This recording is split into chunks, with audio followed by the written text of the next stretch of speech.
Good afternoon, everybody, and welcome to Croft in North Yorkshire for this, the first of two visits this season by the 750 Motor Club. 2 days of racing at the second event of the year for the 750 Motor Club, and all of the championships and series that we have this weekend are having their opening events of the 2024 season. My name is Ian Soman, and alongside me in the commentary box for this weekend is Chris Stevens. We'll also be hearing today from Yusuf bin Sahel down in the pit lane after each race as well.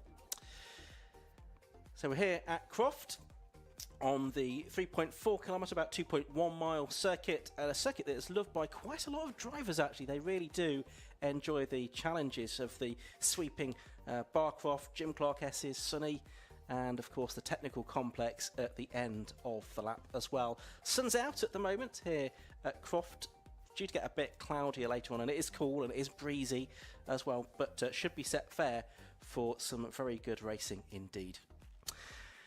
So, as I say, my name's Ian Sober. Alongside me in the commentary box today, Chris Stevens. Chris, it's the first time you've worked in the same commentary box together, isn't it? So good to have you here.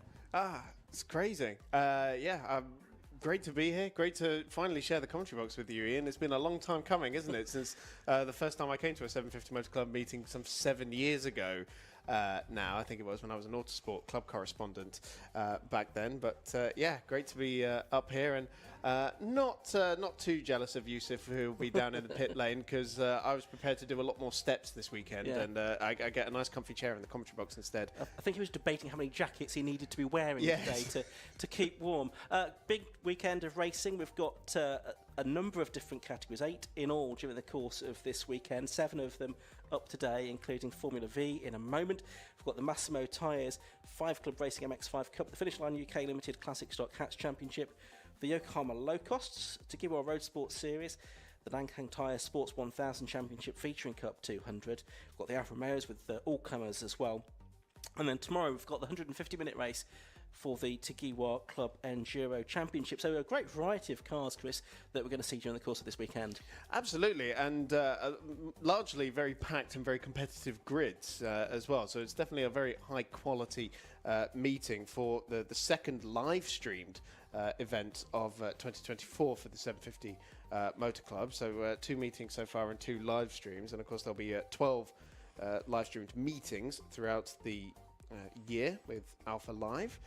So we're going to see plenty of action, I would say. And coming up, first of all, it will be the Zamp Helmets Formula V Championship. One of many series we have today where the reigning champion is not present on the grid. So quite a few unknowns going into today, I'd say. Yeah, I think we're going to see some early season form, settling down. We'll perhaps see who the drivers are that can maybe make it a first championship title themselves. As you say, we're going to see that in Formula V. I think we're going to see that in low cost as well, more than likely. Although I think Martin West is on the grid in low cost. But should be really interesting to see how things pan out during the course of this weekend. Whether you're at the circuit or watching on the live stream, don't forget you can get access to the digital programme by heading on to the 750 Motor Club website, which is 750mc.co.uk. Go to the calendar page and you'll find a link to download the PDF programme with all of the entry lists and all of the other information that will enhance your enjoyment of the weekend. You'll also find a link there to the TSL live timing as well, so you'll be able to see exactly what we can see in the commentary box as well, with the timing screens and so forth. And of course there's also a link to the live stream as well, if you're not already watching it, of course. So we're just waiting for the final bit of clearing up to be done at the end of qualifying. Then we're going to have our cars out onto the circuit for the first race of the day. You can see the safety car is ready to take the cars out for the Zamp Helmets Formula V Championship.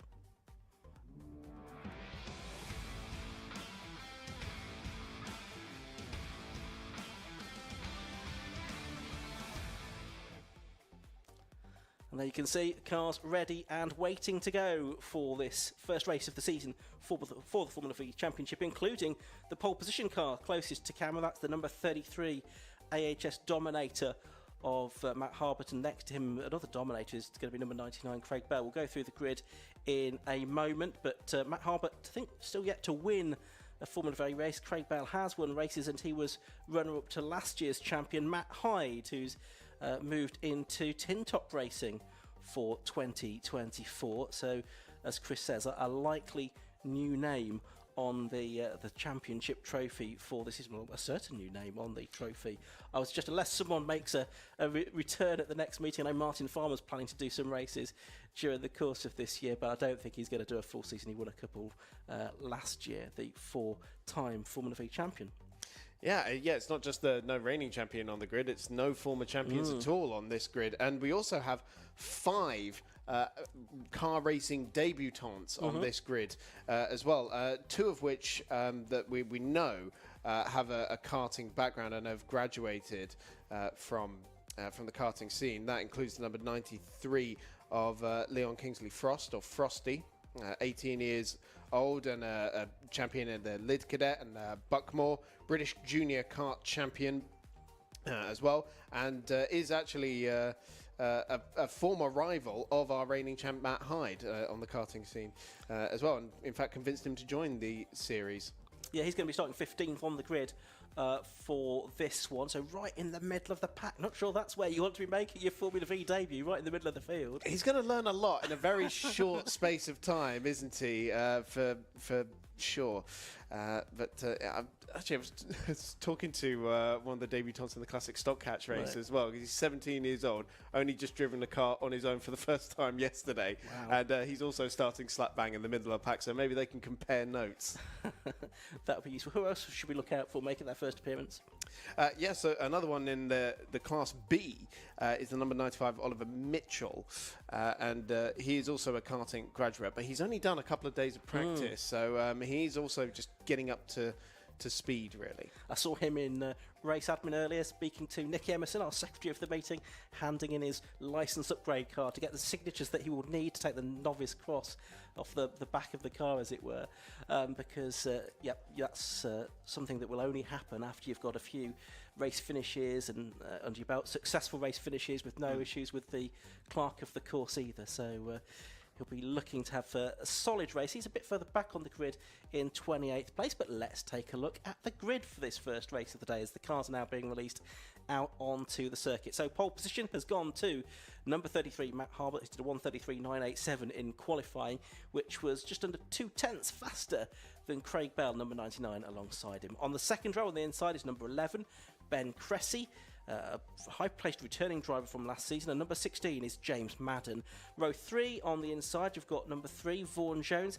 He is keen to get his first race win under his belt. Next to him is number 72, Colin Gregory. Row 4, you've got 12, Bill Garner, and 25, Daniel Lanier. Francis Twyman in 88 and Lewis Scholes in 50, who stood on his debut at Donington last season. They make up row 5. For Waterhouse, a podium finisher at Anglesey last year, he lines up 11th in car 66 next to number 32, which is Simon Foley. Row 7 of the grid, that's where you find Thortilla, and number 24, which is Rick Lanier in the ex-Matt Hyde car. Row 8, that's where you find Leon Frost, who we were talking about a moment ago. He's in 93, besides number 36, which is Bradley Tarleton. Row 9 is number 42, James Huckle, and number 47, Matt Topham, who was last year's Class B champion. Row 10, 23 is Lucas Bashir, and 4 is Tim Probert, local driver. Row 11 is number 77, that is the car of Steve Bailey. Besides him is number 44, the former Irish Formula V champion, Dan Polly. On row 12 of the grid, it's number 64, which is Sam Warbank, and 28, which is Sam Engineer. Row 13 is Rachel Swain in the number 13 car, and the number 7 of Rich Walsh.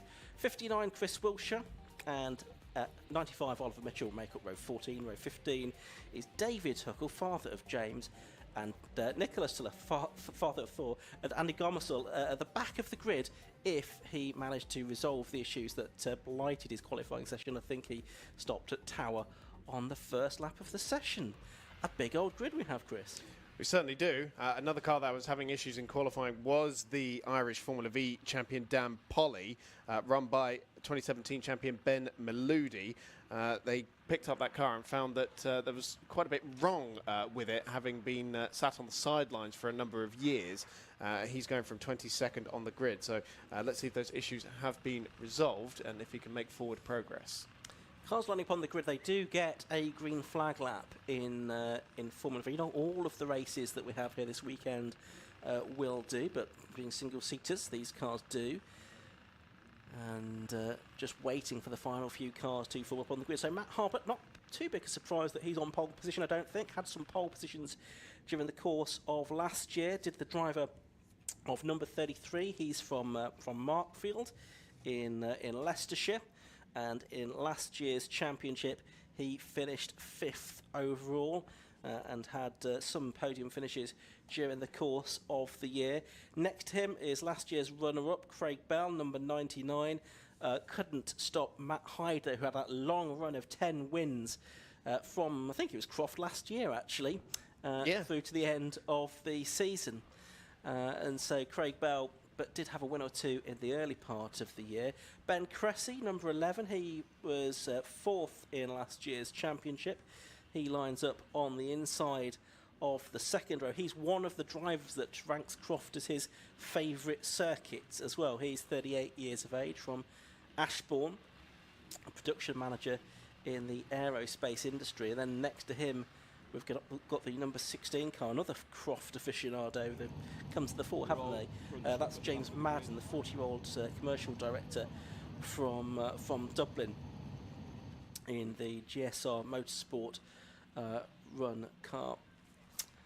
Just looking, have we got any gaps on the grid? Of course, it is a staggered grid here. It looks like, I think everyone is probably there that should be, but it's difficult to tell towards the back. Just try to sort the last few cars out, and then we'll get the green flag waved at the back of the grid, and the green flag lap underway. It's going to be a 15-minute race. Most of the races today 15 minutes, other than the road sports race, which is a 45-minute endurance.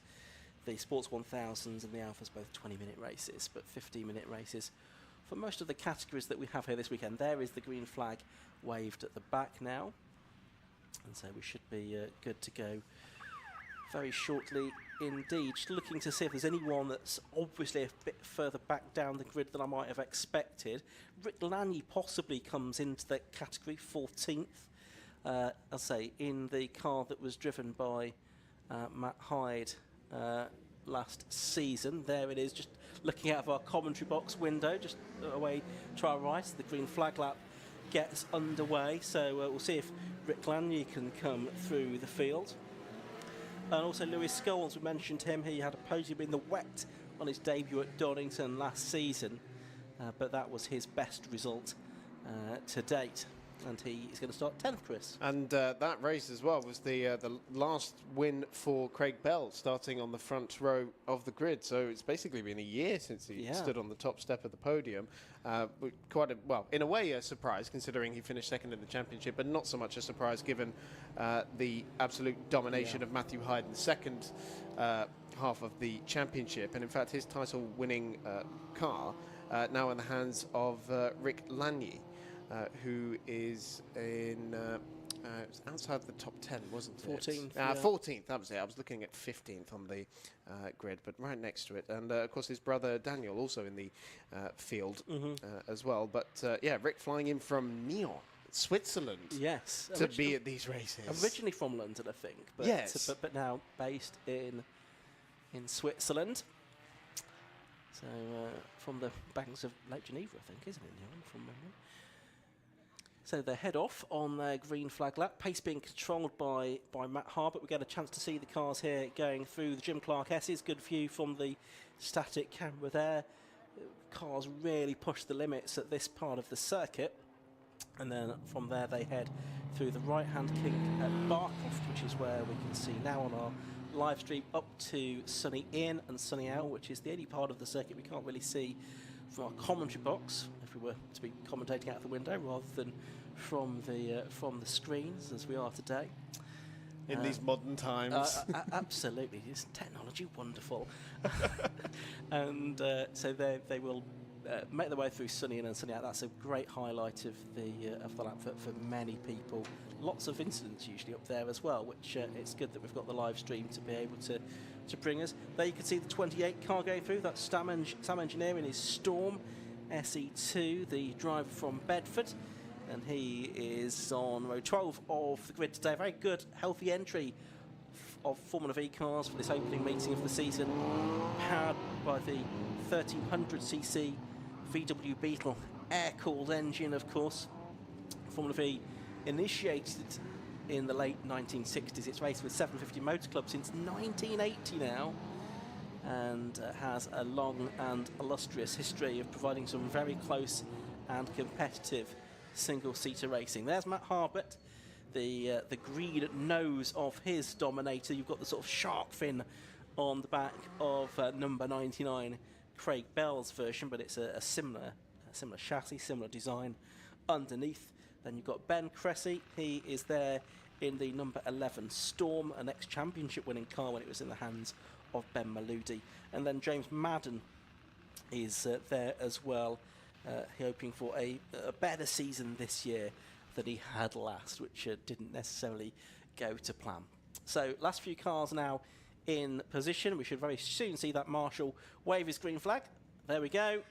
And we are about to go racing then for 15 minutes. Drivers focusing their attention on the lighting gantry. 5-second board, you can see, is being shown to them. The anticipation mounts, the revs will start to rise, and the red lights will go out now. And it's a pretty good start by Matt Harbert from the front row of the grid. A yellow flag at the back as someone briefly didn't get away too well. But it's Harbert leading then from Craig Bell as they head down to Clervaux Corner for the first time. It looks like it's Cressy there in third position, Madden fourth, Vaughan Jones is fifth, Colin Gregory is sixth as they make their way through Clervaux and Hawthorne for the first time in this race. And now through Hawthorne and on to the chicane they go. Everyone safely through so far, about to head onto the back straight down towards Tower. The leaders are side by side here. It's Craig Bell on the outside line. It's the inside line for Matt Harbert. There's a lock-up as well for James Madden in fourth place. His nose cone goes flying. So a bit of action down there at Tower Corner on the opening lap, Chris. Yeah, and I think Craig Bell did manage to successfully take the lead around the outside of Tower Bend, and he is most definitely in front of that green-nosed pole-sitting car. So we've got a bit of a trio for the lead here on the opening lap with Ben Cressy in the number 11 in pretty close formation. They're heading back towards the complex for the first time. But Craig Bell has a slightly decent lead, and that is the number 28 of Sam Engineer that has parked up, unfortunately. So 4 cars breaking away for the lead here then. Croft coming towards the end of the opening lap of the race. It is Craig Bell with that move at Tower that is into the lead then from Harbert in second. And then it's Ben Cressy third. And James Madden in the GAC in fourth position, now without its nose. Bit of a gap back to fifth, and at the moment that is Bill Garner, who's got himself ahead of both Vaughan Jones and Colin Gregory. So he's made up 2 places on the opening lap of the race. It's Daniel Lanney 8th, Francis Twyman 9th, and Lewis Scholes is still where he started in 10th position. But Craig Bell just now starting to edge away a little bit from Matt Harbert. I wonder if Harbert can come back at him down this back straight towards Tower Bend, where Bell took the lead on the first lap. No, he's well clear by quite a few car lengths by the time they get down into the right-hander. And if anything, yeah, Craig Bell's looking a bit more in control, and the aggressor in this pack at the moment seems to be the one at the back, which is James Madden. Despite losing that front nose, probably doesn't do much in the way of aero, I would say, but he's probably getting a bit of a breeze through there, I'd have thought, on the old legs. Absolutely not sure you need it today, but he's still pushing hard, isn't he? And only just behind Ben Cressy, who's run towards the sharp ends a little bit more frequently than James Madden has in the past. So it's a good performance this from Madden to be up there with the top 3, and it was a good opening lap for Bill Garner as well, but I'm not sure he's going to be able to bridge the gap to these first 4. There's a distinct gap back to the battle for 5th, 6th and 7th, which is just coming through now. It's still Garner there in that position. 4 white cars together. That was Lewis Scholes going quite wide into the complex. It looks like he's just lost a place there. Was that possibly to... no, I don't think it was Rick Lanier. I think he was a couple of places further back. We'll try and pick up on who that was in a moment.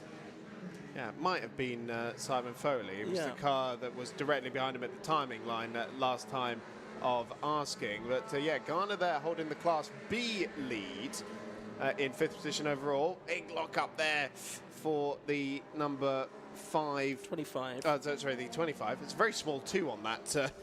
But it's Daniel Lanney. the brother of Rick, who we were talking about earlier, who has got that championship winning car underneath him. But Daniel running in the lower end of the field. Yeah, Rick Lanyard's in 13th at the moment. We just saw him on screen there. He's just in the background of shot. Yeah, it was the 90 car of Tortola that was the one that Lewis Scholes was and continues to do battle with, actually, as we now switch to that battle for 5th, which is heading through the Jim Clark S's, and it's Vaughan Jones, the driver from Abergavenny, twice third in the championship now. He's looking to put some pressure on Bill Wom, as he's known, Garner, as they head through Sunny this time, but actually he's lost a few car lengths through sort of Barcroft, really. And so Garner, so that's the 25 car from Daniel Lanyard. Just looking at the battle a bit further back, I beg your pardon. Garner a little bit further up the field. Yeah, there he is. They are still quite close together.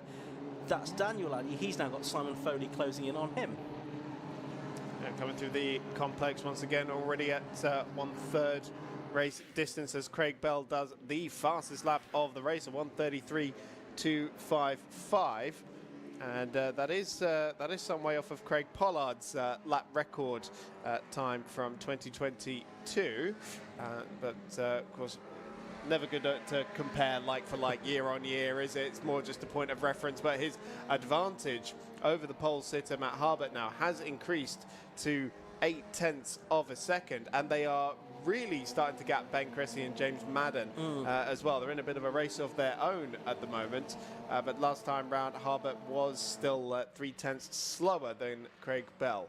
Here's this battle for 5th place then. Bill Garner, number 12, and number 3, Vaughan Jones. Garner in the Maverick and Vaughan Jones in the Storm.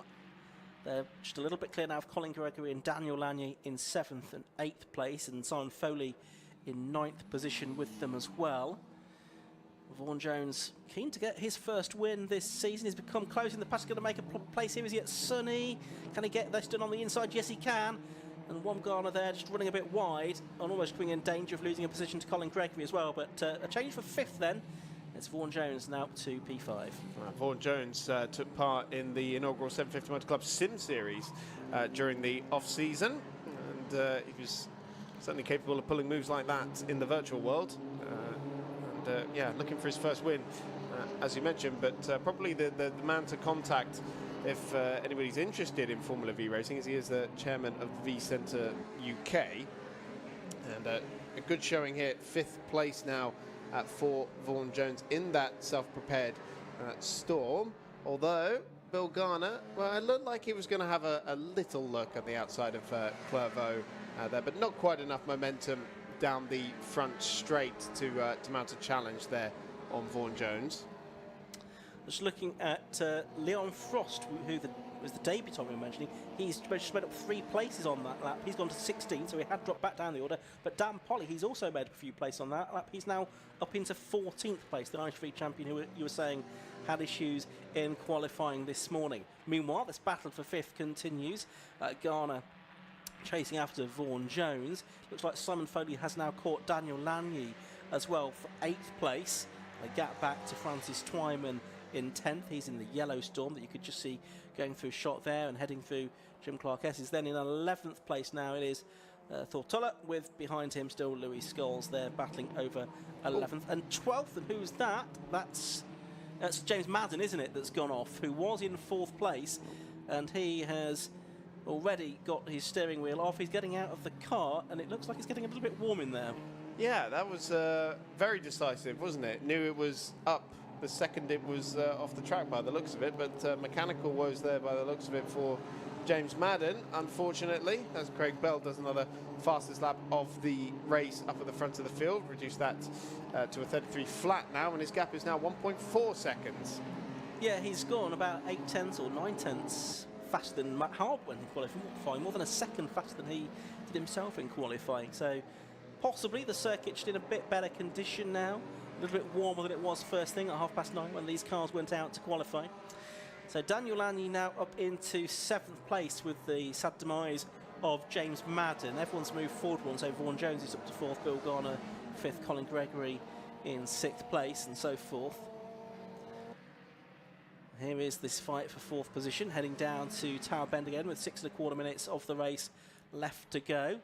At the moment, gone with no answer to Jones, who is 8 seconds behind Ben Cressy in 4th place. So these two don't really have any aspirations on the podium places, I don't think, unless someone else has a bit of a James Madden type moment and retires from the race.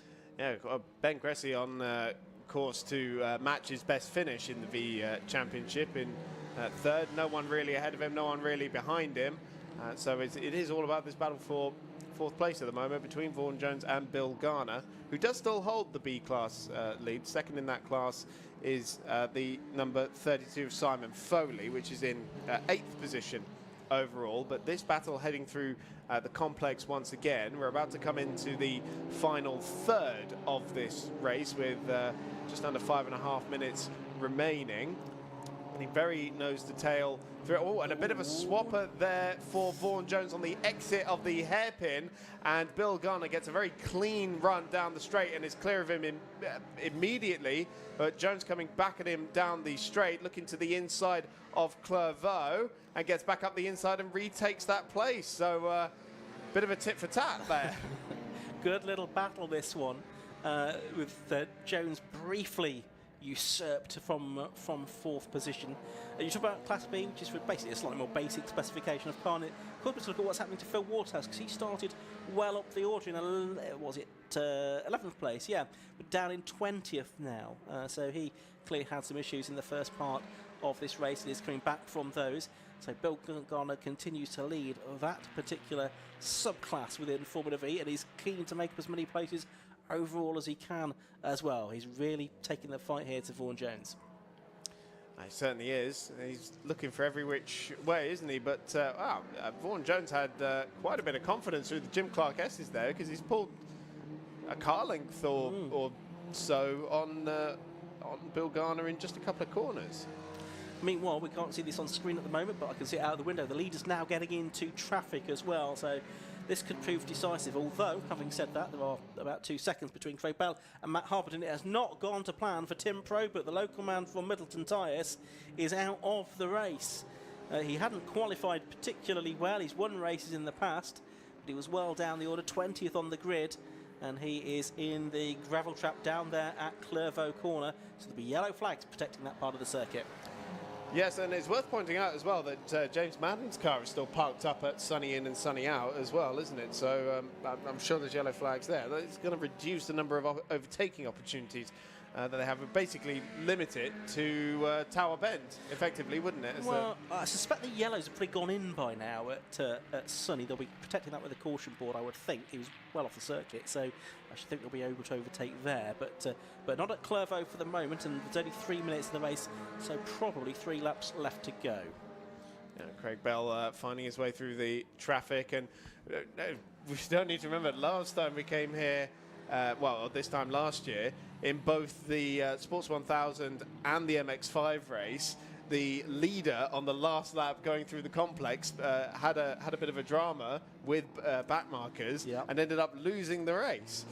So it's not all home and dry just yet for Craig Bell, even though it might look it at the moment. He's still got to get that car safely through some traffic. But it looks like he's found some clean space for the time being. Number 36, Bradley Talton, has parked his car up as well. The train drive from Bradford Avon has gone off the rails, predictably enough. Sorry, Bradley. But that's a shame for him, as we are watching this battle. It'll almost go 3 wide through Jim Clark S's, which is quite something, isn't it? Turn their way through there involves the number 77 car of Stephen Bailey. And so this is the battle for about 18th, 19th and 20th position. I think you've got the 64 car there of Sam Wallbag. Oh, another car off the road. It's been a very eventful second part of the race. And that's Dan Polly, isn't it? The Irish V champion, sometimes the Mons Series racer as well. He's had an off there at the complex. And now it's getting very tight. That's a back marker just ahead of Bill Garner, who's back ahead of Vaughan Jones. Yeah, so this battle for 4th position still very much not done yet, and they're heading down the back straight towards Tower Bend, but it looks like Vaughan Jones is coming back at Bilgana around the outside, and we know the outside line is pretty good at Tower Bend. That's how Craig Bell managed to take the lead of the race, and it's worked for Vaughan Jones here. Although, is it quite secured by the time they get into the Jim Clark S's? It certainly is now. Yeah, excellent. So Vaughan Jones has sealed that, but there's still time for it to change again. There's going to be about a lap and a half for these drivers to go, because there's going to be one lap left to go for Craig Bell. He's out of the hairpin for the penultimate time, and he's going to see the last lap board this time, one would think, just looking out of our commentary box window. Oh, in fact, the checkered flag goes out. Checkered flag's gone out, so a little bit early with cars decorating the periphery of the circuit at the moment. So a win to Craig Bell in the opening round of the Zamp Helmets Formula V Championship. Matt Harbert goes across the line in second place, 4.3 seconds adrift. Third place is going to be Ben Cressy. He loved that, didn't he? Yeah. Celebrating like he won over the line. Absolutely. Well, the leaders were so far in front, perhaps he couldn't see them. He thought he was leading. Vaughan Jones does get the better of Bill Garner, and a change a bit further back as well, because Simon Foley gets up to 6th place on the last lap. Incredibly close between Vaughan Jones and Bill Garner. In the end there, just 15 thousandths of a second. They were separated over the timing line. But Garner does take the B-class win there, 2.2 seconds ahead of Simon Foley in the end, in 6th position overall. And Colin Gregory, Daniel Lanier, Francis Twyman and Thor Tuller completing the top 10. And we've got another car that's had a moment at the hairpin on what is the last lap. I think he's got going again, though. Yes, he has. Just seeing who that was. Going past our commentary box, that was the 64 car, which was Sam Warbank, wasn't it, who's had that moment, but does now go across the line to take the checkered flag. I think he's in actual fact going to be the last driver to do so. So a slightly early checkered flag there, not a surprise, with a couple of cars off in slightly dodgy positions, and the officials just decide. And we'll have the Mazda MX-5s released out onto the circuit very shortly indeed for their first of their 18 races that they're going to have during the course of this season. They're starting with a triple header here at Croft. They then move to Thruxton, only 2 weeks away, for a double header there. Then Snetterton 300 circuit in June, they have a triple header. Then Cadwell Park in July, also 3 races there. Then Silverstone, another triple header before 2 double header meetings to round out the season at Alton Park and then Donington Park in October. So lots and lots of racing for the MX-5 Cup by 5 Club and sponsored this year by Massimo Tyres. The car's running on those tyres as well this season. Too, and a new look with Ben Hansey having taken over as the coordinator for the championship from Alan Robson, who retired at the end of last season.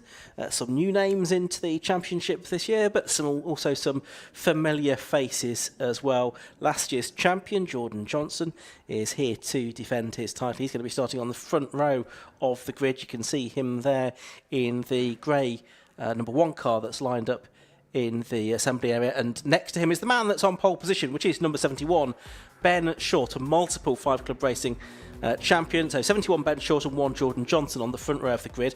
Second row is number 9 Ian Tomlinson, and then it's 17, which is Oak Richardson, back for another season of 5 Club. Third row, 25, is David Williams, and 70 is Michael Pearce. On row 4 of the grid, 21 Matt Pennefather Neal, and 47 is Stephen Craggs. On row 5 of the grid, it's 95 Andy Bailey and 44 Matt Hallam, returning after, I think, a year out. 68 and 32 are on the 6th row, that's Stephen Robinson and Jake Micklewright. Row 7, 72 Matt Short and 128 Samuel Gormer. Row 8 is 29, which is Mary Barnard, and 22 Adrian Johnson, father of Jordan, as the cars are heading out onto the circuit now. Shay Pearce in 16 and Nico Favo 46 are on row 9. Row 10, 129 Paul Barnard, father of Mary, and 90 Andrew Robinson on row 10. Then row 11, it's 31 Neil Burrows and 91 Steve Quemby, 191 Philip Barrett and 63 Stuart Dowson on row 12. And at the back, we've got James Winstanley, 750 Motorsport's very own James Winstanley, had a diff go in qualifying, hence he has to start at the back, but not quite at the back, because Martin Vernon, for repeated track limit infringements, got disqualified from the qualifying session, so he has to start at the back, but with a 10-second penalty as well. So we should have 26 cars on the grid, all being well. Chris Stevens for this opening MX-5 Cup race of the year. Yes, absolutely. Quite a good grid and plenty of talent up at the front of the field. Two champions on the front row of the grid. It's a very mouth-watering prospect, but Ben Short doing his usual tactic of leaving it quite late to decide to be racing this weekend, because he wasn't on the initial entry list that was released last week. Has rocked up here. It stuck it on pole position by 1.1 seconds over the reigning champion. Very much cementing why he has won so many titles, and cemented a legacy as one of the best national races in the country, really. In one of the best prepared cars as well from BS Motorsport, that are supporting a number of cars here, of course, this weekend as well. It's going to be a good fight, I think, probably for second onwards. But who knows? Maybe Jordan's got the race pace to match Ben. Yeah, I wouldn't completely rule that out. Don't rule out Ian Tomlinson either on the second row of the grid. Stalwart 5 Club racer, lots of podiums he's had down the years. And Oak Richardson in the number 17 car, the Garden Centre direct from Preston Bissett. He's there on the second row of the grid. I say won races last year, not one that we can rule out either. So certainly one to watch out for. I mean, it was a qualifying session, though, that was blighted by track limits infringements. We mentioned that Martin Vernon actually got disqualified, so often did he exceed track limits, but around about half of the field, perhaps even slightly more than that, got at least one lap time disallowed during the course of the session. But proving that you don't need to exceed track limits to go fast, neither Ben Short nor Jordan Johnson fell foul of that. Absolutely. And, of course, Jordan Johnson, winner here last year, as was Oak Richardson, who's starting on the second row of the grid. So they do have form here. That is for sure. And they're going to have a bit of competition around them, I will say, as well, with some of the not necessarily consistent front runners from last year, but moving their way up the field. Last couple of cars are just coming into position. No green flag lap for the Massimo Tyres 5 Club MX5 Cup. So once the last car is in position, the green flag will be waved, and we'll be into the countdown for the start of what's going to be a 15-minute race for the MX5s. These 1.6 litre roadsters from the 80s and 90s. And over the last 20 years now, there's been a great number of them racing in various different club racing championships. 5-second board is shown to the drivers now.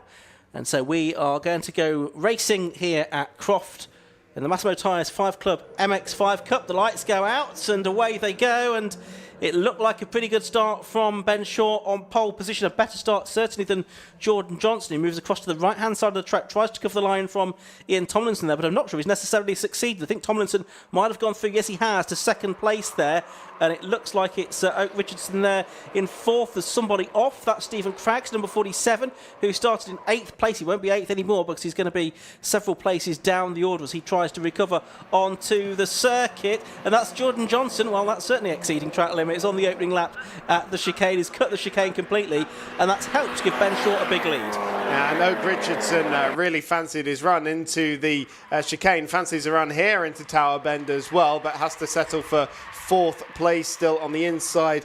There was Matthew Hallam in the red number 44 car that was making its way into 5th place going into Tower Bend.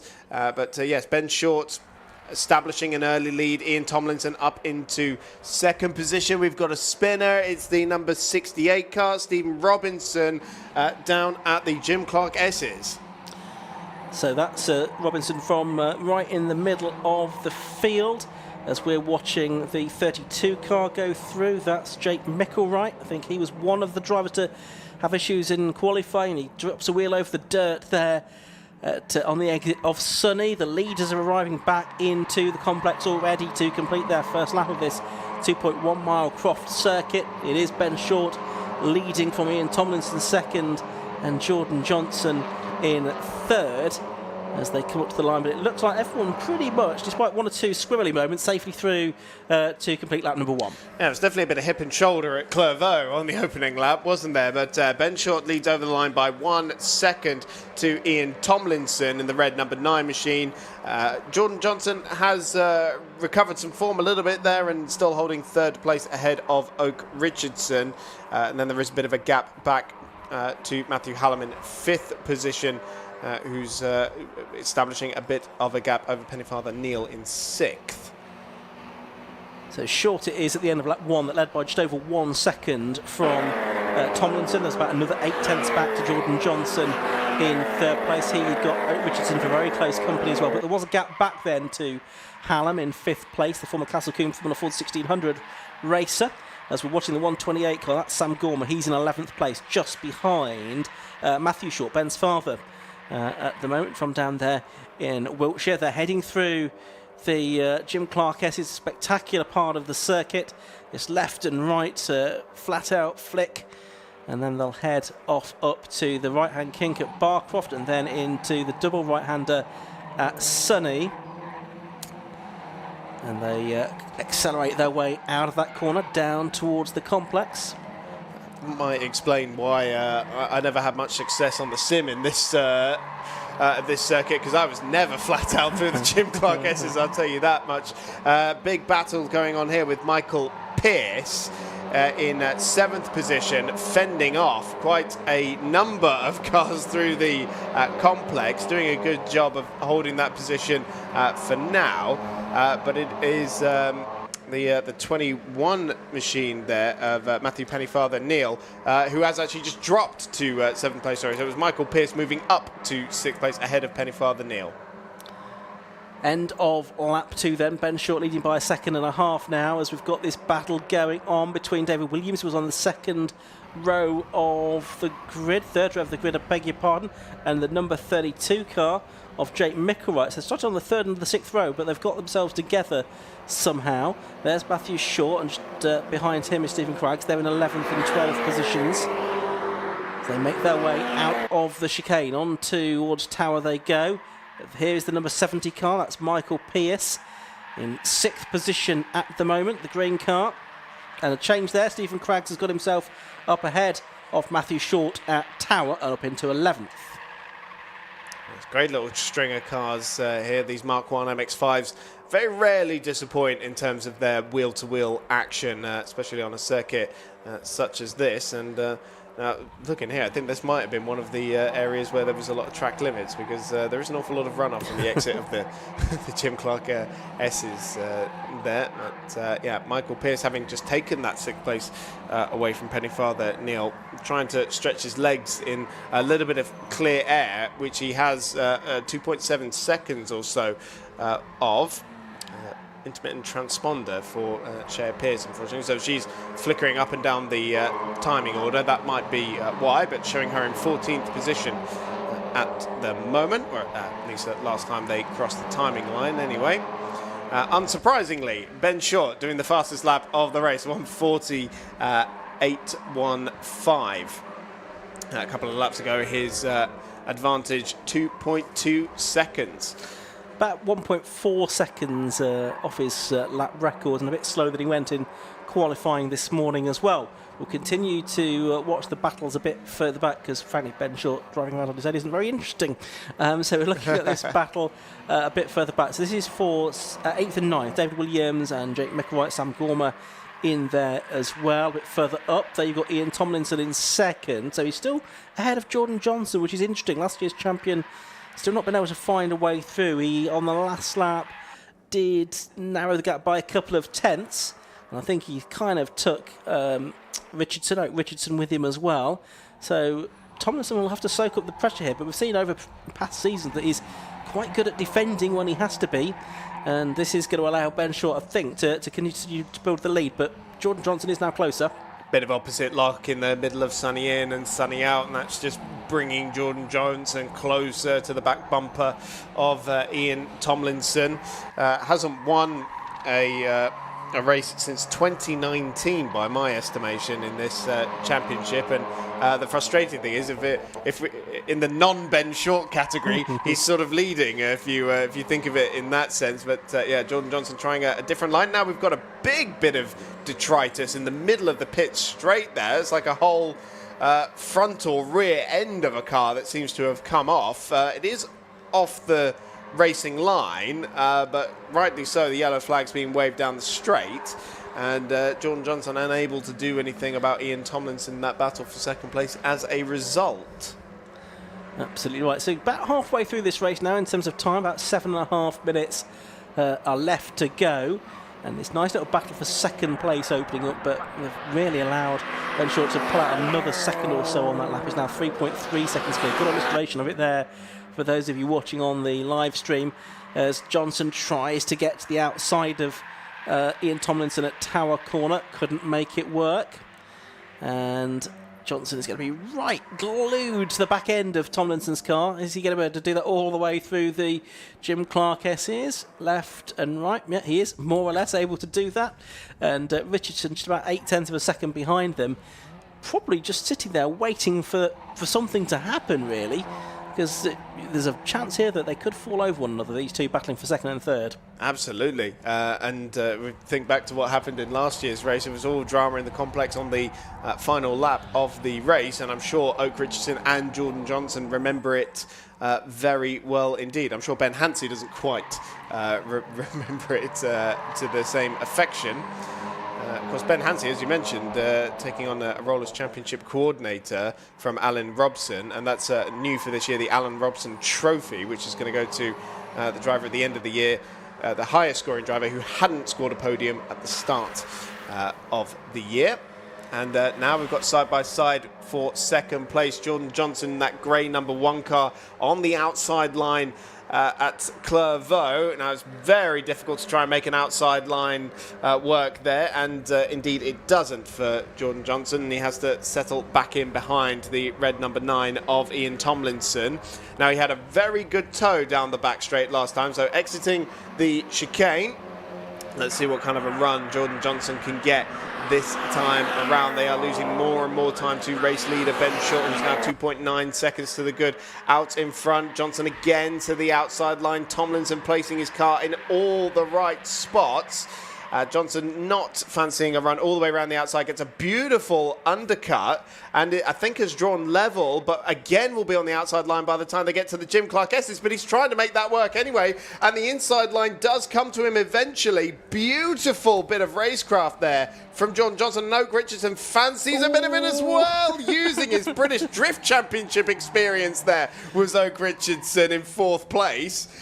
Incredible stuff, and Jordan Johnson through into second place. Well, that was quite a moment, wasn't it? Could that be the aimshop.com moment of the season? A nice move that from number 1, Jordan Johnson, to get through to second, and Oak Richardson very much getting involved in that as well. I thought he might be going to third at one point, but got a little bit too sideways. Anyway, second, third and fourth, this is where it's at. Ben Short. His gap did actually come down on the previous lap, down to 2.9 seconds, but I wonder if there's a little bit of play acting going on there. He comes through to complete another lap, and it's another lap in the 42s, about 1.8 seconds off his best. But because those three really were falling over one another, the gap has gone out to 4.3 seconds this time. Jordan Johnson second in number 1, Ian Tomlinson third, number 9, Oak Richardson number 17 fourth, Matt Hallam 44 still fifth, and it's Michael Pearce, Father of Shea, still sixth in number 70 as we go into the last 4.25 minutes of this race. And yeah, we're going to see any more change to this battle for second. I'm rather thinking not, because it looks like Johnson is just pulling away a few car lengths now.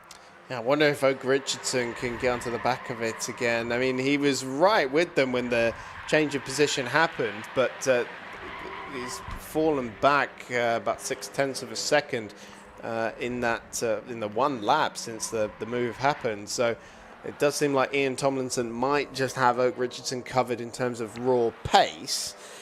So that could be the podium secured. But as always, you never say never. Jordan Johnson not pulling away at a huge rate of knots, and I'm sure Tomlinson will fancy a chance at second place, maybe in the very closing stages of the race. We've got good battles happening further back by the looks of it. Yeah, all the way down the field as ever in MX5 racing. Here's the number 22 car, so that's Chief, isn't it? That's Adrian Johnson, Jordan's father. He has a bit of a moment there, and he is running in 13th position at the moment, just ahead of Shea Pearce in 16.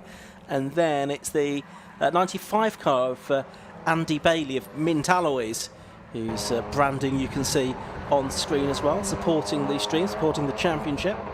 as well. Andy Bailey returning to MX5 racing at the end of last season, having done all kinds of different things, both within the 750 Motor Club and outside of it over the 22 years he's been racing. He started out in Caterham Academy. But we've got 2 and 3/4 minutes left to go here, and still scores to be settled down the order. But for second place, Johnson now 6/10 clear of Tomlinson, and there's about 9/10 between Tomlinson and Richardson. Yeah, so we've got the triple one here of James Winstanley, 750 Motor Club's own there. That was challenging the number 95 machine into Clairvaux. Good drive that from Winstanley to get up from the back of the grid to 16th. Wonderful stuff. I'm trying to remember the last time he did an outing. I remember, didn't he do Club Enduro a couple of years ago? He's done various different one-off appearances in various championships, including MX5. I think he's done MR2s as well at one point, and historic 750 Formula as well. Just does occasional races when he's released from the confines of race admin and the 750 Motor Club office. That's quite. Now, the red, is that the triple one again? Yeah. Yes, it is. So, yeah, James Winstanley there. I thought for a second almost tried to recreate Jordan Johnson's outside pass at the Jim Clark S's. Oh, but a big moment there for Bailey, and Winstanley on the inside of Sonny out, not quite able to take away the position. That's 15th and 16th being disputed into the complex, and of course that's bringing a few of the other drivers into play as well. The chasing car behind them is the 46 of Nicola Favo,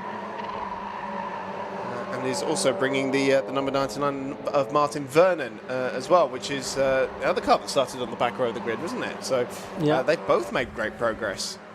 Have indeed. So we're into the last lap of the race now, I think, for Ben Short, because he's completed 8 laps of this race. There he is, out in front by just under 3 seconds from Johnson, and this race has settled down now, hasn't it, for the first 4 places. Johnson second, Tomlinson third, Richardson fourth, and they're all a long way clear of Matthew Hallam. Matt Hallam in 5th position, number 44. See if he can hold on to that spot there. He's got Michael Pearce climbing all over the back of him now, increasingly, as we go into this last lap, and it looks like Stephen Craggs is just about clinging on to the last place in the top 10. Oh, not for much longer, I don't think he is, because 3 on the inside has gone the 128 car of Samuel Gorman at Tower. A bit wide there for Craggs, unfortunately. So that's an Air Hill Rue, I'm sure. We've got the 44 here, now looking on the inside. That's Matthew Hallam, who's taken back 4th place from Pearce. Pearce is going to get squeezed out here because Williams coming through on the inside as well. But here comes Ben Short to take victory. Oh, a little squirm there out of the hairpin. Yeah, so Ben Short comes through, takes the checker flag to win round 1 off the Massimo Tyres MX5 Cup. And he does so by 2.6 seconds in the end in car 71 from number 1 Jordan Johnson, last year's champion, number 9 Ian Tomlinson in 3rd, but still a battle to be settled here for 5th position. It's the 25 car of David Williams that's got himself ahead of Michael Pearce on this last lap, but it's going to be Matt Hallam, who I think is just going to hold on. Yes, he is, to 5th place from David Williams, but only about a quarter of a second between them. Michael Pearce 7th in the end. Matt Pennefather, Neil 8th, Jake Mickle right 9th, and Stephen Craggs did get back into the top 10 after that rather wide moment at Tower. Samuel Gorman losing a couple of positions in the last half lap, lost out to Matthew Short as well. Short 11th, and Samuel Gorman was 12th. Shay Pearce 13th, and Adrian Johnson. James Winstanley completing the race in 15th position. But besides Ben Short just driving away from everyone, it was rather entertaining, Chris. Yeah, I mean, that move from John Johnson for 2nd position was pretty outstanding, and definitely, as you say there, I think it's a contender for the aim shot moment of the season at the end of the year. But yeah, good battles all round, particularly that 5th, 6th, 7th battle as well. I'll try and work out. I mean, there was only 86 thousandths of a second separating the 32 of Micklewright and the 21 of Pennefather Neil at the end of the race there. But here are the results. Yeah, so confirmation that number 71 Ben Short took the win at the end of 9 laps by 2.642 seconds from 1 Jordan Johnson. Ian Tomlinson, number 9, was third, ahead of Oak Richardson, number 17, Matthew Hallam, number 44, and David Williams, number 25. Then it was Michael Pearce, Matt Pennefather, Neil, Jake Micklewright and Stephen Craigs running out the top 10. Matt Short was 11th, ahead of Samuel Gormer, Shay Pearce and Adrian Johnson. And then further back down the order, we had in 15th place, a good drive from the back of the grid from James Winstanley, Nico Fafo 16th, then Andy Bailey in the Mentalois car, Mary Barnard getting family bragging rights there because she finished 18th ahead of her father, Martin Vernon, Andrew Robinson, Stephen Robinson 20th and 21st, then Paul Barnard, Neil Burrows, Steve Quemby, Stuart Dowson and Philip Barrett rounding out the field, and I think they all did complete the full race distance as well. No one was lapped during the course of that race. So we see the MX-5s out again today and also tomorrow, so 2 more races during the course of the weekend for them. But we're heading down to Yusuf bin Sahel in the pit lane to hear from Ben Short.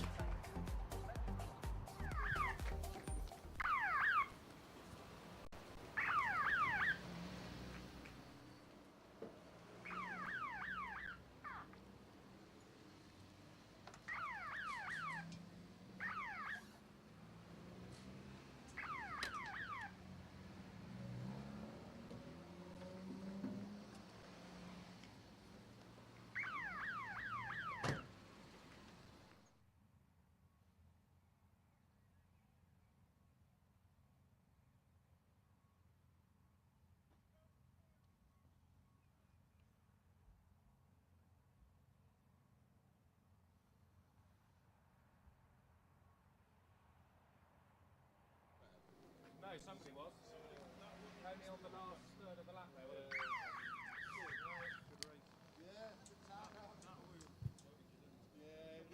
We good?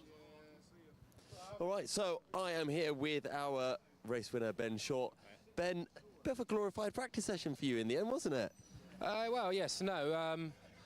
Qualifying seemed to go quite well. But halfway through that race, I started to lose the tyre a little bit, and I could see them catching up. And then it sort of came back towards the end. So, but yeah, it was a little bit lonely, and Jordan and Ian there ended up in a bit of a battle, which I think built the gap, and then just got my head down.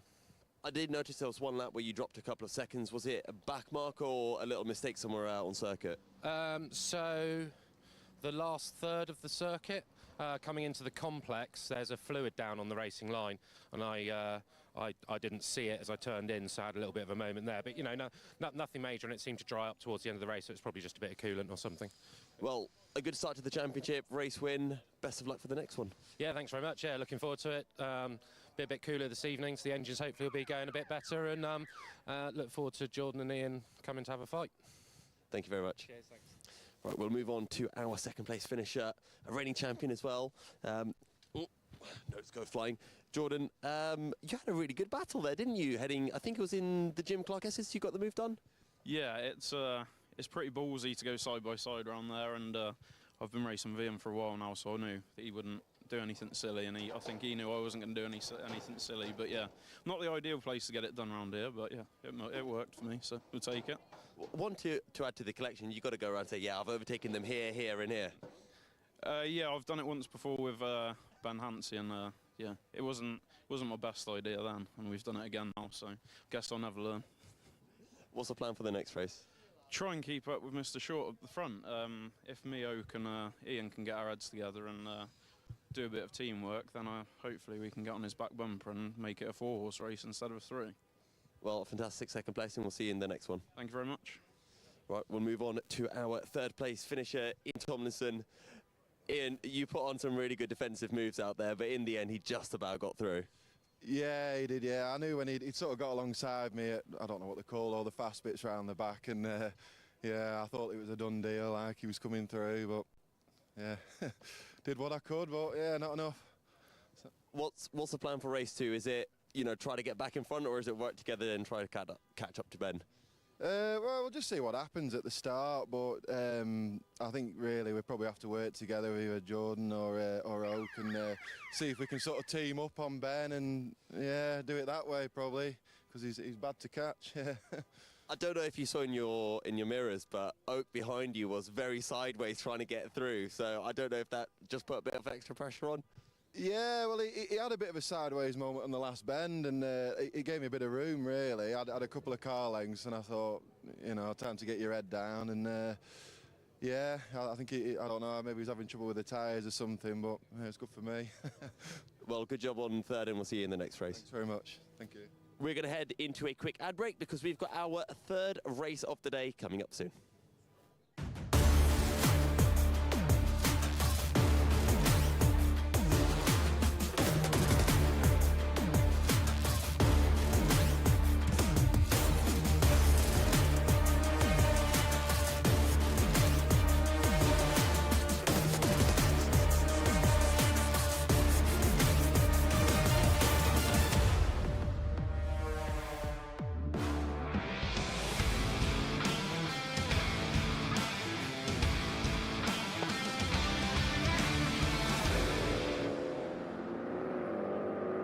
Get it right, Ian. It's the Finish Line UK Limited Classic Stock Cats Championship coming up next. Looking at last year's sponsor there, silly me. Anyway, a good race in prospect, and I've got Paul Thorpe alongside me in the commentary box for this one. Paul, I'll bring you in a moment, but I think we can probably have a look at the grid in just a moment, first of all. Because we're going to have 20 cars, no green flag lap ahead of this 15-minute race. I can tell you that last year's champion, Stuart Place, has qualified on pole position next to a former champion in the shape of Pip Hammond. So a good race should be in the offing there, as there's 3 Novas filling the first 4 places on the grid as well. There they are lining up. So, Paul, just very briefly before we get the grid, perhaps a quick word from you. Anything particularly to note from qualifying? No, it was to be expected, really. The champion Stuart Place was following on from his fantastic success last season by dominating the qualifying. Very impressive row. And also good to see Ben Bateman and Finn Groom, they're the youngsters out on the grid there, and they were coming to the fore towards the end of the season, and they're trying to keep that momentum going. We, of course, have 4 new faces on here, including one of my favourite ones is seeing the Suzuki Swift of Andrew Anderson. That's a Craig Robertson car, and that's great to see him come down. He's a guy from Scotland who's rallied a Swift in the past. This is his first venture onto the tarmac, and he's qualified superbly, middle of the pack. Yeah, so it'll be interesting to see how the Suzuki Swift goes. Last few cars coming into position. So I'd say it's 87 Stuart Place and 71 Pip Hammond on the front row of the grid. Second row is 41, which is Jason Wood, and 93 Ben Bateman, both of those Novas, and Neil Dudman in 48 and Finn Groom in 91. And on the third row, the grid green flag is waved at the back, so we'll shortly be going racing here. 88 Martin Casey and 6 Andy Philpotts on the fourth row, 92 Rick Green, 39 Martin Rogers on row 5, then it's 44 Stuart Cleveley, 33 Ryan Clark, 86 Hannah Anderson, 5 Terry Roughton, then Lucas Dryden, Darren Bassingthwaite, James Hazelhurst, Ewan Lintz, Pete Oscarby and Steve Andrews rounding out the 20-car field, a very healthy field that we have here at Croft. There's one driver with their door open at the moment. Who's that? It's surprisingly hot in the sun. I can assure you, I was walking up here. I had my jumper when I left my left my van, and I had to strip off here when I got in here. I'm just not all the way. I should tell the audience. Definitely not. This is a family show. I'm looking at the back there for young Ewan Lintz in the 73 Orange Nova there, new member of the PDC crew. He's very young, and it's his first time out on his own yesterday in qualifying. He's always had an instructor beside him, so going to keep a close eye on that young man. Right, 5-second board is being shown then. 15-minute race ahead of us then for the Finish Line UK Limited Classic Stock Cats Championship. Lights go out and the race gets underway then. So it's Stuart Place with the white bonnet on that red Peugeot 205 that moves into an early lead. Pip Hammond tucks right in behind him in second place in the first of the Novas. There's some contact further back though, and that's Andy Philpotts that's into the barriers on the left-hand side of the circuit before they even get to Clairvaux. There was some contact there right in the middle of the pack, so yellow flags waving. That's Ben Bateman making up a position there on the 48 car. Well, I think they make their way through. I think the contact was actually with Ben Bateman there. They got side by side, and I think there was a bit of contact there. Not quite sure what occurred next. I was looking at the front, but I think it was between Ben Bateman and Andy Philpotts, and Andy Philpotts is still sat there, but they're going to try and push him out the way as Neil Dudman trying to stop the advantage of Martin Kayser there. Look at is that and that's Neil Dubman gone shooting off stage right. I'm not quite sure what happened then. Really. Yeah, exit stage right for Neil Dudman. There he is. He's back on the circuit there. He's joined us halfway down the field at the Jim Clark S's. But yeah, that seems a bit of a bizarre incident. There's that Suzuki Swift you were talking about. And he's made for place on Finn Groom there. Finn Groom, that young man is, and Andy Anderson, he's so chuffed to be part of our group. He's found it's all nice and friendly, and he said it was quite nippy. And that was a very good move by him. I think he's had about 10 Suzuki Swifts on the road, but all running. And here's the leaders. They're side by side. Pip Hammond and Stuart Place, last year's champion, against a former champion. And there is an absolutely fantastic battle between the two of them. They were literally door handle to door handle there, weren't they? But it's Place that's come out on top for the moment. So they come towards the end of lap number 1. It looks like they've got rid of Andy Philpott's car, so that should be green flag racing all the way down to Clairvaux. Oh, that was a lovely move there by Pip. Didn't quite. He got put on the grass, so it didn't quite pay off, and I think he's lost the door mirror out of it. We can't see his door mirror fitted, so that'll be very interesting as it gets later on the race.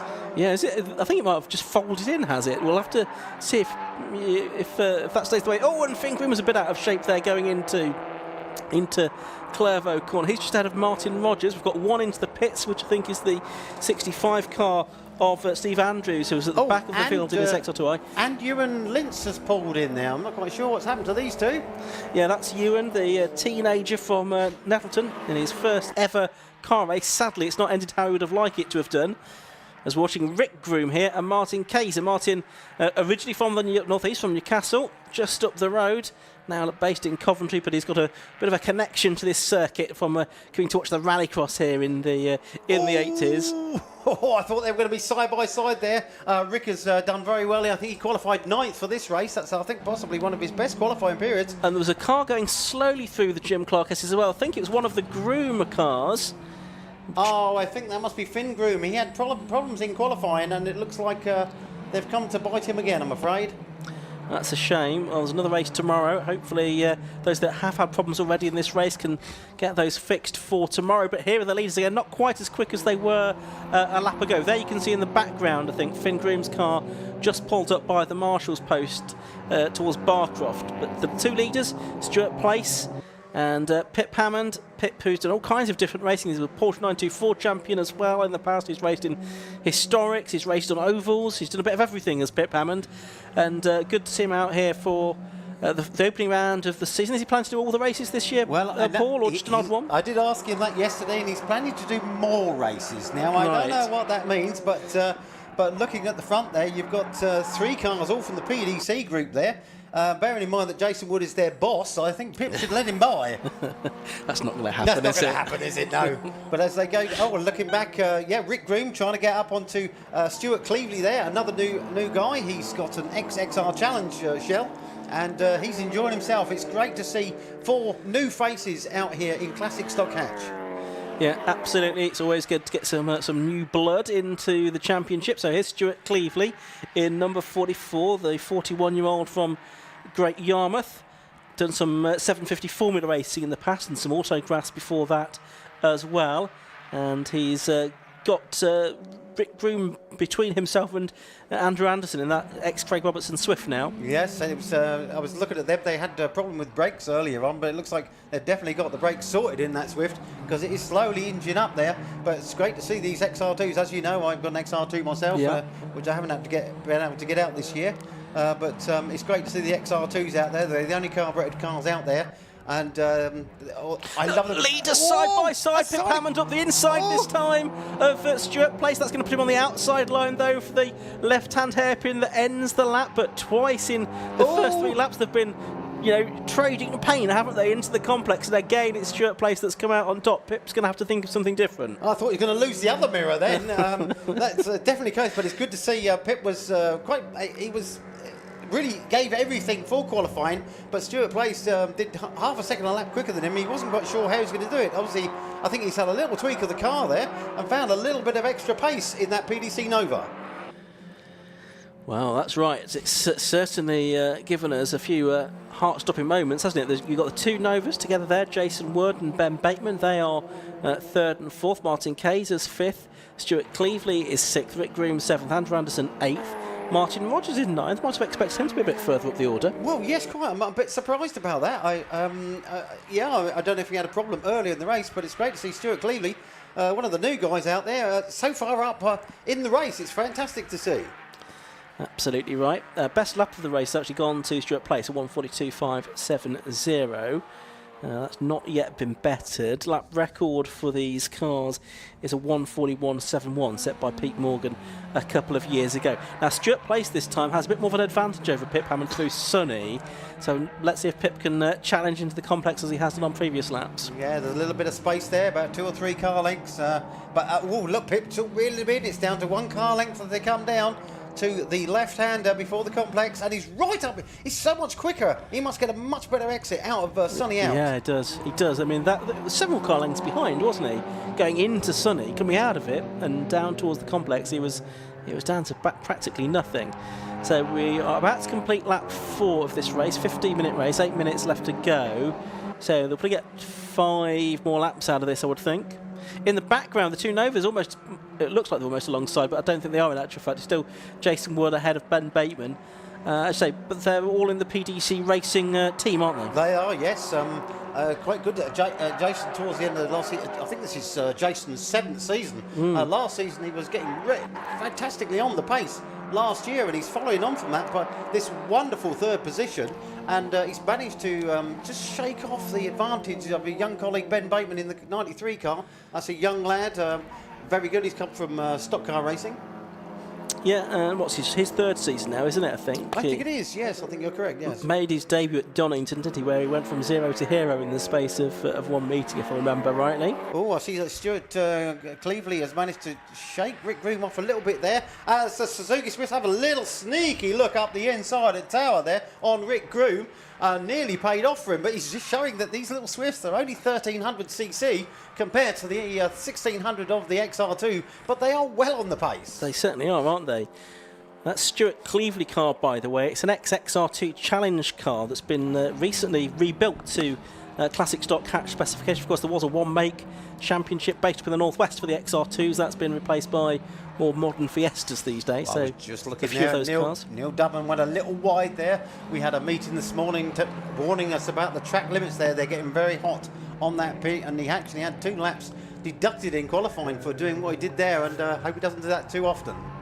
Yeah, got to watch out for any track limits issues. Of course, the rules on track limits changed part way through last season, but everyone should be familiar with what's permitted now. Yes, it's still very hard to do. You know, some of us have been racing for a few years. We've been used to the old rules, and the rules are quite tight now. That any part of the tyre that goes off the circuit or the curb, you will incur a penalty, and it's very strict. It's hard to do. These cars, we're doing well over 100 miles an hour as we go down the fast bit of the back straight, and it's not always easy to point it exactly where you want to. I guess it almost means you have to relearn some circuits as well, don't you, to drive it in a different way than you would have before. That's right. You have to be very cautious on your exits, where you'd grab that little bit more into the curb and take the little bit of the outer curb. You now have to make sure that you're not going to go over the curb, and of course the problem is when you do hit the curb. Stuart doing a perfect example of an excellent way. He stayed on that curb lovely, but some of the curbs are a bit bouncy and they could just send you a little wide. And but it looks like Stuart has managed to get those few lengths back again. But as we're shooting down the back there, we're heading towards this part. I love that corner. We're flat out over 100 miles an hour around that corner. Jason Woods getting a nice bit of four-wheel drift as we come into sunny in, sunny out. Now, in the past, this is where Pip Hammond has managed to get a better exit and get on the back of Stuart Place and see if he can do so this time. Yeah, you're looking out of the window to get the first view of what's going to go on in that battle. He is. He's back with him again. There we go. Yeah, you can see it on the stream now, right with him again.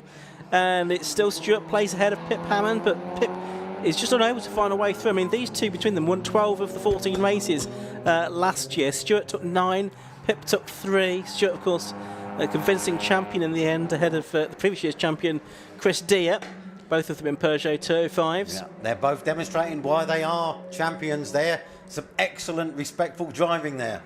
Is this a circuit, Paul, that suits one particular type of car, model of car compared to the I others? must say so. I mean, we have in the past we've had one of the XR2s on the podium. It was Steve Groom a couple of years ago. He got second place here. It's such a variety of circuit that all the cars are sort of levelled out, really, because some of the ejection cars, they're better on the long straights, but then you get things like the Swift and the XR2, they're very good on the wiggly sections, so it is very much a leveller. Yeah, no, it's not like getting from Cadwell Park on one hand to Silverstone National on the other hand, That's or right, something yes, like that. yes. And look at this, it's almost bumper to bumper for third place now. Ben Bateman trying to get one over on the team boss, Jason Wood, as they head. Yeah, you better watch it, otherwise he won't have a job on Monday. Turning their way through the left and right flick at Jim Clark S's. Oh, he just got away a bit there. Ben was right on the back of Jason there, but Jason managed to just get a couple of links on it as they come in. But Ben's really good under the brakes there, into Sunny in as they're going out. So again, I'm going to look outside the window towards the complex to see if these two can be as close together. But no, it looks like Jason Wood's just got a bit more legs on the straight there from the engine. Oh, here we go. Pip Hammond is on the inside of Stuart Place, and he's taken first place from Stuart Place. What a fantastic move.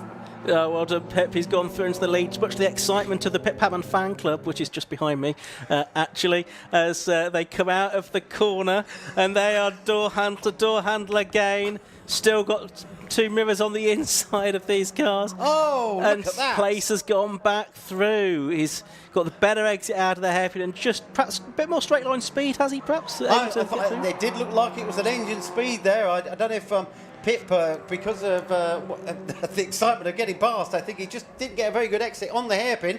But Pip Hammond is still all over the back of Stuart Place. Now he's had a sniff of that first place. We all know Pip. We know he will go for that first place. He certainly will. There's only 2.5 minutes left to go. It's flown by this race, hasn't it? Really? Yeah, it's been so much fun. Time flies, as they say. So down towards Tower to go. So there'll probably just be one more lap at the end of this one to make it. Yeah, a 9-lap race. That sounds about right to me. Stuart Place and Pip Hammond separated by 0.2 at the beginning of this lap. They're turning their way through Jim Clark again. The best part of 5 seconds clear of Jason Wood and Ben Bateman just appearing into shot there in the background, who in turn are about 6 seconds clear of Martin Casey and Stuart Cleveley, who are 5th and 6th. Top two have gone through. Two Novas in 3rd and 4th pushing on. Wood and Bateman. That part of the track, the fast bit there, Jason does pull a little bit of way from, but no, Ben hasn't caught up like he did in the previous lap. There's a good 6 or 7 car lengths between them now. And the leaders are going to be side by side again. Here they are. Up on the inside goes Pip Hammond. Oh, and he's into the side of Stuart Place this time. And Place holds on. I think there was a little bit of contact there. It's been robust stuff, this battle for the lead. And it's about to go on to its final lap, Paul. Robust is one way of putting it, yes. But there's an awful amount of respect between these two. And yeah, I mean, we've had this door racing pretty much throughout the race, and a little bit of respect now because of that little contact there. Pip has dropped back on the straight as he done before. What, we on the last lap, you reckon, Ian? Yeah, I think so. This is going to be very exciting as we come to... Oh, Pip got it all sideways there. Oh, no, I think that was... I'm trying to think what corner that was. That was that tower. He got it completely sideways, but saved it immensely. Oh, no, it's Clervaux. So they are heading up towards Tower. We've seen Pip where he's going to make the move. If he's going to make it, it's surely the complex. He's about 8 car lengths behind at the moment. Nice little scrap going past our commentary box window at the moment. That's Terry Roughton and Lucas Dryden. Moment there. Oh, I think his back tyres on the way off these Toyo tyres. They're very good for most of the race, but as it gets towards the end, they do go off, and I think Pip is really struggling with the back end of his car. So I'm afraid he might not be challenging for the lead after that. That's the second corner I've seen him go completely sideways. Yeah, it doesn't help, does it? But he will not yet be giving up, I'm sure, as through Barcroft goes third place man, number 41, Jason Wood. Number 93, Ben Bateman, is in 4th place. They're still pretty close together. Leaders are going to be heading down to the complex for the final time, and is Pip going to be anywhere close this time? Well, we're looking as they come into the... Oh, he's right at the back of him again! Oh, now Stuart's being very canny there. He's covered off that inside line, which Pip has loved. But Pip is trying to go round the outside and try and be on the inside. No, Stuart has cut him off. What a fantastic display of racing as they come round the hairpin. Stuart's in the lead with Pip Hammond. Now we've seen the power of this 205, and it's just going to pull away. He is indeed. So Stuart Place Ben is going to Bateman. cross the Ben line. Bateman has got Jason on the hairpin and has got 3rd place. What a fantastic move that was. Stuart Place then it is that wins the Finish Line UK Classic Stock Catch Championship race on Pip Hammond. Woo. Late drama with Ben Bateman grabbing that last place on the podium away from Jason Word. They finished 3rd and 4th. Martin Kayser 5th, only 2 tenths ahead of Stuart Cleveley, who closed the gap towards the end. He finished 6th. And then Rick Groom 7th, Andrew Anderson In that in little 8th Swift, place. fantastic. Oh my goodness. Well, Ben, what a sneaky move that was on your boss.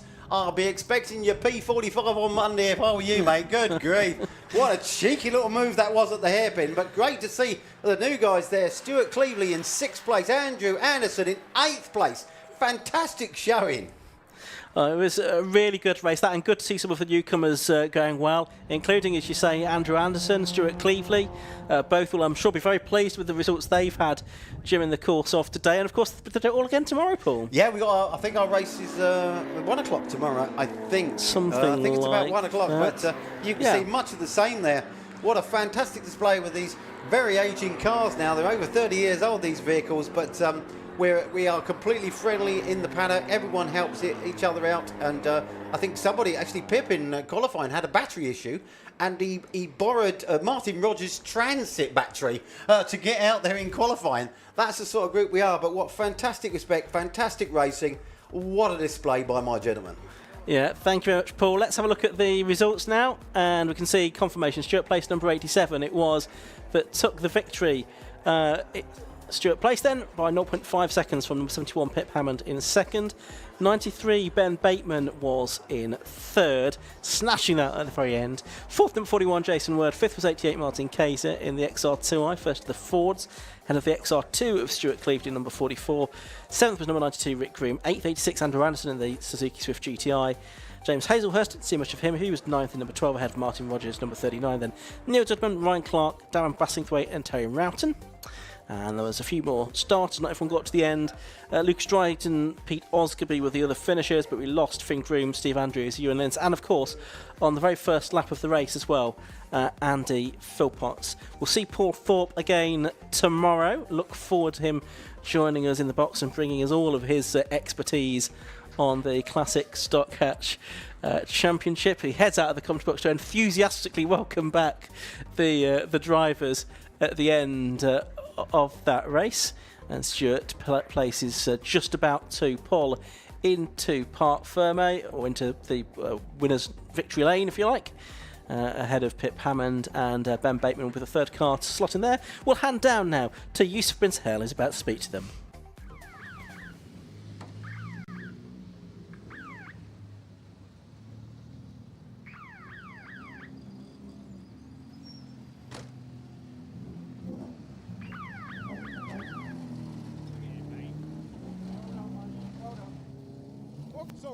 Well, I think that's got to be one of the best races I've seen. Pip, come over here as well. We'll grab both of you at the same time. I'll jump on this side of you. That was absolutely mental. I'll go to you first, Pip. Sure.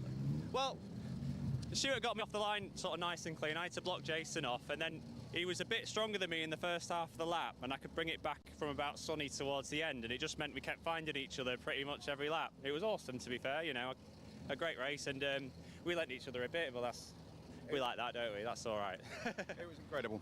Really good race and close. I knew that if I sneezed, he'd be through. His exits out of sunny out was ridiculous. No, incredible. And I could see him in the mirror, and I missed a gear at one point, and that sort of brought him in a bit closer. But no, it was brilliant. Real good race, and that's what it should be all about. Absolutely fantastic, and hopefully more of the same tomorrow. We'll give it another go. Well, congrats to the pair of you, and see you out on action, or see you out on circuit tomorrow. Thank you. Cheers. Thanks. And now we're going to go down to our 3rd place finisher, Ben Bateman. On the last lap as well, you saved it to the very end. Yeah, wow, what a race. I didn't really know what I could do in the last lap, and Jason made a little mistake coming into the last couple of corners, dropped us down into 2nd gear. Bit naughty, but yeah, we managed to get it.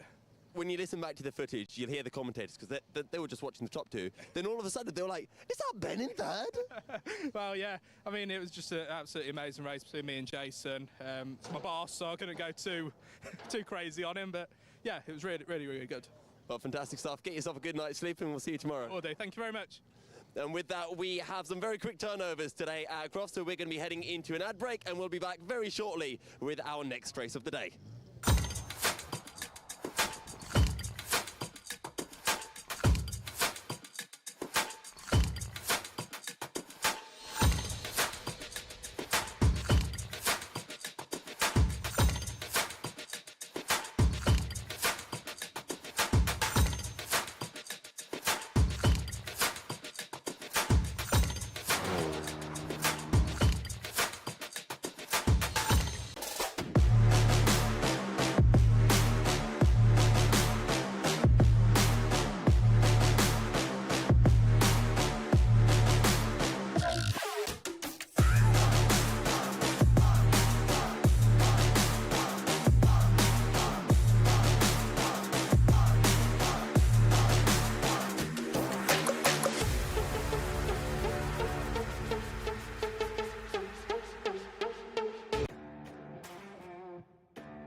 So the Yokohama Low Cost Championship is up next, race 4 on the programme.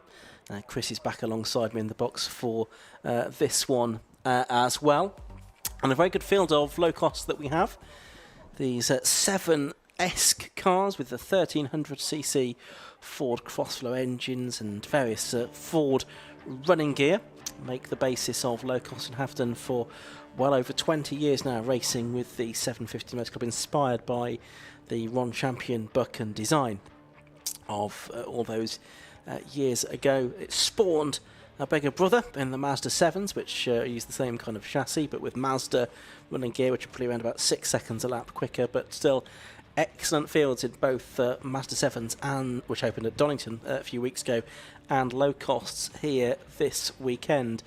We do have one returning champion on the grid. That's Martin West, who we also saw out on duty in Donington in the Mazda 7s on Easter Monday. But other than that, a really wide open field of drivers who could potentially take the championship this year. Chris is studying the form. What do you reckon we could see this year?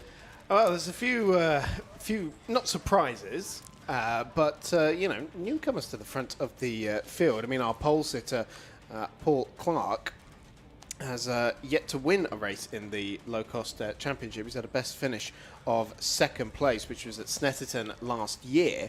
And, of course, starting on pole position is a pretty good way to go about starting the season and going that first win. He is combining his 2024 campaign with the Clio Sport Championship as well, doing a second season of that. But he will have stiff competition with Daniel Garrett on the front row of the grid with him as well. And, of course, Angus Goff in his second year of car racing now, the former motorcycle racer. He raced in British Superbikes and Thunder Sports 500cc winner as well. Was racing motorcycles for 7 years before making the switch to car racing last year. And then, of course, sharing the second row of the grid is the 2021 champion, the only former champion on the grid of the low costs, Martin West, returning after a stint in the Mazda 7s as well. Reigning champion Craig Land moving on to the Mazda 7s as well, so he is absent from the grid. But of course we do have other returning drivers and champions in other series as well. Lee M in the number 5 machine. He is a Sports Specials champion from 2018, which he won in a low-cost chassis, so should be pretty quick. He last raced in the championship in 2017, but has qualified all the way down in 20th place. Yeah, a little bit surprising that. Let's have a look at the grid order for you now. Then we've not quite yet got the cars released out onto the circuit, though. I think they're going to be going any moment. We'll bring that to you in just a moment.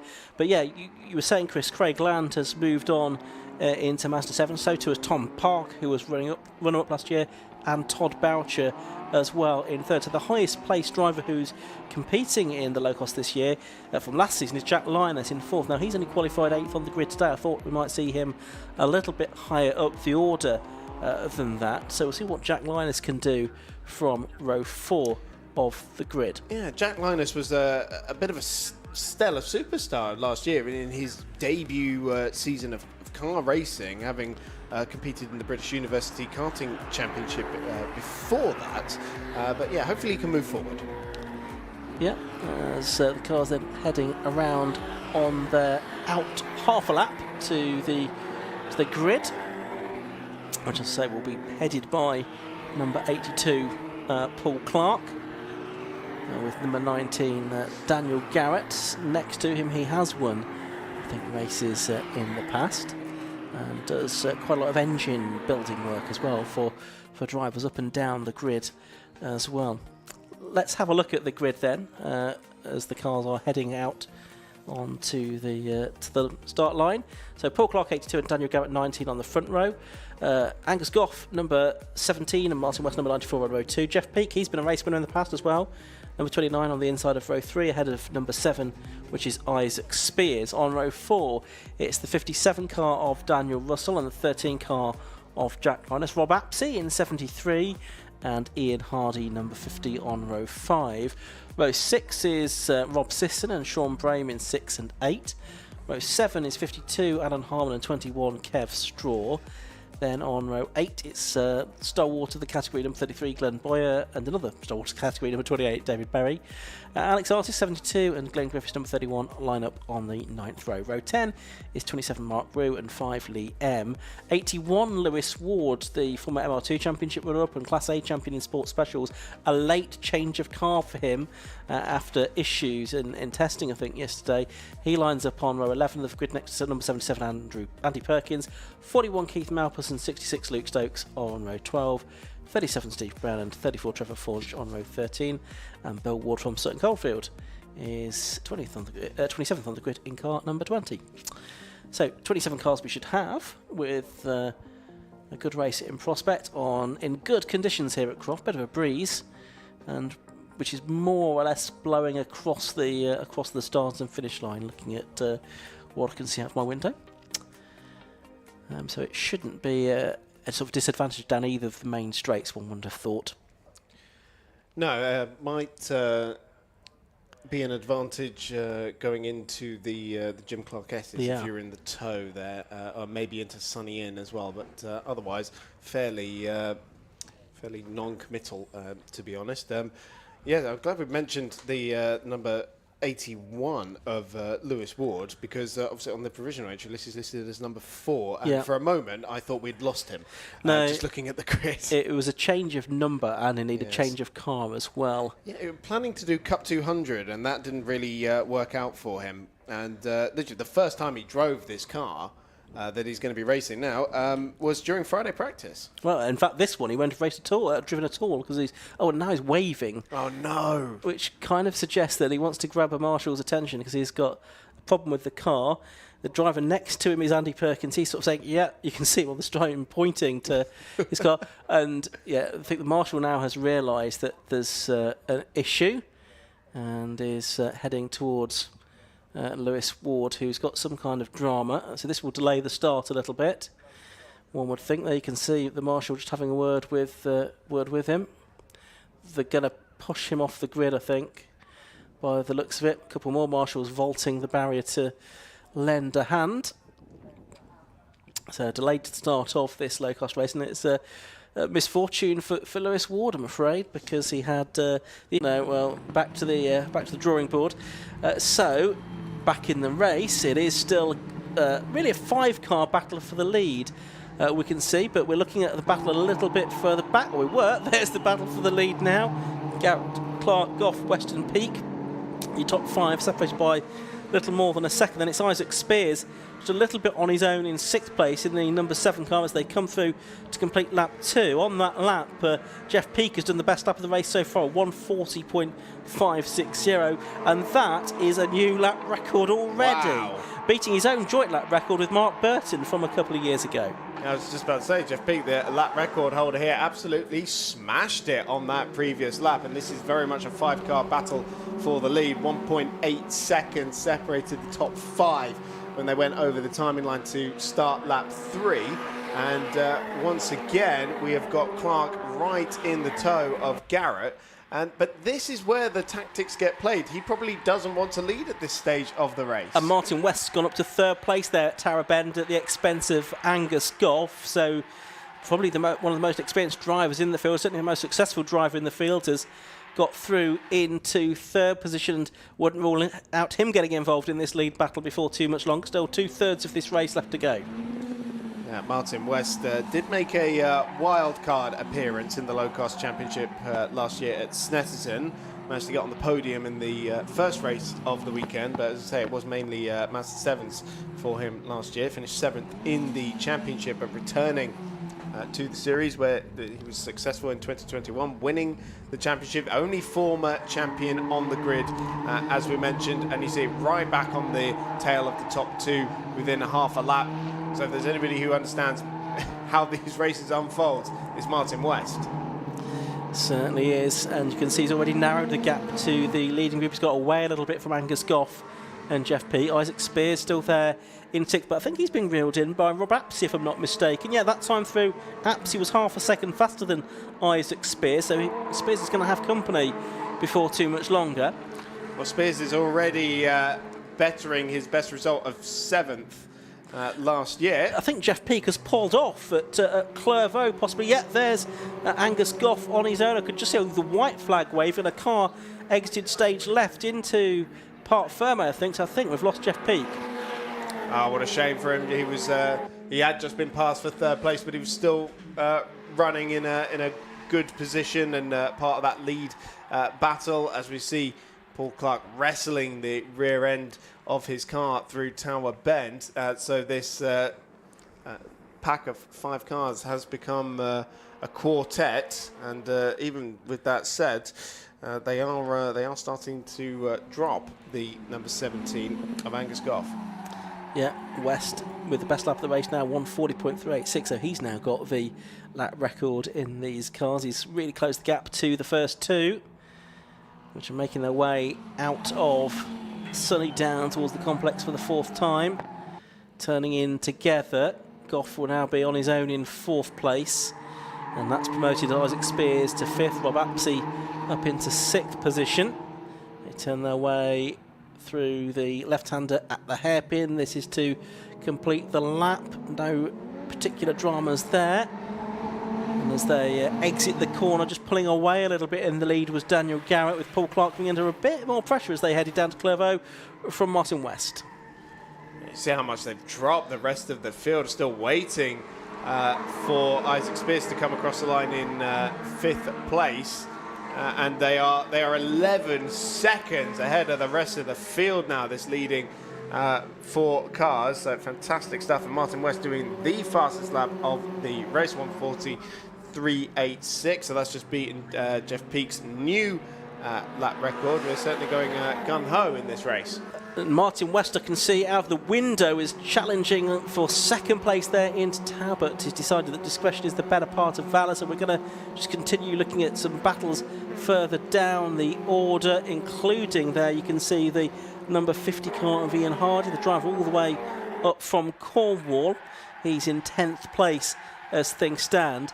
And there you can see the 13 car, which is Jack Linus. He's just ahead of Sean Brain, but he's closing in on that battle for 5th place between Isaac Spears and Rob Apsey now. And Apsey's gone through to 5th at the Jim Clark S's. Isaac Spears down to 6th place, but then you've got Brame and Linus in very close proximity.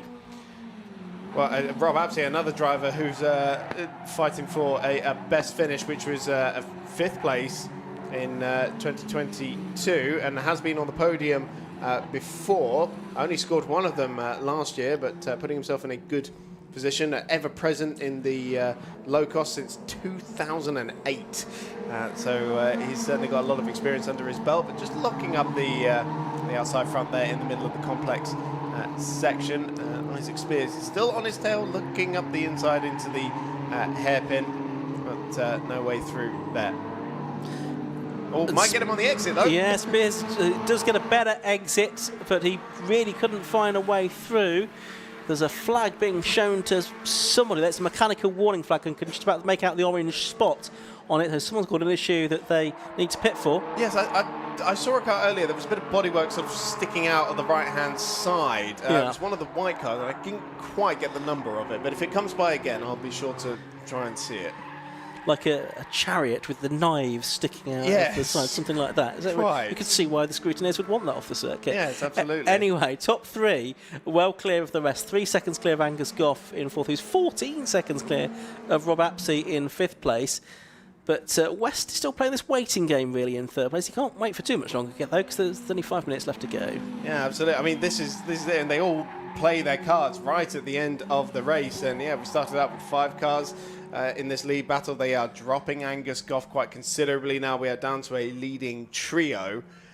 And, yeah, Daniel Garrett's led this one since the off, took the lead at the first corner of the race from the front row of the grid, and now we're just waiting to see who's going to show their hand first.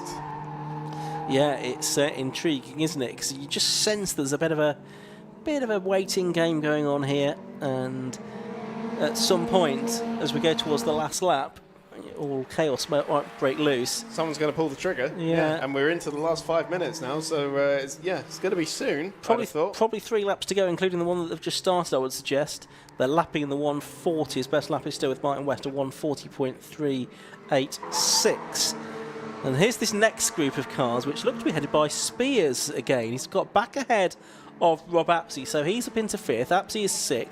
Then it's Sean Brame, 7th, and then Daniel Russell was ahead of Jack Linus over the line, but that's changed around again as they arrive at Clervaux Corner. Jack Linus back into P8. Fantastic stuff up and down the field. It's certainly changing around a lot more than the leaders. That is for sure. And you see the much bigger pack they find themselves in as a result, because it's just an absolute queue of cars. But we're back with the leaders, and that is because Paul Clark has gotten ahead of Daniel Garrett and is into the lead of the race. Well, has he pulled the trigger too early, I wonder, because there's still 2.5 laps to go as they arrive at Sunny Corner. He's got to gamble now and be able to make a break away from Daniel Garrett, because you probably don't want to be chasing. That car with the flapping bodywork has come in, the number 37 car it was, Steve Brown, the Columpton driver. He's going to, there was some bodywork flapping, which the officials will take a look at. Yeah, either duct tape it down or yank it off. That is the way of things normally. But yeah, just over 3 minutes to go. You can throw a blanket over these 3 cars at the hairpin. So Paul Clark has pulled the trigger. Has he pulled it too early? Daniel Garrett is back in the slipstream. Of course, Martin West right with them as well. Paul Clark doing the fastest lap of the race last time around, but Daniel Garrett coming straight back at him. And before they even get to Clervaux, has pulled clear of Paul Clark. So was that Paul Clark letting him through, or has Daniel Garrett just got that much speed down the straight? Steve Brown, I could see he was back out into the race as well, so whether they went for the duct tape or yank option, I'm not quite sure. Either way, they've got the car safely able to continue as Paul Clark gets alongside Daniel Garrett on the run down to Tower Bend, and Martin West going to try and buy into this as well. It's going to be Garrett that emerges into the corner first, but West might go to second place here. It's on the inside line all the way through Tower, but it looks like a better exit from the corner for Paul Clark, and he holds on to second position as they head into the Jim Clark S's for the penultimate time. Daniel Garrett will just be rubbing his hands. Yes, keep fighting behind me. Let me pull a gap in these last couple of laps. Hasn't quite worked out, though, because Paul Clark's still able to stick with the back of Daniel Garrett. But I must say, that gap between those top 2 cars is about as big as it's been all race, even though it is still very slender. Martin West looking very racy on the way into the complex as Paul Clark feels the need to defend. And again, that's just going to allow Daniel Garrett to just pull some inches in front of them we are coming on to what will probably be the last lap, I'd have thought. Yeah, I think it will be, because there's less than a lap time to go, about a minute and a half there will be as they go across the line. And there's the last lap board being prepared, and it's now shown to Daniel Garrett, who goes on to the last lap in the lead of the race by 0.6 of a second. Wow. You don't necessarily want to be leading at the start of the last lap of a low-cost race, but 0.6, is that going to be enough, Chris? What do you reckon? Oh, well, we're going to find out in about 3 corners' time, aren't we? Because Tower Bend seems to be the favoured overtaking spot. It's at the end of the longest straight. So what kind of an exit does Daniel Garrett get? Well, Paul Clark has closed right up. It might have been 0.6 of a second at the start of the lap. It certainly is not now. They're going down towards Tower Bend, and we need to see if Paul Clark is going to be able to take the lead away from Daniel Garrett. Yeah, and I can tell you that he has done. I can see out of the commentary box window that Paul Clark has got the lead away from Daniel Garrett in second place, and then there's a gap back to Martin West in third position. There is confirmation of that fact. Paul Clark just ahead of Garrett, half a lap to go. Yeah, but Daniel Garrett's not going to take this one lying down, is he? I'm sure he will have a little look at the complex. Martin West seems to be out of the running for this one, unless something happens between these two with just a few corners to go. But Daniel Garrett following in the wheel tracks of Paul Clark. Aboard that number 19 machine, coming towards the complex. Only a couple of braking zones to go, and Daniel Garrett locks up, runs a little bit wide. That brings Martin West back into it as well. That might have just secured victory for Paul Clark. Can Martin West find a way through for second place? Very hard to make a move on the outside line there work, and it looks like it is going to be Paul Clark. And what will be his first win in the Yokohama Low Cost Championship. Out of the corner he goes. He's got a 3-car length advantage. Checkered flag is made ready, and Paul Clark wins in low cost at Croft. Round 1 of the championship goes to Paul Clark by 0.3 of a second from Daniel Garrett. Martin West is third, another 0.3 behind him. And Paul Clark also gets the fastest lap on the last lap of the race as well, a 1:40.18. That's a lap record. Also a bonus point for fastest lap as well. Could be important at the end of the season. Meanwhile, a bit further back, the battle for 8th. Oh, and there's a spinner in that back group as well. But Isaac Spears now comes across the line in 5th. Sean Frame is 6th. Jack Linus is 7th. Daniel Russell is 8th. Liam 9th, so he's come through nicely after qualifying a bit further back than he might have liked on his low-cost return. And Ian Hardy completes the top 10. Wow, what a race, especially between the top 3. Paul Clark, first win in the low-cost championship. We've said it just before the start of the race. He had a best finish of 2nd at Snetterton last year. And yeah, he's gone one better than that now. And great little battle with Daniel Garrett and Martin West. Didn't have a hand to show right at the end of that battle, which is somewhat interesting. But look at that, they were 10 seconds clear of the rest of the field, and those 3 in a class of their own. Fantastic stuff. Yeah, really good race that between those 3.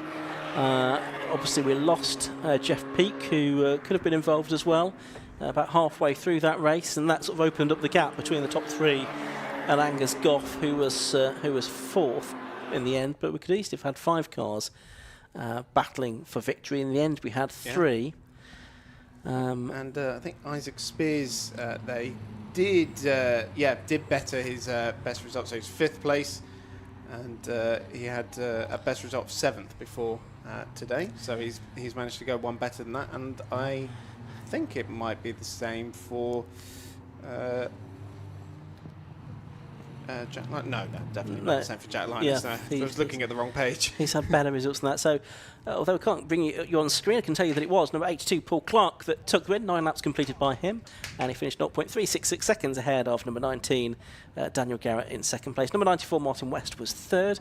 17, Angus Goff, was 4th. 7, which was Isaac Spires, was 5th. 8th, Sean Brain, was 6th. 7th was number 13, Jack Linus. 8th was number 57, Daniel Russell. 9th, number 5, Liam. And 10th, number 50, Ian Hardy. Then it was Alan Harmon, Kev Straw, Rob Apsey. Was he the driver that had the spin at the hairpin on the final lap, possibly, because he drops a long way down? Could well be. I didn't quite see it because, no, I didn't. Ironically, one of the Alpha Live cameramen kind of blocks our view of the hairpin from the commentary box. Blooming cameraman. I know, right? 14th, Glenn Boyer. 15th was the 31 car of Glyn Griffith. 16th, Rob Siston. 17th, Dave Berry.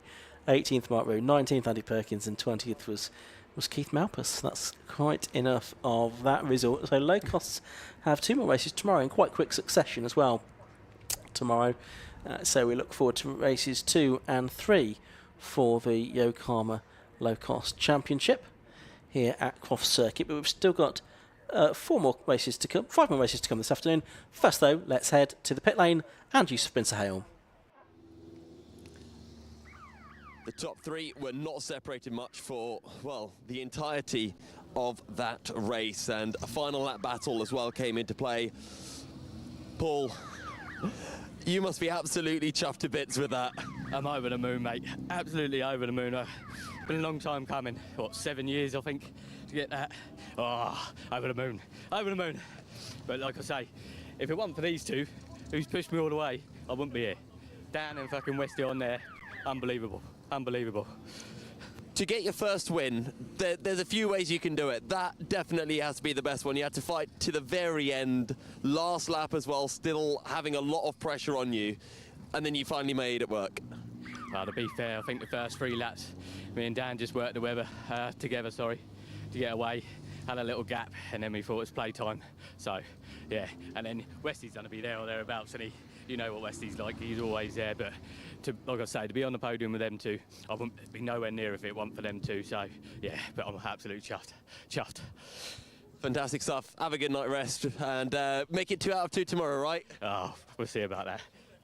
I think that there was a swear word that might have just come out for a second. We'll go back, have a chat with Daniel, because Daniel, you put so much pressure onto Paul. Fantastic battle, and then that little lock up on the last lap. It was looking so close. I was trying, but he's too damn quick. You know, I'm going to have to stop building all this lot of engines. No, it's great. It was great. I've heard from others that Croft has just been a really physical circuit. Do you feel that in these? Yeah, absolutely. Yeah, you've been thrown around left, right and centre over curbs, trying to keep within track limits. There's bits flying off the cars and braking. I dare say something broke on it, but yeah, some track. Yeah. Well, you've got to get these round 1 more race here at Croft, and the gap between you 3 is really, really close. Yeah, I'll be honest. It could be anyone's tomorrow. Absolutely. It could be Angus's. It could be Westy again. Honestly, don't know. It's one of them. pick of the hat, I think, isn't it? Well, we might have to pick it out of the hat tomorrow. Anyway, best of luck for tomorrow, and we'll see you out in action again. Cheers, buddy. Thank you very much. Right, we'll move on to our 3rd place man, Mr. Martin West.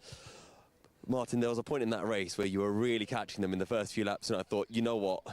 I think Martin's got them. He's got the pace, but then they just started to eke away again. Yeah, no, it was, they've been strong, them two, over the test day most of the weekend, so it was a case of me just clinging on for dear life. But yeah, there was a point in there where I thought, are they slowing down or am I getting quicker? But I think they were just pacing themselves for the last lap. But I'm just more made up that Clark won the race at last. I think it's taken him 10 years to finally get that win, so I'm absolutely made up for him. I think I celebrated more when he went across the line than when I won races before, so I'm so pleased to finally see him win a race. It was brilliant. That has made my weekend already. Yeah, there's been a lot of good camaraderie as well for that win for Paul, from what I've seen. For tomorrow, is there any chance of rain? Would you like to see some rain?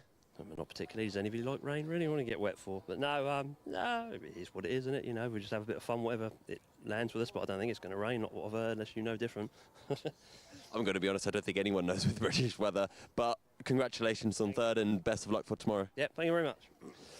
So, with that is 1 more race on. We're going to be heading into a short ad break, and when we come back, we'll be having our Tekiwa Road Sports Endurance race coming up. Stay tuned.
It's time for the first Tagiwa Road Sports race of the year. It's a 45-minute mini endurance format. There's driver changes, there's mandatory pit stops, and it's going to be a lot of fun because it's a very big grid of cars that we have as well. I can see one or two gaps on the grid beneath me, but I'm going to tell you how it's going to line up. I'll also tell you who the start drivers are, as far as I have them anyway, during the course of this one. So on pole position, it's going to be the number 1 car of last year's Club Enduro champion, Scott Parkin, in the Audi TT TDI. Besides him is number 25, Darren Ball, in the Seat Cupra. Row 2 is going to be number 18, which is Simon Major, in the Seat Cupra. Next to him is going to be the 236 car, which is Morgan Bailey's Honda Civic. Row 3 of the grid will be the 53 car. Now, that's being shared by Johnny Weston Taylor and Andy Hiley in their Lotus Elise S2, but I'm not sure who the start driver is on that one. I've not been given that information. Next to them, though, will be the Ryan Parkin Audi TT TDI twin of Scott. He lines up 6th. On the 7th row, on the inside, we've got the first Class B car. That's the Ginetta G40, which is being started by Matthew Tidmarsh before handing over to Chris Webster. Then next to him is going to be the 221 car, which is the new car for the Browse family, the Seat Leon TCR, and it's going to be Luke Browse starting this one. On to the next row of the grid, row 5, that's Rob Andrade in the Seat Cupra, and the car that will be started by Andy Schultz, a BMW M2 for him and Matt Hampson this year, as the cars head off onto their green flag lap. Row 6 is going to be 5, Jonathan Packer, and number 4, Chris Freeman, both in Volkswagen Golf GTIs. Row 7 is 26, Mark Burton, and 82, Ben Williams in BMW and Seat respectively. Then it's John Munday in the Honda Civic, number 14 on the inside of row 8, beside number 95, Tom Stanaway in the BMW 328i. Row 9 is 81, which is going to be started by Theo Millward. That's the BMW E36 for the drivers that have stepped up from the 116 trophy. Besides Theo, it's going to be the number 83 car, the Honda Civic Type R of William Putskill. Then rounding out the top 20, it's going to be 55, which is going to be started by Paul Simerson. That's the BMW M4 GT4, and Rob Fennick starts the BMW M2 CS, number 10, next to him. Then it's the first of the Class C cars. That's Samuel Dennis in the Honda Civic Type R, number 195. Besides him is number 76, Michael Down in the Porsche Boxed S. Row 12 is going to be 68, John Dundee in the Ginetta G40, and 116, Matthew Morgan in the Honda Civic FN2 Type R. Then on row 13, it's the Jez Banks even, and Daniel Perry Ginetta G40, and Andy Stevens in the Mini Cooper. It'll be Jez starting the number 7 car, by the way, Andy Stevens in car 150. Row 14 is 16, Matthew Stenning, starting in the Honda Civic Type R. Next, number 112, Richard Jones. Row 15 is going to be 36, started by Darryl Bennett, before handing over to Sam McKee. Next to David Nolan, number 73. Row 16 is the Adcox, Philip starting that one. Down ahead of son Matthew. So that's car 88, the first of the Class D cars, besides 155, Ricky Abel in the Nissan 370Z. Ivan Mayers 316 on the inside of row 17. Next to Andrew Anderson, back out in the Suzuki Swift GTI, fresh from his classic stock catch run. Then row Number 18 is going to be Robert Higgins in the Toyota MR2, ahead of Morgan Cleesby in another MR2, and Neil Primrose Gilletta G20 will be at the back. That had troubles in qualifying. And while I've been going through all of that, the cars have made their way around most of the green flag lap for a rolling start. Mandatory pit stops between 15 and 30 minutes into the race. Looking forward to this, Chris? Absolutely. Scott Parkin, the Club Enduro champion, as you mentioned, stepping up from Class B to Class A in a newly developed Audi TT from Darkside Developments, and obviously starting as he means to go on by putting it on pole position. So very much looking forward to seeing how this one plays out. Yep, so 45-minute race, rolling start, and we're watching for the lights to go out, which they do now. The race getting underway, and what a fantastic sound and sight they make. Not a good start for one of the Hondas. That's slowly hugging the pit wall with a problem that's going to pull into the pit lane exit, I think, somewhere down the order. Try and pick up on who that is in a moment. A wheel through the dirt there for number 4. That's Chris Freeman in the Golf, but he escapes from the gravel trap at Clairvaux without too much delay at the start of this 45-minute race. There's 4 different classes. They're based on different power to weight ratios, but that's the car from pole position of Scott Parkin that leads. Yes, and the car that started on the second row of the grid, the number 18 of Simon Mauger, the Seat Cupra, that has jumped into second place ahead of Darren Ball's Cupra. So we've had a change for second right in the early stages of the race. But Scott Parkin, meanwhile, has started romping clear, and of course did have the Class B victory last year at this race. But, a whole different kettle of fish, racing in Class A now. Yeah, great field of Class A cars here. We'll see many of them out tomorrow as well in the 150-minute Club Enduro race. But coming towards the end of lap 1, that was one of the BMWs getting a wheel on the dirt at the complex. Yeah, side by side with Chris Freeman there in the number 4 Golf. And, well, he was also out in the Club Enduro tomorrow as well. And we have a pretty clean first lap, to be honest. It didn't look like there were too many dramas out there. And the classic stock hatch Suzuki Swift about to come past on the screen as well, behind this yellow BMW. That's going to have double duty there for Andy Anderson. But, we see it's a field of Audi TTs, and Seat Cupra is up at the front of the field. And then in 6th position looks to be the BMW. Sorry, Chris, but just watching there, the number 4 can't make a place back up. That's Chris Freeman getting back ahead of the John Monday Honda after those early dramas. Sorry, you were saying. No, absolutely fine. Because I think the BMW is actually in at 7th position because it's behind the Lotus. Now, I think the Matthew Tidmarsh Ginetta there you can see is going slowly. That was the car that was leading Class B, but that looked to be going slowly. So that might have given the Class B lead now to Mark Burton, former low-cost champion in the BMW 330 Ci. So we'll keep an eye on that. Meanwhile, the overall leaders are already coming through to complete their second lap of the race. And it's Scott Parkin continuing to lead by 2 seconds now over Simon Mordrup. And then it's Darren Ball in 3rd place as things stand. Of course, there is a mandatory pit stop to take as well. So if they've got 2 drivers in the lineup, that's where they'll do the driver change. If you're running solo, then you just have to sit in the car for a little bit. But yeah, Scott Parkin pulling that gap to 2 seconds, and already I wouldn't say quite flirting with the lap record just yet, but for what was the first flying lap, let's say, of the race, he's only 6 tenths away from Dan Sylvester's lap record of 1:28.08 set last year. Of course, Dan Sylvester was man of many talents last year, competed in just about every different type of championship this club had to offer. Hot hatch MR2s, amongst other things, during the course of last year, with some success as well. Yeah, quite a bit. Yeah, so certainly a rapid driver.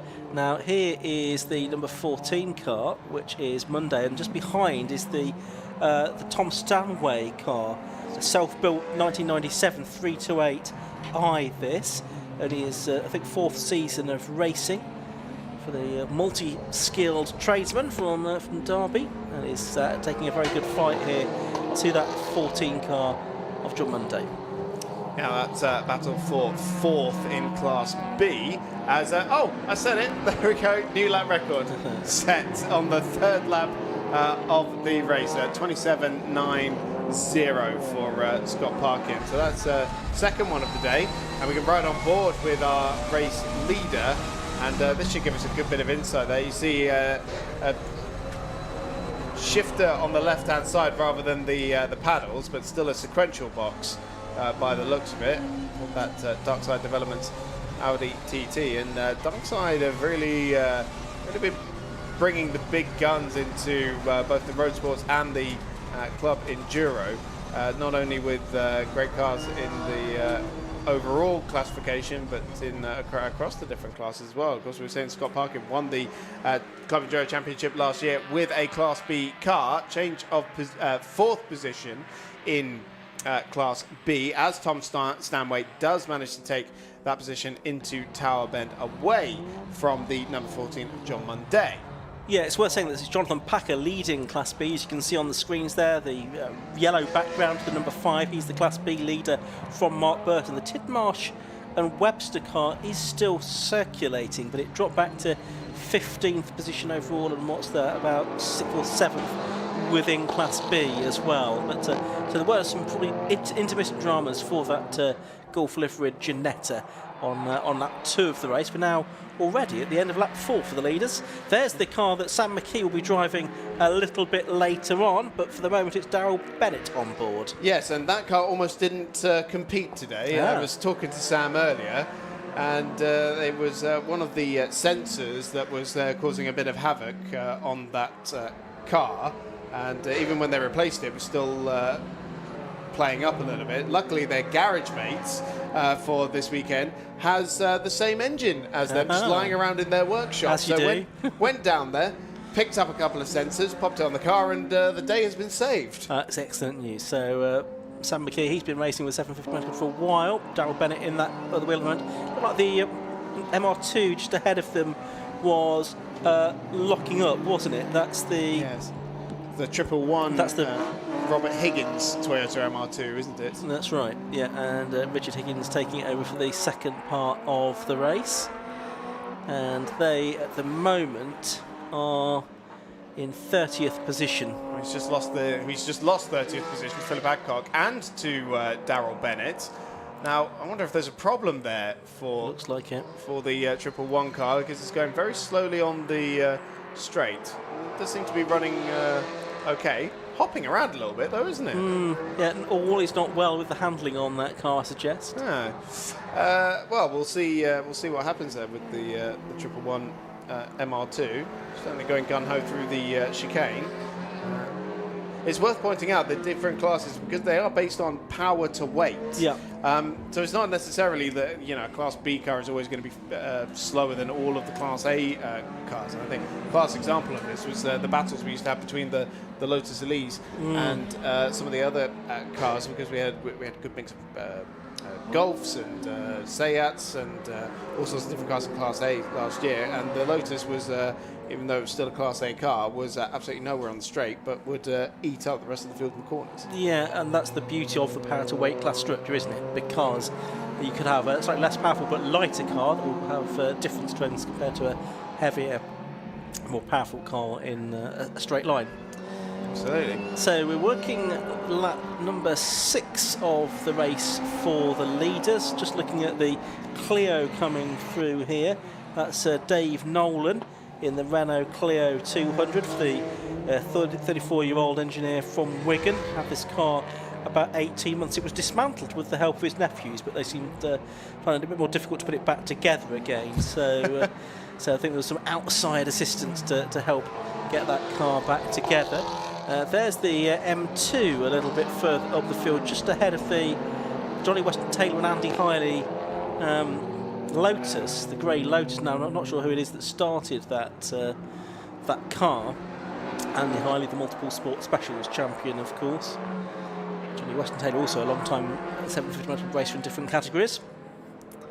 And they are in 7th place, just chasing after that Schultz and Hampson BMW. And it was Andy Schultz, the quicker of the two drivers, that had started that car. And it was a changing car from the M3 that he and Matthew Hampson have raced in previous seasons for quite a few years with the 750 Motor Club. Number 5 car here in 8th place, which is Jonathan Packer. And now, see, this is what we mean, the battle between the different classes, because Jonathan Packer's VW Golf is a Class B car. In fact, it's a Class B leader, but the car directly behind him is the Class A 777 set Cooper of Rob Andrade. So there is, still battles to be had, and that is a car that's produced between City Quick Logistics Racing and MT Motorsport Engineering.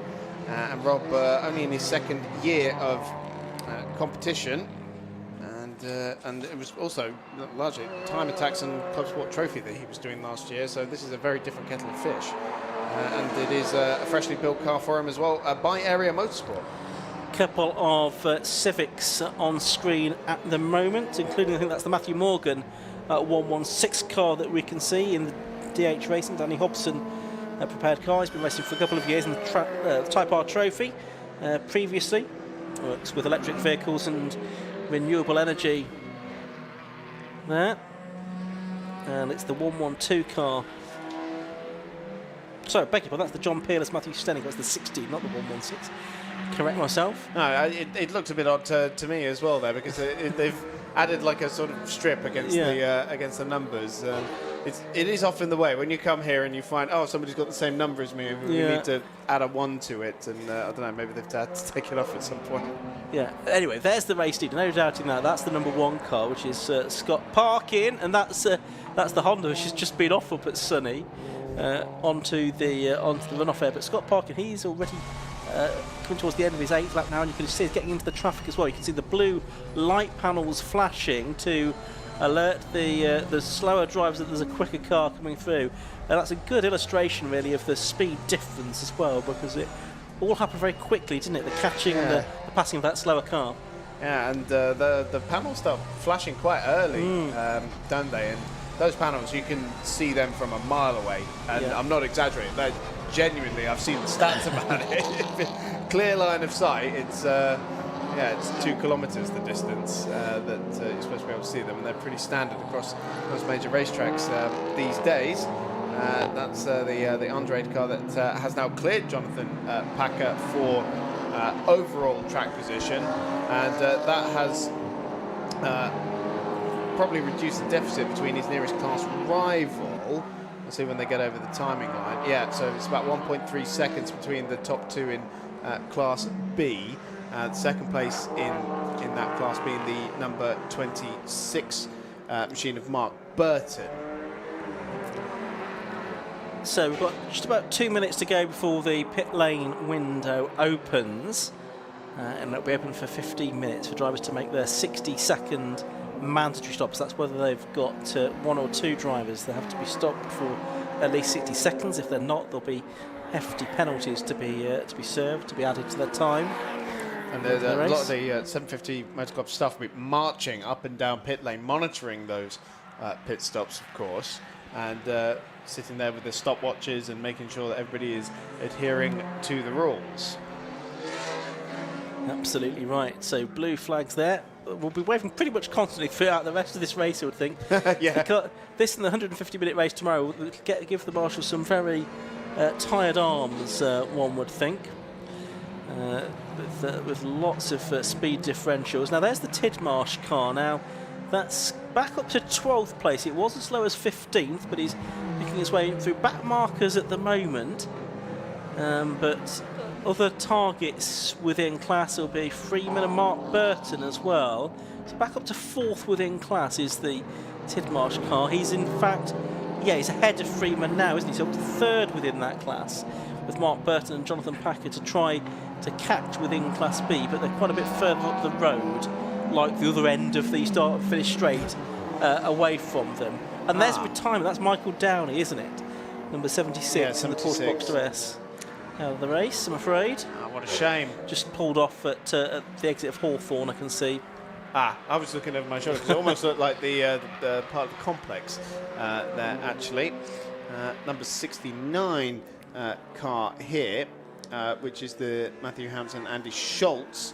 Schultz coming in behind the wheel, BMW M2, which is competing in Class A, and that is quite a hefty bit of kit. In fact, I almost mistook it earlier in the pit lane for the GT4 M4 that is competing in this race as well, which is I think a little bit further down in terms of its class as well, because the GT4 car is the Speed Tech entry, the number 55 Paul Simonson and Richard Stanton, which is currently in 18th place. But certainly a good bit of kit there as we hit the 30-minute mark, and that means the pit window is open. Yeah, so we've got 15 minutes now for drivers to make their stops, driver changes or otherwise. And as the season goes on, there'll be penalties added for success within each class, but because it's the first round of the season, there's no success penalties to be served as yet. Class with sequential boxes do have to, I think, have a 10-second extra stop compared to other cars. Yeah, there's a separate class for that in the Club Enduro anyway, the Club Sport Trophy for any cars that have got H-Pattern's gearbox still. But of course that'll be out tomorrow. There's the 112 car, Richard Jones in his blue Honda Civic Type R, local driver from Middlesbrough, so he's not had too far to come for his racing this weekend, but you can see how quickly he will lose ground to the more powerful cars in other classes. And there's Mark Burton. You could just see him in the red and black Kona Motorsport BMW 330Ci just in the background. There he is in the background of shot now. He's not far away from that car, the number 5 Golf, the white and blue and black and grey Golf of the class leader, which is number 5 Jonathan Packer. Yeah, so Andre took that position a couple of laps ago. He's not really pulling much gap over the Class B leaders, 8th and 9th overall. Top 8 all being Class A cars at the moment. And then you've got the battle for the Class B lead, not too far behind them. And in fact, the gap between the top 2 in Class B is decreasing. It was less than a second last time around. I dare say it's gone out a little bit on this lap. Yeah, it's closer to 2 seconds now, and that's traffic management, isn't it? Really? First of the cars into the pit lane that I've seen is number 7, which is the Jez Banks Daniel Perry Ginetta G4 to GT5, and so that's going to be a driver change. Daniel Perry will take over that car. And that car was in 26th position before it came into the pits, and it's 7th within Class C. There's Jonathan Packer, still our Class B leader then, and he's got that back mark between himself and Mark Burton, former low-cost champion, an M2 class champion last year in the BMW Car Club Racing Championship. There's Burton now, Club Racing UK ambassador as well. He's picking his way past the number 71 Morgan and James Cleesby MR2 for the Falcons Enduro from Sutton Coldfield. Mark Burton just hot knife through butter through Croft and Sonny in there, wasn't he? Absolutely slicing his way through the field. See again the battle for 8th and 9th overall, and Jonathan Packer is still closing in. The car behind them, which is the 26, is second in Class B, so that gap's come back down again. It was 2 seconds a lap ago. Yeah. It's halved now, and yeah, again, traffic management so key in all of that. So it's 1.3 seconds now. As the second car to come in is the number 71 Morgan Cleesby Toyota MR2 Roadster, as the number 7 Ginetta is just making its way back out onto the circuit. Here is the stop for the 71. Yeah, it's going to be James Cleesby, the son, getting in, hauling his Dad out of the car. I wonder if they're showing a timer there on that phone on the right-hand side. I don't think it's TikTok. Probably not. No, it'll be a timer just so James can see how long stationary they have been. If that is TikTok, that is the ultimate video split where you've got a little game playing at the bottom of it and then the actual video playing at the top half of the screen. Quick generation these days. I'm just going to quickly run down the order before we get too deep in the pit stops for those at the circuit. Number 1 is leading lecturer Scott Parkin. Number 18, Simon Mordred. Second, number 18. Third, 25, Darren Ball. Fourth, number 6, Ryan Parkin. Fifth, number 221, which is the Browse Seat. Sixth, number 69, the Schultz BMW. Class B being led by number 1, Jonathan Packer. From 26, Mark Burton. And 8, Matthew Tidmarsh. Class C being led by number 1, Samuel Dennis. From number 2, Matthew Morgan, and number 150, which is the Andy Stevens Mini Cooper, and Class D at the moment being led by the Adcocks. 25 minutes to go in this race, and still another 10 minutes of the pit window. Yeah, that the Class D leaders, the Adcocks, might bring an end to Ivan Mayer's Class D winning streak, which has been the last 3 races: Snetterton, Brands, Indy, and Donington. Yeah, it could be a change of the honours there. There's our Class C leader, which is 195 Samuel Dennis in the Honda Civic Type R Motorsport prepared car, and he is about 13 or 14 seconds clear of the next car, and a bit more than that over the next car within his class, which is Matthew Morgan. So Samuel Dennis, quite a convincing run in Class C. He's another driver that we've seen in Type R Trophy over the past couple of seasons. Opting to go the endurance racing route for this season in the 195 car. You would, wouldn't you? It's just great value for money, isn't it? I think this and the Club Enduro is probably the best value for money motorsport you can get in the UK. And that's one of the Seats coming in, the bright yellow Williams car, number 25, Darren Ball. Here's the 82 car, Ben Williams already in his Cupra, Class A car. I think we'll see that out in Club Enduro as well, unlike Iyengar sharing the car tomorrow, but it's just Ben Williams going solo today in that Capture Motorsport machine. And the pit lane starting to feel a little bit busier. Yeah, just had 3 cars pulling, including that Toyota MR2 that was also hopping and skipping, and the number 69 BMW M2 as well. And also the 221 machine, which I think we can see here. There's just a little bit of smoke coming out of those brakes. Yeah, just a little bit hot. That's the Browse car. So they've switched from the stone market glass BMW to put that same livery on the side of this Seat. I like it. Looks good. It does. Very smart indeed. The Peerless car's just come in as well. The number 16, which is just pulled up in front of its garage. And so this is going to make things look a little confusing on the timing screen while this sort of plays out, because we've had the 3rd place car in. No sign of movement yet from our top 2 just yet, although Scott Parkin, the race leader, is making his way out of the hairpin. And no, he's using the middle of the road because he's lapping traffic, not because he's making his way into pit lane. One of the twins, of course, Ryan. They're in what is now 3rd place in the number 6 machine. That is a car he'll share, or no, it's still sharing in this race as well with Dylan Brickter as well. They're back out for the Club Enduro race tomorrow as well. There's Dennis again, 195. And making his way down the straight, passing, I think it was Ivan Mayers he was lapping actually, in the BMW.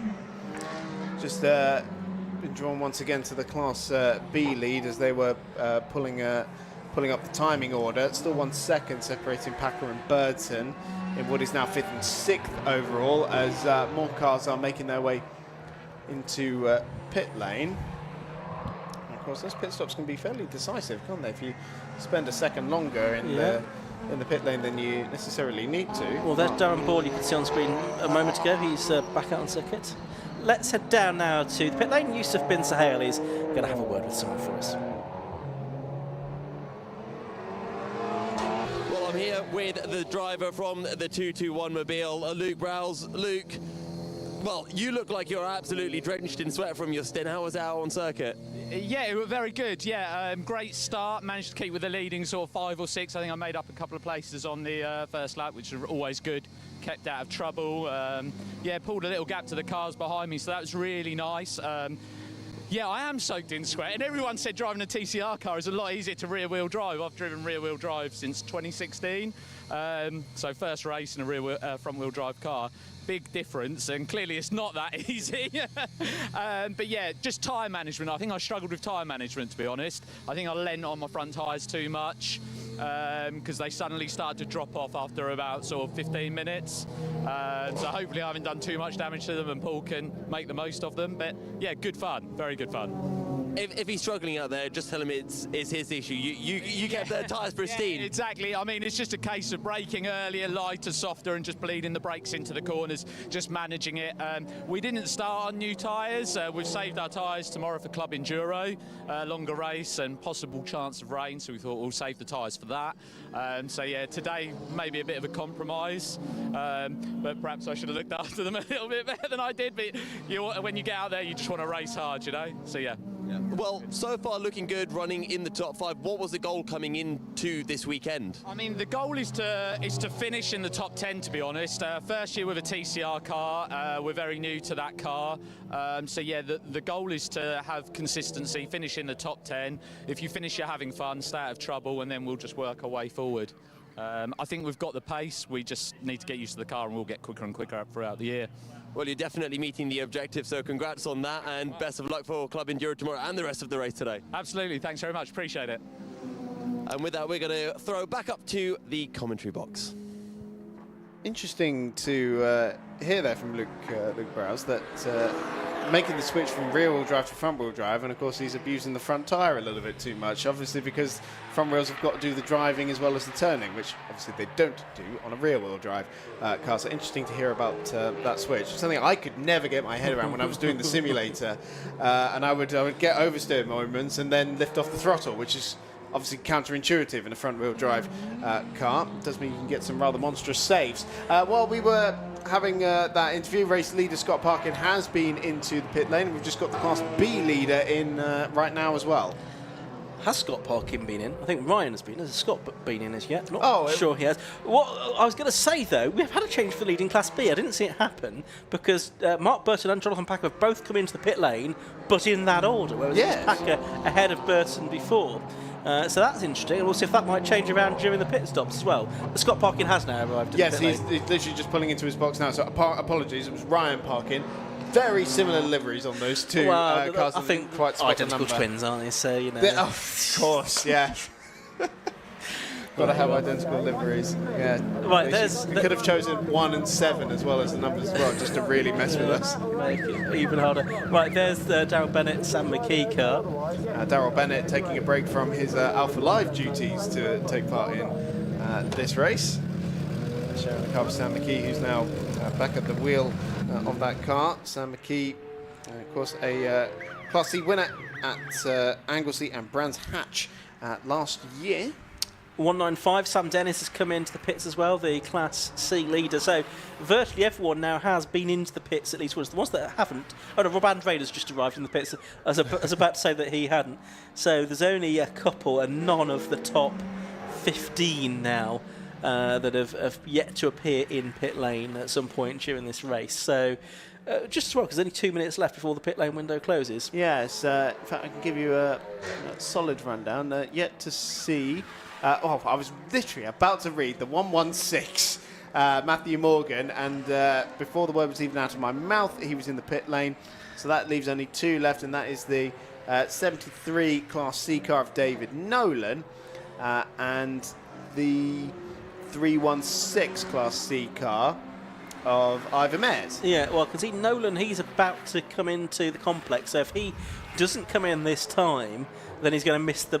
I was going to say miss the pit stop window. Yes. Because there's only 1 minute 20 seconds before the pit window closes. And yeah, here he comes into the pit lane. So I hadn't quite clocked that Ivor Mears is actually racing a Class C car until I read it out just now. So of course his winning streak in Class C is going to come to an end anyway, isn't it? There is, we saw a moment ago on screen, the Scott parking car. Let's back out into the race. Give it another lap for things to settle down, and then I'll give everyone another rundown of the order, such that it is.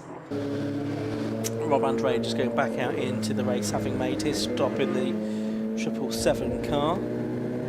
Driver's done some sprinting and some time attack as well.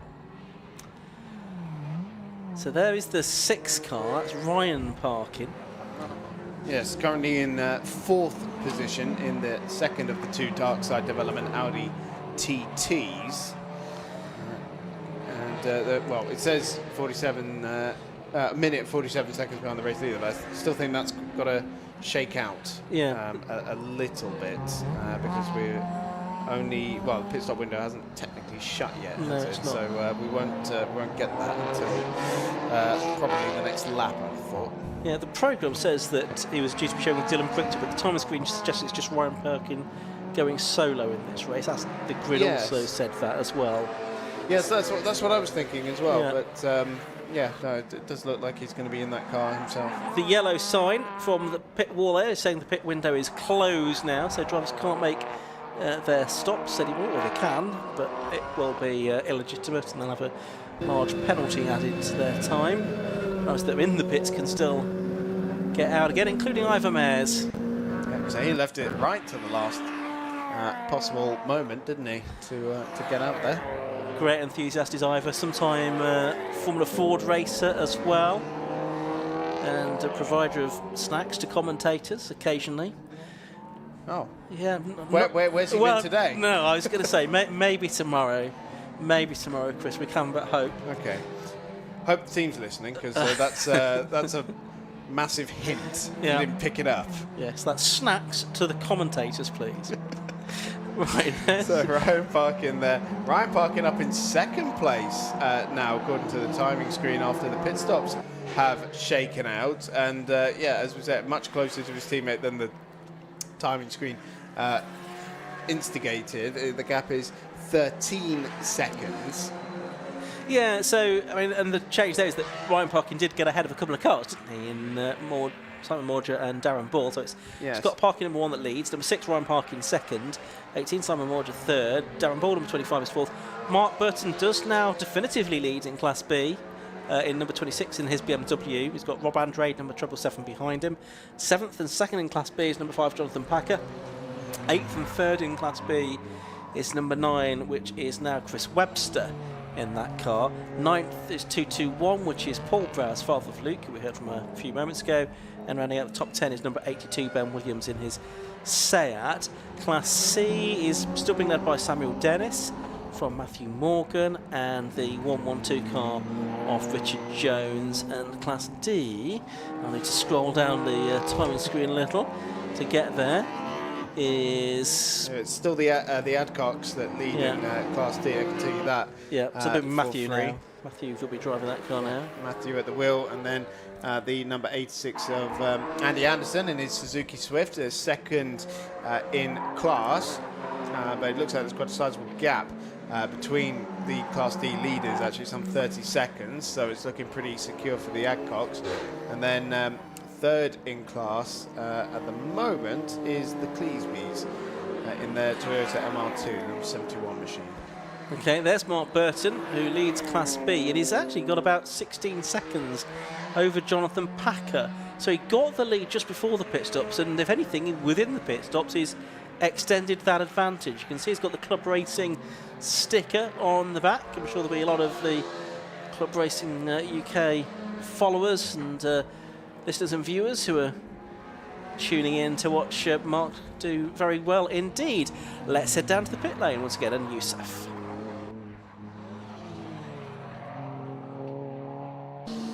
Well, I'm here with the driver of the 155 car, Ricky Abel. Ricky, obviously not the best of situations to be talking to you in. Tell us what's going on with the car.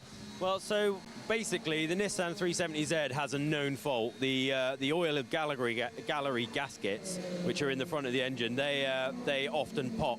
And although we change them, they've obviously happened because we just saw a significant drop of the oil pressure, just literally coming down the back straight into through Tower.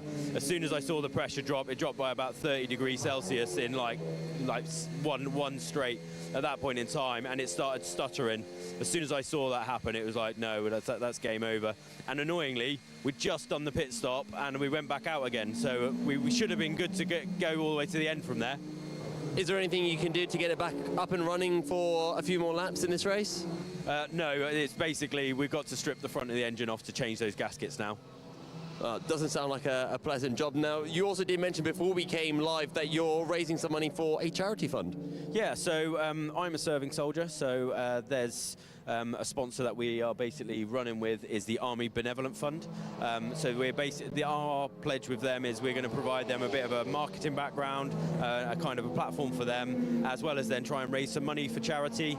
What we're planning to do as of next race at Silverstone, we're going to be doing some laps around the track, and we're going to do a Just Giving page, and we're going to start raising some money for some charity, and that's all going to go to Army Benevolent. The bonus of Army Benevolent is it gives to the soldiers that are in need, and it also supports veterans and families. So if there's, if you've got soldiers which are in some form of upset or grievance or anything like that, then the Army Benevolent Fund will step in and assist that family. So, final question, just with the issues with the engine, the gasket that you mentioned, is that all going to be sorted for tomorrow's Club Enduro? We don't compete in Club Enduro, we're just doing the road sports today, so it'll go onto the trailer, we'll strip the front of the engine off, and that'll be ready for Silverstone next month. Well, best of luck for Silverstone then, and thanks for taking some time to chat to us. Thank you very much. And with that, we'll head back up to the commentary box for the final, I think it's 12 or so minutes of the race. Yeah, 9 minutes in fact. Oh, and that's Ivan Mares, isn't it? I think that's in trouble. No, it is Ivan Mares in the 316 car. He's got some kind of mechanical issue on his BMW, I'm afraid, and he is going to peel into the pit lane, I think. I don't think it is necessarily mechanical, Okay. because the front right is very askew. It is pointing in completely the wrong direction. So he's had a shunt with something rather firmer than the corner of his car. Okay, well, we'll forgive him if there's no snacks this weekend. But yeah, he's managing at least to get the car into the pit lane. He's leaving a nice black rubber mark all the way down. It's just going to pull it as... Well, is he going to pull it as soon as he gets to the pit lane? Yes, he is. He's going to stop down almost beneath our commentary position. Yeah. Well, close enough to bring us some snacks. Yeah, if he's got any with him, which I doubt that he has. Anyway, leader, by the way, is still Scott Parkin. He's leading by 15 seconds from his brother, Ryan. Car 1 from car 6, then third is the number 18 car, Simon Morger. Fourth is 25, Darren Ball. Fifth is 26, leading Class B, Mark Burton. And running out top 6 is the 777 car, another Seat. That's Rob Andrade. Yeah, quite definitively for Mark Burton, now in 5th position overall for the Class B. He's even got a car between himself and the number 5 of Jonathan Packer. Excuse me, I was looking for the first name there for a while. I had Simon Packer in my head for some reason. Second place car, still heavy in traffic, and very narrow line into the hairpin. This is what 90% of the race is, and it's got good practice for tomorrow, because both these guys will be out the Club Enduro race tomorrow. We heard from Luke Browse earlier on saying that the ambition for the team was to finish inside the top 10. Well, at the moment they're not going to, because they've dropped out of the top 10 now with Paul at the wheel. They're in 12th position. Maybe they meant top 10 in Class A, in which case they're probably still safe, because there's a few Class B cars ahead of them. But it's still a learning experience for both of them, and we heard that maybe Luke had used the best of whatever was in those tyres, which wasn't very much to start with by the sounds of it. As we're watching, I think that Scott going through. I think it might have been going through the Jim Clark S's, blue flags waving, but to a back marker who's going to have someone faster coming up behind. A lock-up behind us, not quite sure who that was, but Mark Burton in that group of cars that's just come through the complex, the leader of Class B. It's amazing, we hear a bit of tyre squeal, and both immediately just turn our heads over to the to the right-hand side of the commentator's instinct, isn't it? Yes, it is rather, isn't it?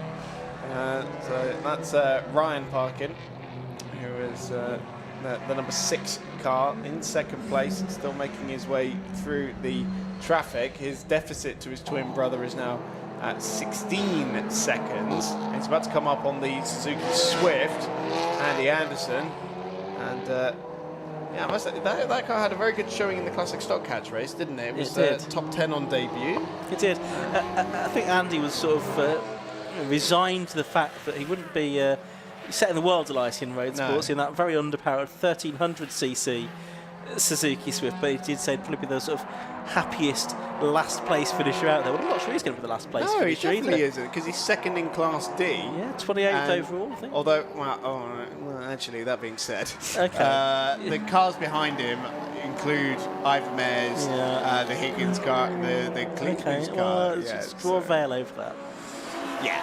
But he's enjoying himself, and that's the main thing. That's the point. That's what we're all here for. And he's got another 45 minutes of track time under his belt, ready for Classic Stock Catch tomorrow. Now, it may have taken 45 minutes of wear out of the tyres, which is another way of looking at it, ahead of tomorrow's Classic Stock Catch. Ever the race. pessimist, Ian. Well, glass half empty. 5 minutes to go of this race, and there's Ryan Parkin chased by the 18 car. There's actually only about 0.6 of a second between Ryan Parkin and Simon Morgan now on the last lap. Yep, that's in very similar lap times actually, so they're circulating together. We could yet have a change for second place here. You've got the Audi TT. I think this was a car that competed in the VW Cup, which sounds a little bit odd, doesn't it? But there was a period of time where the Audi TTs were allowed to compete in the VW Cup. I think that's initially where this came from. I think it was a Slide Sports car, perhaps originally. And Darkside have taken it over and prepared it to race in endurance racing. And then just behind that, as we say, we've got the number 18 car, which is the Seat Cupra. Simon, although, it's Simon Morgan doing this race solo, because again, it's another one on the entry list that has Justin Middleton as his co-driver. Yeah. But according to the timing screen, it's still Morgan inside the car. Yeah, well, there may have been some changes to the entry as the weekend has gone. Close moment here for Ryan Parkin coming up against the Toyota MR2. Thought for a second it might have given Morgan a bit of a sniff at second place, but if anything, it's actually worked in favour of Ryan Parkin, who's just been able to stretch an extra half a car length on the third place challenger. And now this is the 25 Darren Ball that has slipped down to fourth place as a result of Ryan Parkin's jump during the pit stop phase, but another of the TCR looking machines. And it is safe to say that the cars up at the front of the overall field are slightly more advanced in tech. It's almost, like a TCR level machinery. This is in a field that includes a GT4 car as well, but the one that's not going very quickly, I would say. So, the quality up at the front of the overall field is rather astonishing. And now this could be a change for second place. Looked like Ryan Parkin got an awful run out of the hairpin, and through goes Simon Morgan in the Seat into second place. Yeah, so P2 with only 2.5 minutes to go, so possibly just 2 laps to go here, including this one now. Maybe we might get another lap out of it, actually. It all depends on when Scott Parkin crosses the line, of course. Yes. Not when they do. Well, his last lap was a 1:30.8, slowest of anyone in the top 5, but of course navigating traffic as well, so that's not necessarily a true reflection of his pace. He does still hold the fastest lap of the race. And leads by 16 seconds. Yes, exactly. So quite. he can drive with it himself. But of course, there's a 1-2 available here for Darkside Developments and for the twins. Yeah. And I'm sure Ryan is going to want to take back that second place pretty sharpish, and he's looking very racy here out of Sunny out. And could well challenge by the time they get to the complex. Problems here for the Mini in the complex section. That's the 150 car of Andy Stevens that very nearly went up over its side there. It got quite a bit of lean angle in the Just dug into the wet grass, isn't it? It's still very wet off the circuit here. No parking on the grass here for those competitors and team members either this weekend, such as the softness of the grass, and that was nearly the undoing of the Mini, which is going to head into the pit lane, probably wise there with only a minute of the race left to go. So it's Ryan Parkin there, who's unable to get back past Simon Morgan here. It was 8 tenths behind at the end of the lap. There's the race leader, which is Simon Parkin. Absolutely nothing around him now. No, very quiet indeed. There's the on-board shot with Ryan looking like he's going to lose out, but he'll probably point out the expensive upgrades that Scott's put onto his car as the reason Scott's come home a fairly comfortable winner between the two of them here. There, you see, Ryan's got a lot more traffic around him. That's the other factor he'll point out as well, no doubt. A lot more traffic for me to deal with. He's there in third, Morgan just ahead of him in second in that TCR car. They lapped the Class D leading Matt Adcock for about the fourth or fifth time during the course of this race. But here, with 20 seconds to go, is Scott Parkin. Now, are we going to squeeze one more lap out of this, or are we going to get the checkered flag? Over the line he goes. No sign on the checkered flag, so last lap it is.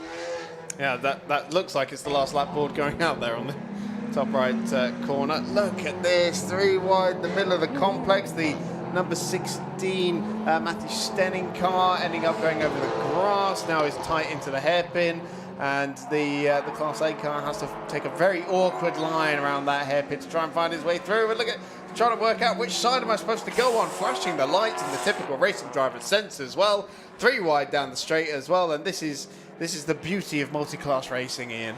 Yeah, it does, and that is a battle for position as well, we can see, for 21st and 22nd. Richard Jones and the car that was that started by John Peerless. It might have been different drivers. Who's in that now? It's Matthew Stenning in the car now, I think. So they are doing battle for 21st, 22nd position. And that's for the last spot on the podium in Class C as well, if I'm looking at this right. Oh, quite a bit of mud collected in the front right wheel there, and down the inside, Matthew Stenning on the 112 machine, 3rd place in Class C, up for grabs here. It's the older Honda Civic against the newer one. It looked like the 112 was just going to hang on. As the race leader Scott Parkin is into the hairpin for the final time. It's been a pretty faultless drive as far as we've seen from Scott Parkin. Up to the line he comes. Checkered flag goes out, and he wins the first Tikiwa Road Sports Series race of the year by a handsome margin. Just waiting to see who's going to be second. It's very tight indeed. Here, is it going to be Ryan Parkin, Scott's twin, who comes out of it on top? Don't think so. It's just going to be Simon Morgan that holds on by about a car length or two from Ryan Parkin. Very tight finish for second place in the end. And it's going to be Darren Ball, 4th across the line in the day glow and black Seat Cupra as well. And 4 tenths of a second between Morgan and Ryan Parkin in the end there. And Morgan does deny Darkside Development and the Twins a 1-2 finish. Class B win has gone to Mark Burton. I don't think he's crossed the line. He hasn't, but Jonathan Packer has. Yes. So it will be Mark Burton. In fact, unless he fails to get back to the checkered flag, he's coming through. No, that's the 81, isn't it? I was just looking out the window. Sunny at the moment. Anyway, checkered flag continues to wave. Class C winner Sam Dennis, he's gone through, hasn't he, in the 195 car? So congratulations to him. And Class D has been won by Matthew Adcock and Phil Adcock as well. Yes. Just then, the final Class B car to come through. Yeah, well, the first Class B car to come through. But one of the final cars to cross the line is going to be Mark Burton, who takes the checkered flag now. So to confirm his Class B victory, as Scott Parkin is already celebrating on his slowing down lap with his hands out of the window to show his appreciation to the marshals on the slowing down lap. Let's have a look at the results then. At the end of that 45-minute race, Scott Parkin it was that took the winning car number 1, 30 laps completed. He finished 16.253 seconds ahead of Simon Morgan in second place, number 18. Third was number 6, Ryan Parkin. Fourth, number 25, Darren Ball. Fifth, treble 7, Rob Andrade. Sixth, number 26, winning Class B, Mark Burton. Seventh was number 5, Jonathan Packer, second in Class B. Eighth, number 8, third in Class B, Matthew Tidmarsh, Chris Webster. Ninth was number 82, Ben Williams. 10th was number 4, which was the car of Chris Freeman. Then 11th, number 95. Good, encouraging performance that from Tom Stanway. 12th was the 81 car Firm Millward Chris Bayliss. 13th, 221, Luke and Paul Browse. 14th, number 14, John Munday.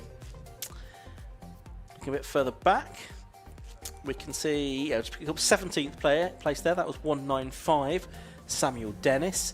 Ahead of within that class 116, Matthew Morgan. And number 16, getting third place within that class in the end, Matthew Stenning and John Peerless. So all Honda Civic Type R's on the podium within Class C.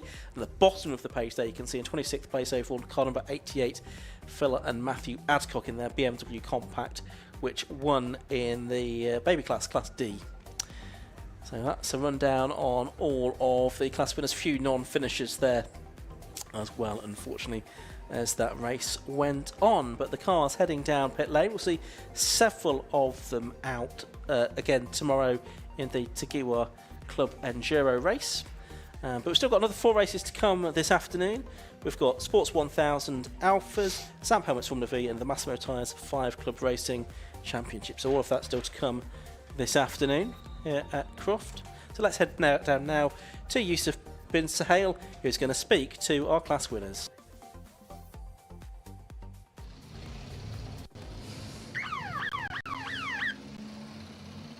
So our 45-minute race does come to a close, and I've got our Class A winner, Scott Parkin here. Scott, well, you've gone from winning Class B to winning Class A quite quickly, haven't you? Yeah, well, that's exactly what the plan was. So, yeah, glad that the car's held together. We've not done a lot of testing with this. We've obviously got the other TT that run last year. A few reliability issues towards the end of the season, so we wanted to try and iron everything out of that before building this, which only left us like 2 test days before this weekend. So yeah, I'm glad that it's all held together. A few teething troubles, you know, it wasn't all plain sailing, but yeah, as good as we can expect. Anything substantially different racing in Class A compared to Class B? Yeah, everything's a lot faster. The closing speeds on the back markers, you know, I'm not used to 2 or 3 laps in getting to lap traffic. You know, in Class B, you're a lot further along in the race before you start seeing that. But it does mean, because the closing speeds are different, it's a bit easier to overtake some of the back markers, but then some of them do also make it a little bit hard work to get round them still. Well, a good start to the season for you, and the Parkin one too as well. No, I think he was 3rd. Oh, yeah. He was in 2nd until like the last 2 laps or something, I believe. You need to have some words with him. Yeah, definitely. He needs to speed up, doesn't he? But I have got the better car, I will admit. So my car's got a few extra toys compared to his. So swap the cars around for the next race, right? No chance. Yeah. Congrats again, and see you tomorrow. Yeah, thank you very much. Cheers. Right, we'll move on to our Class B, I believe, which is Mark Burton? No. Wait, oh, Class C, there we go. See, no, we'll talk to you first then and see, you've lined up second. Samuel Dennis, how was it for you out on circuit? A lot of fun, like a lot of fun. Like, this car is amazing and the track's just great today. I'm absolutely buzzing off it. It's so fun. I've been seeing that with a lot of drivers. They've been really enjoying the circuit. Very physical as well. Yeah, it's quite a bumpy track. So I was out at Donington practicing a couple of weeks ago, but like there's a lot more, not smoothness, I guess is how you'd say. Well, a very good start to the season. What was the objective coming into this weekend? Were you aiming for the top spot, or was it just trying to pick up points? We were trying to win. We're trying to win it all. Well, the smile tells it all. Congrats again, and will we be seeing you out tomorrow as well for Club Enduro? Indeed, to be seeing me out for Club Enduro tomorrow. So I'll be out there hopefully winning that as well. Best of luck. Thank you very much. Right, we'll move on, not to our Class C, but our Class B winner, which... Class B or Class D? Class D, go on then. Philip and Matthew. See, I always thought it goes A, B, C, D. No, just the order we come in. But yeah, no, it was really, really good fun today. The car was really good, and yeah, lots of people out there were driving really well. So it was good to yeah, it was a good day out. What is it like over this race, especially with having a lot of the Class A's and Class B's trying to get through the field and putting laps on you guys? Time look at the back of your mirror as well as the at the front, but today I'd say the driving stands were immaculate, so it's no problem at all. Just we could look forward most of the time, and yeah, I think we got that record as well. Yeah. Yeah, I think so. Yeah. So yeah, good day out all in all. Yeah. Yeah, that's not bad. Yeah, lap record easy. Yeah. Yeah. No, sorry, Chris, if you're watching. I'm sure he'll be back to get it soon. So. Well, get as many points as you can and as many lap records before he returns, and then get some more when he's back. Yeah, exactly. Let him beat it just to beat him again. Well, fantastic stuff, guys, and see you out again tomorrow. Not tomorrow. Not tomorrow. Silverstone then? Now. Yeah, now in all comers. Oh, okay. Yeah. Right. Well, good luck getting kitted up, and best of luck in your next one. Thank you. Thank you. Right, and now through process of elimination, all that's left should be Class B. Oh, sorry, Vic. So very quickly, we'll have a chat with Mark Burton. How was it out on circuit, Mark? Oh, it was great fun. Yeah, I was having a great race with Jonathan in his Golf. We were ebbing and flowing a bit. I had him in some places, he had me in others, but he spun, unfortunately, which let me sort of take the lead of the race in Class B. And I sort of just got my head down and did my own thing then. But great fun out there. It was just reward. We've had so many problems with this car over the last couple of weeks. It's just what we needed. Well, fantastic stuff. I'd love to talk to you longer, but we've got a race about to start. So with that, we're going to throw to a quick ad break, and we'll be back shortly with our next race of the afternoon.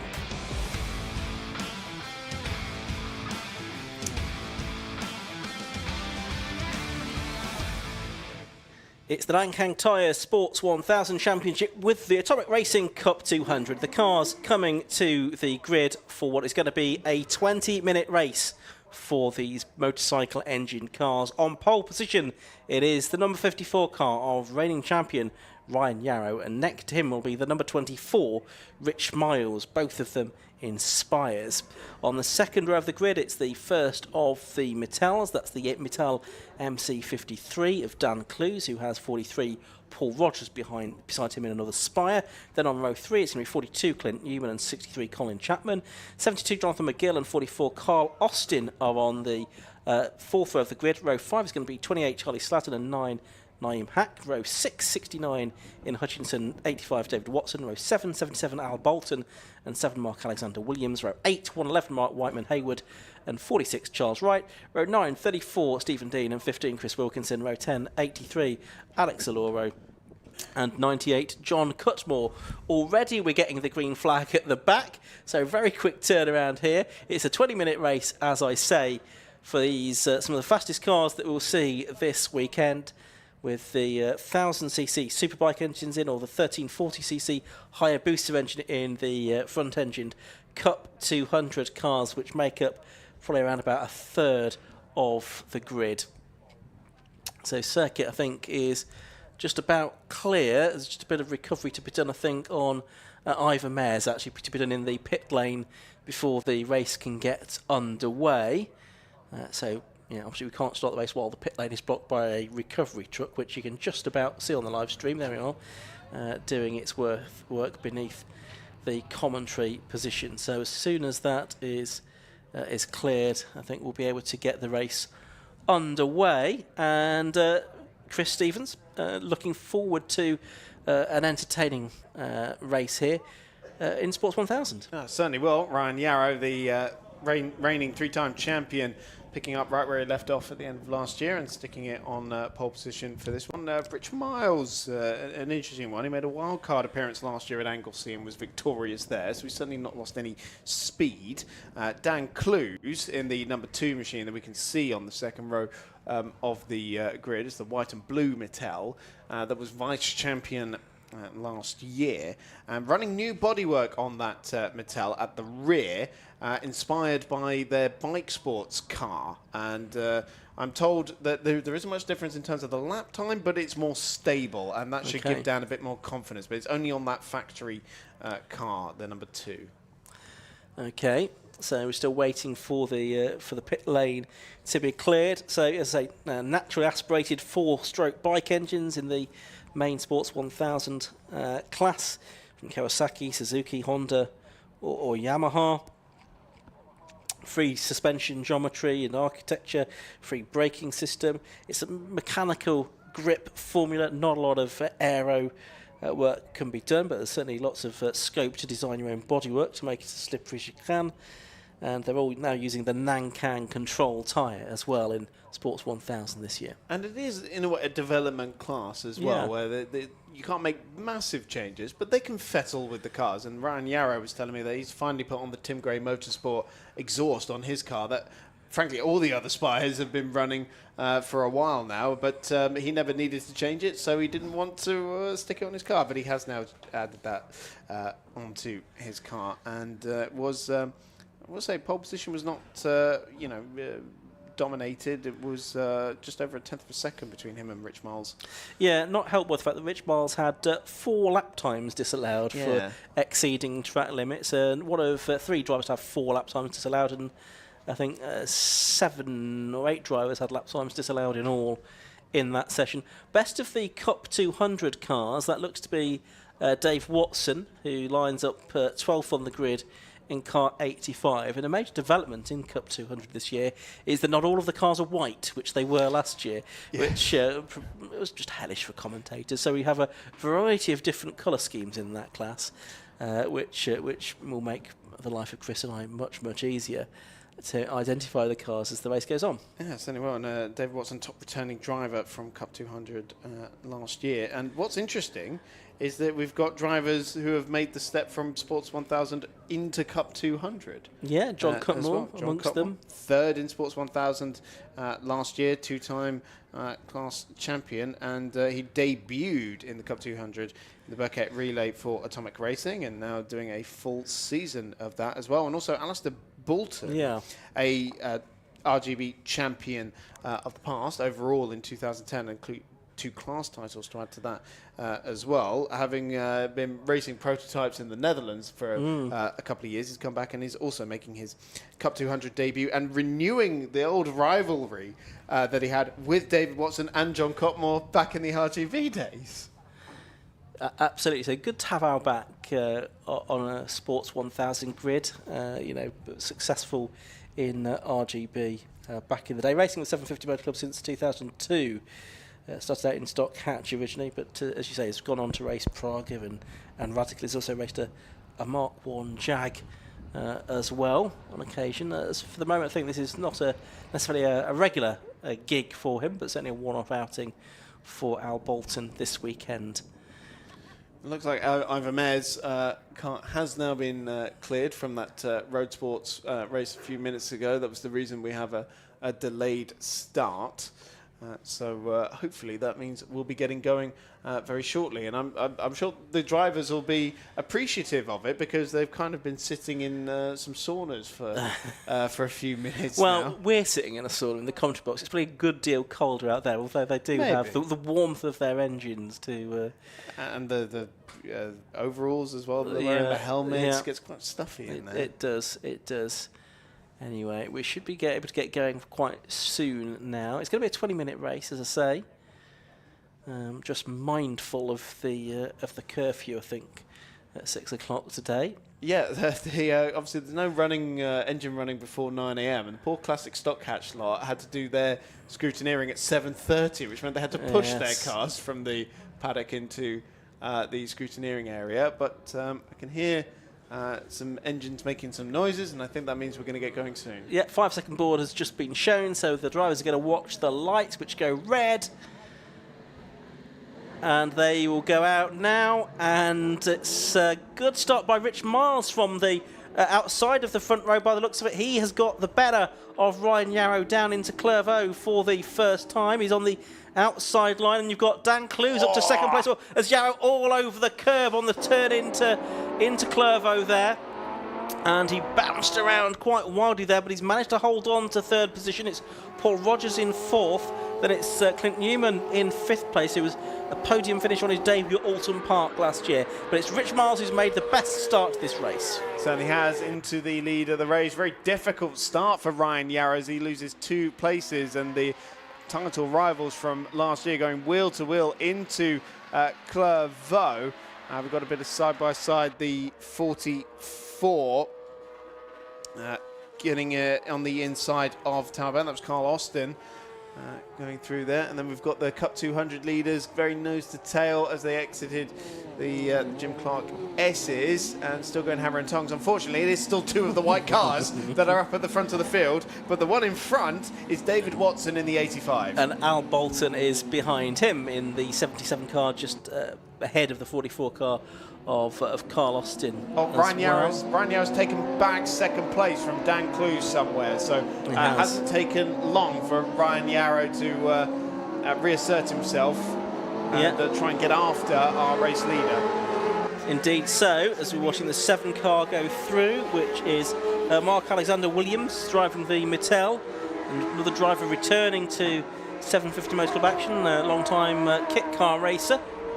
But 2 leaders more or less together then as they head through Hawthorne and now towards the chicane, which miles a bit wide, and the car didn't look to handle that well through Hawthorne, so it might give the chance to Ryan Yarrow, the champion, or 3-time champion, to get back on terms. Down the back straight, past the old pit lane, towards Tower Bend they go. They're pulling about a bit of a gap over Dan Clues in 3rd, Paul Rogers in 4th. There's Paul, number 43, champion in the past, used to drive a Contour, now in the Spire. And Clint Newman, I think, in 5th position. There go the 2 leaders flashing through. Yep, there's Newman in 5th. Colin Chapman in 6th position, stalwart racer of RGB and Sports 1000 has become. Then Jonathan McGill and Charlie Sladden switching to a new car for this year. A privateer Mattel, having raced the ex-Tim Hovard Sabre C2A last year. So yeah, Carl Austin, the black and red machine, and now Ryan Yarrow's taken the lead back again.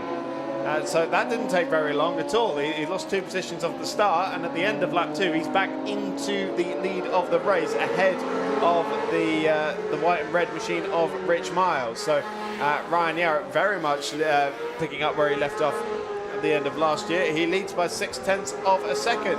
Yeah, I think he must have made that move at Sunny, and possibly made the move on the first lap at Sunny as well.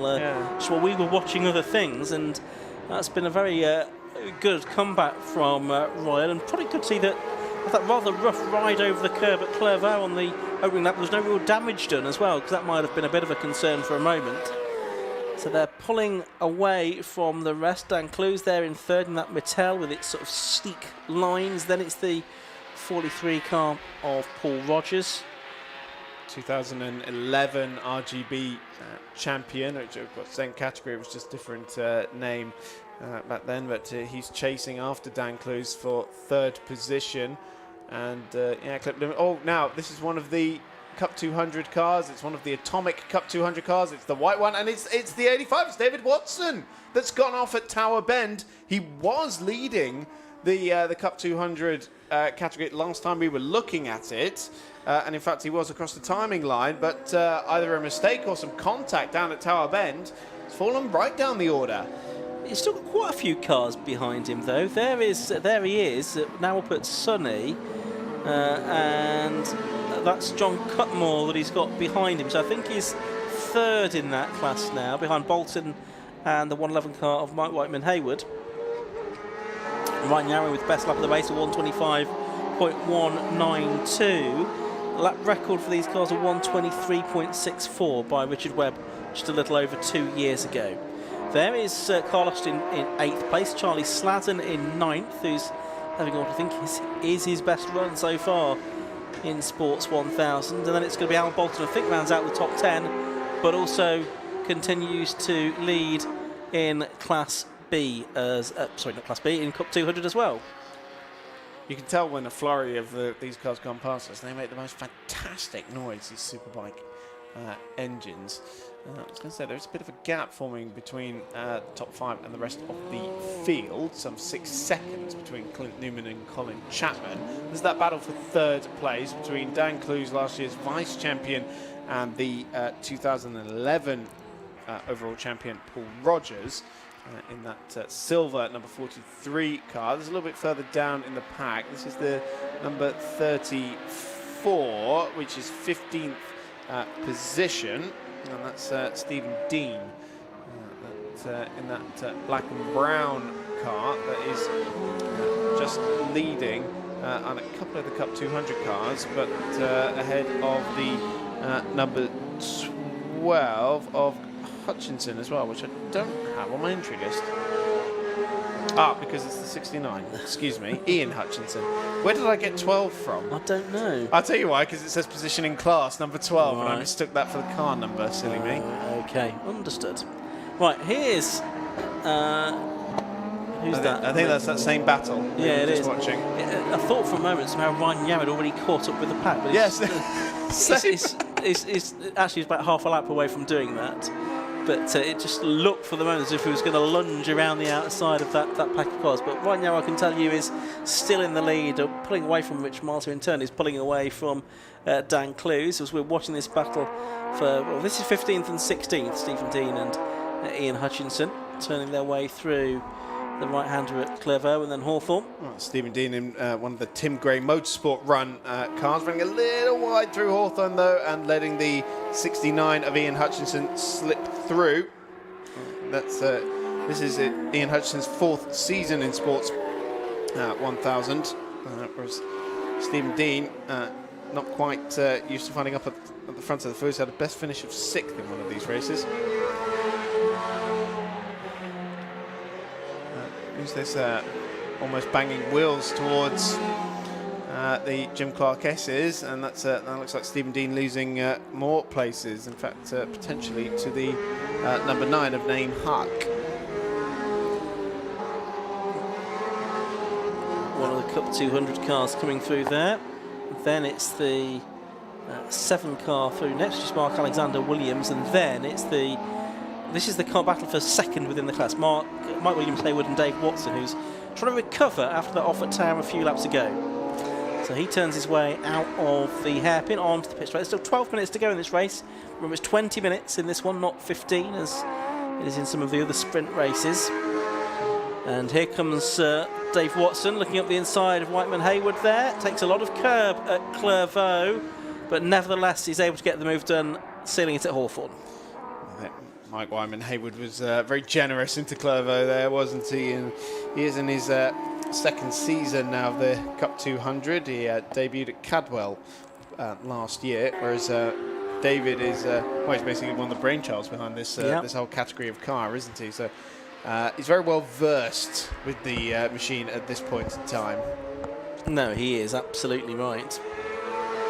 So no surprise to see him picking his way through the order. Had some great battles last year with his fellow Cup 200 brain, Rich Webb of RLM.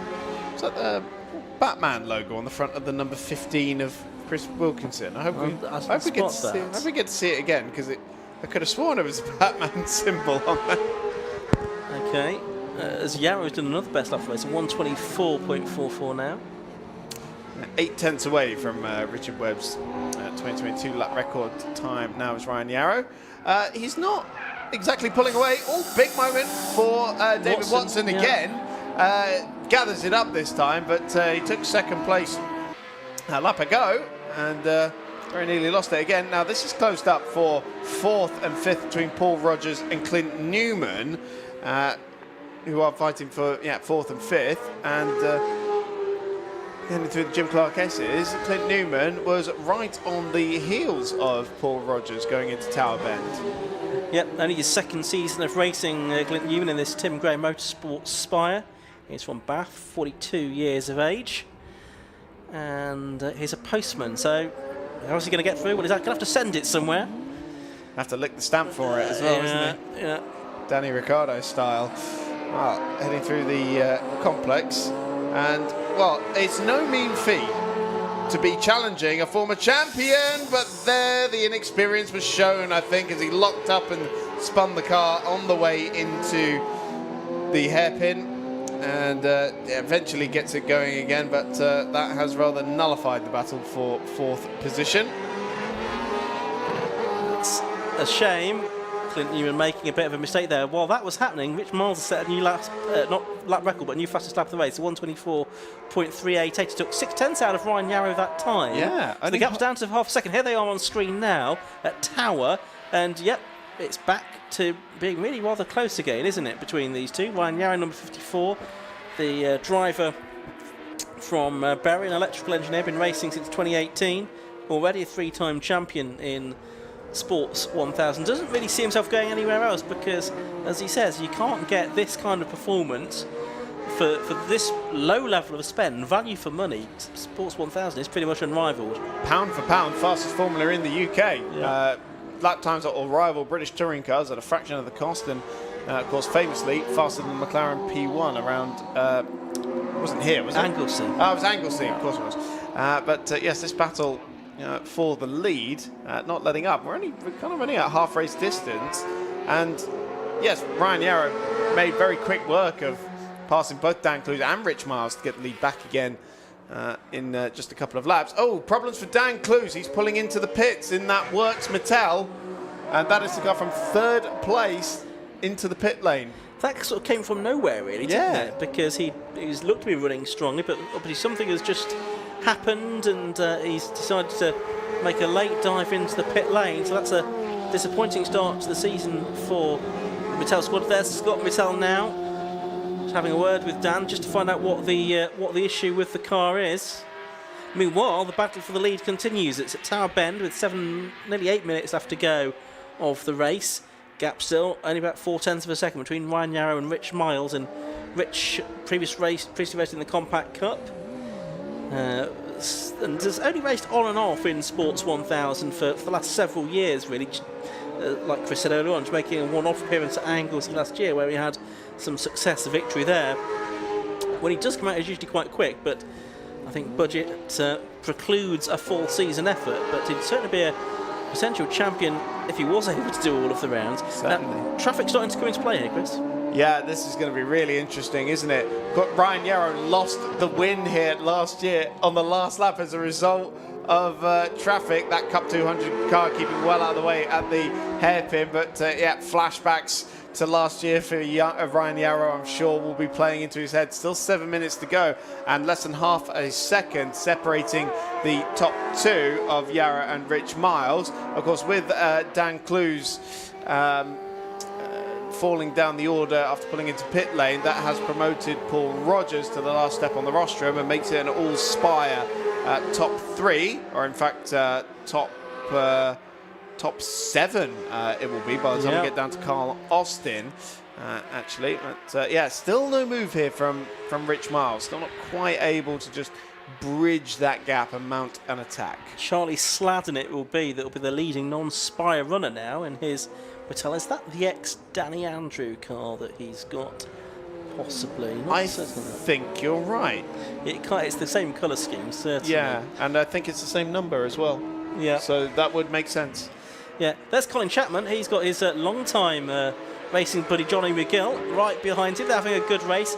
Colin told me in the paddock earlier that there was something a little bit wrong with the handling of the car, but he wasn't really going to do anything about it. He didn't feel he'd got the right equipment to sort it out, so he was happy enough to leave it as it is today. He was saying he didn't get a lot of testing time in yesterday, the Sports 1000 cars, as that was very close, wasn't it? With McGill late on the brakes, and suddenly he's lost a lot of ground because of that. Sports 1000 was showing their test sessions with Formula V, and Formula V's kept breaking down and doing things and causing red flags. So some of the Sports 1000 competitors won't have had a lot of testing yesterday. Yarrow, meanwhile, has just pretty much doubled his lead, hasn't he? Still only a few tenths of a second, but he's got a bit more daylight over Miles now. 10th and a half he was quicker than Yarrow last time around. This is the 46, getting very tight on the inside. Charles Wright there in the Tim Gray Motorsport Spire.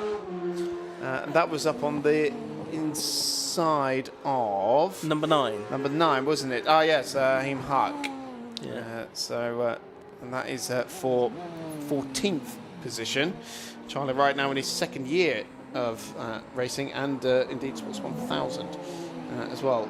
Although he seems to have dropped a bit of ground there now, hasn't he? Where? Find him again. There he is. He's still there with that Honda Fireblade engined car. Quite a few cars with the Honda engine aboard. Fond memories of the Honda Fireblade. My old man used to own one. There's 77, which is Al Bolton, who still leads in Cup 200. He's about 5 seconds clear of Dave Watson at the moment. What are their lap times like? Watson last lap was 1:31. Bolton was a 1:31 as well, so I suspect Bolton might be able to win this one, having had that mistake, or Dave Watson having had that mistake earlier on in the race. At the moment, don't know really what happened there. Yeah, we didn't see if there was contact or if it was just a mistake, and of course very nearly dropped the car again on the way into the complex section, but gathered it all up since then, and in fact looks like he's having a run at one of the cars ahead of him, isn't he? Yes, so he's Watson looking up the number 7, wasn't it, of Mark Alexander Williams for 10th position, I should say. This is that battle again between Charlie Wright and Naeem Hack. They're battling over 14th position, and I think they've got the Whiteman Hayward Cup 200 car, a MK chassis, just ahead of them. In fact, they're getting ahead of that car now. Very tight into the hairpin, but you've got Rich Miles coming through as well, and off goes Johnny McGill, number 72. But my question as well is, where is Ryan Yarrow? Yes, we just saw Ryan Yarrow's lost the lead of the race. There he is, he's just gone past our commentary box window, but he's now 7.5 seconds behind. Now, we didn't see what happened to Ryan Yarrow, but somewhere he's had a drama. Yusuf will hopefully find out at the end of the race. But he's still in 2nd place. There's a big gap back to Paul Rogers in 3rd. But Rich Miles has got the lead back, but we didn't quite see what happened to Ryan Yarrow. Bit of a mystery, that one. Well, yeah, history repeats itself, maybe. Yeah. It's astonishing. Ryan Yarrow, the form he was in last year, the only meeting he didn't take a win at was Anglesey, when we had the wildcard appearances from the likes of Rich Miles and Richard Webb at that one as well. He was in his Cup 200 car. Yeah. So here's Miles. There'll be, I think, probably just one more lap to go at the end of this one. Would make sense. 20 seconds. Yeah, then you just get to the line in less than 20 seconds, so he's not going to do that to make it 2 laps. But yeah, Rich Miles now well out in front, 7.5 seconds or so ahead. He's got three cars ahead of him, which he may or may not catch before the end of the race. Got a Cup 200 car parked, and it is the 83 Alexandre Allord, unfortunately. Alloro of Alloro Competizione, the Formula 2 and LMP2 engineer who has had to park up at Clervaux, but the car's very quickly removed. Yeah, good work there from the marshals. So here's Rich Miles then. I think the last lap board has gone out by the looks of it. And Ryan Yarrow is even further behind. Now he's 14 seconds behind. And yeah, struggling to get past his Cup 200 car as well. The lap times for Paul Rogers also went out. He was in the 130s, had done 125s. Clint Newman did a 129, had done 125s. But some drivers are lapping almost as quickly as they had done previously, so I'm just wondering what's going on. Is there something down on the circuit that has caught some drivers out? Don't know. But there's Rich Miles. He's up at Sunny, and he's heading back towards the complex for the follow time. He's actually just lapping there Dave Watson in the 2nd of the Cup 200 cars as he goes into the complex. So he's lapped everyone up to including 11th place. Ian Hutchinson in the 69 car would be his next target. 8 seconds to go. Checkered flag will be waved this time. Rich Miles comes out of the hairpin, accelerates onto the start and finish straight. Checkered flag is going to go out, only it didn't go out. So the checkered flag has not gone out to Rich Miles. So we're going to get one more lap out of this then, I think. So he will need to keep pushing on. He's got more traffic ahead of him. He can't afford to back off because he's not seen that. Now, where in all of this is Ryan Yarrow? He's just gone through again. So he's there in 2nd place, and he's now 22 seconds behind. 8 seconds slower. Only 3 seconds ahead of Mustacho and Clint Newman in 3rd. So what's happened to Paul Rogers as well? So he was going more slowly, so possibly Paul Rogers has got a problem, and Ryan Yarrow's got a problem, and Clint Newman has capitalised. He might get second place out of this. He may well do. We had a Cup 200 car having a very close moment at Tower Bend. But, a lot of mystery in this Sports 1000 race, so plenty of questions for Yusuf to ask at the end of the race. Well, the other thing is when will they declare the result? Because we'd already counted down to 0 when Miles had gone across to the start-finish line, but he was 20 minutes and 3 seconds into the 20-minute race. So he's going to come through again. Hopefully he will get the checkered flag this time. Well, it would still be Newman on the podium, wouldn't it? That was how it was at what would have been the checkered flag, I thought. Yes. So there goes Rich Miles, and this time he does get the checkered flag, and he wins round 1 of the Lancang Tyre Sports 1000 Championship. And second, Al Bolton has already been through to win the Atomic Racing Cup 200 category. For second place, it is going to be Clint Newman. Clint Newman is coming out of the final corner. He's up to the line now, and he takes what for the moment is going to be second place. Third place is going to go to Ryan Yarrow. In fourth place is going to be number 43, Paul Rogers. Fifth place will be number 63, Colin Chapman. And then I think sixth will be 44, Carl Austin. He's just coming out of the hairpin for the final time. And last car on the lead lap is going to be Charlie Sladden in the first non-Spire in the Privateer Mittel. And he takes the checkered flag now, and the last driver to do so. So lots of questions for Yusuf bin Sahel to pose in the post-race interviews. More to the point, what happened to Ryan Yarrow? The fact that he was consistently slow in the second half of the race suggests some kind of car issue rather than having had a spin or something like that. Let's have a look at the results then. At the end of 15 laps, Rich Miles it was that took the victory in car 24. He was 26.987 seconds clear of number 42, Clint Newman, in second place. Third was number 54, which was Ryan Yarrow. Fourth, number 43, Paul Rogers. Fifth was 63, Colin Chapman. Sixth was number 44, Carl Austin. Seventh was 28, Charlie Sladden. Eighth was number 77, a lap down, but winning in Cup 200. Ninth was number 7, Mark Alexander Williams. Then 10th was number 69, Ian Hutchinson, ahead of Dave Watson, who was second of the Cup 200 cars. Nine Pack, Charles Wright, and then Mike Whiteman Hayward, who was third of the Cup 200 cars. A bit further back, we had Johnny McGill. He had a big spin, didn't he, onto the grass. Chris Wilkinson was 16th, and Stephen Dean. We lost Alex Aloro, Dan Clues, and John Cutmore during the course of an eventful race, Chris. Certainly was. Lots to unpack there. Looking forward to hearing from these drivers, really, just to get some clue as to what went on there.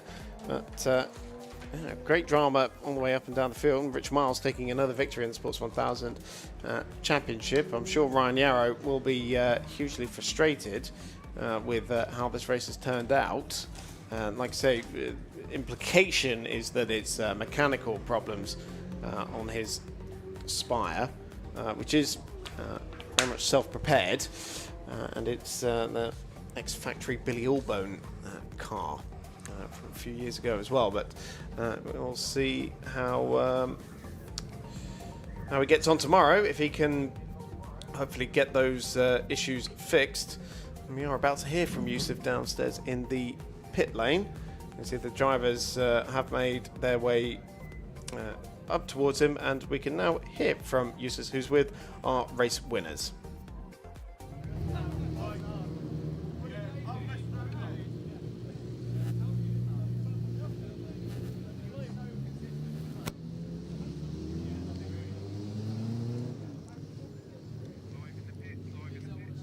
So it was, well, very close at the front for a long while, but something certainly happened. I don't quite know what. You were applying the pressure onto Ryan for a long time. And what happened? I'm not sure. We went to turn 1 and I just saw him go a little bit wide. I thought he'd made a mistake, but then he clearly was just falling back and back. So I don't know if he had some kind of engine or gearbox issue. I'm really not sure, to be honest, but very unfortunate. Either way, Rich, your pace looked really good, looking strong for the rest of the season as well. Yeah, I hope so. We'll give it our best shot. It's always a bit hit and miss with these cars. It's hard to get them set up right, but hopefully we'll keep going the way we started. Well, fantastic job on the win, and we'll catch you tomorrow as well. Thank you very much. Cheers. So we're going to make our way further down the pit lane to our Cup winner as we make sure we don't get run over by any of the other cars. Alistair Bolton, how's it out there, mixing it up with the A-Class drivers? Yeah, it's good fun. I haven't done a standing start for quite a few years. It's really good to be back in the Sports 1000, 2000 paddock. First time in a Cup 200 car, first race in that, so really happy. Thanks to my teammate Dave for going into tower backwards and handing me the lead. What was the pace like for you? Because there were a few B-Class drivers around you, but you seem to pretty much have the measure of everyone. Yeah, I mean, we tested yesterday, and that's the quickest time I've done all weekend, so I'm really happy with that, 30.5. I was just hoping to get down to the 30s and just really happy. Just had to be consistent. I think I could see Dave kind of catching in the background, so just trying to put in lap after lap and stay ahead, so pleased. Sounds like it's getting quicker and quicker, so 30.3 tomorrow, right? Absolutely, yeah. Good luck. Thank you.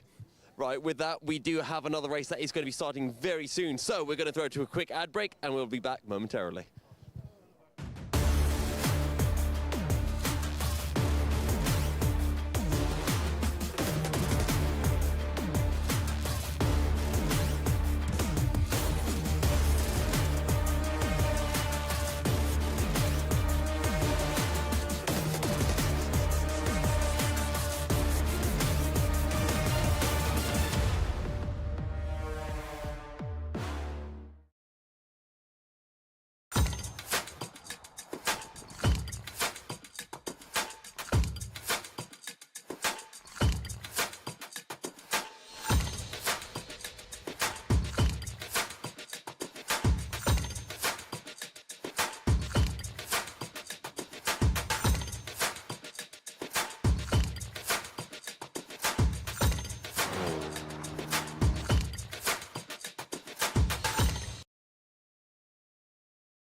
Third place man Ryan Yarrow was leading.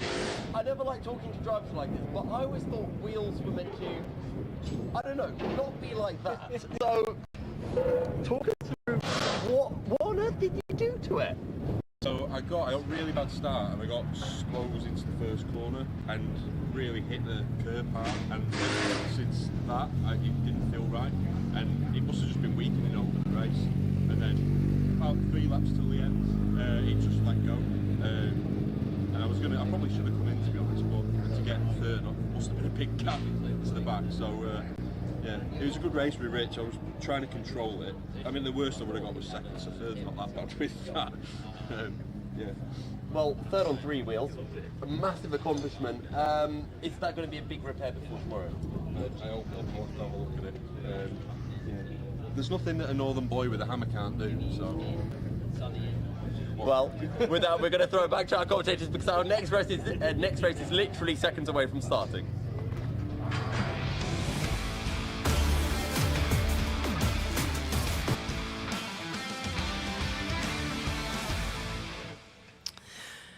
Yep, so we turn our attention now to all things Italian and a few other bits besides, because we have the high-tech electronic materials Alfa Romeo Championship sharing a grid with 750 Motor Club all-comers, a slightly thinner entry than normal in the Alphas, and therefore the all-comers being invited to share the grid space, and we've got, as a result of that, a fantastic variety of cars on the grid. We'll probably have most of our focus, though, in this race on the various Alphas on display, but as you can see on pole position, it's very much not an Alfa.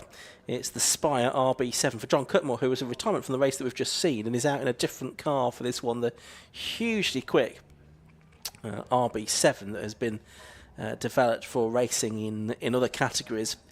But he's got the first of the Alphas next to him on the front row of the grid, which is number 40, Jamie Thwaites. So let's just confirm that now on the grid. Green flag waved at the back, but we've got a green flag lap for these cars, and that's actually not the right grid for this race, so we'll possibly take that one off the screen, and I'll do it from my screen here. So as I say, 98 John Cutmore it is on pole position, number 40 Jamie Thwaites beside him. And you've got the 156 Scott Austin and 25 Paul Hinson on the second row. Third row is 84 Tom Barley and 20 Paul Plant. Fourth row, 9 Richard Ford and 88 Jamie Porter. Fifth row, 1 last year's Alpha champion James Ford and 59 Mark Skeggs.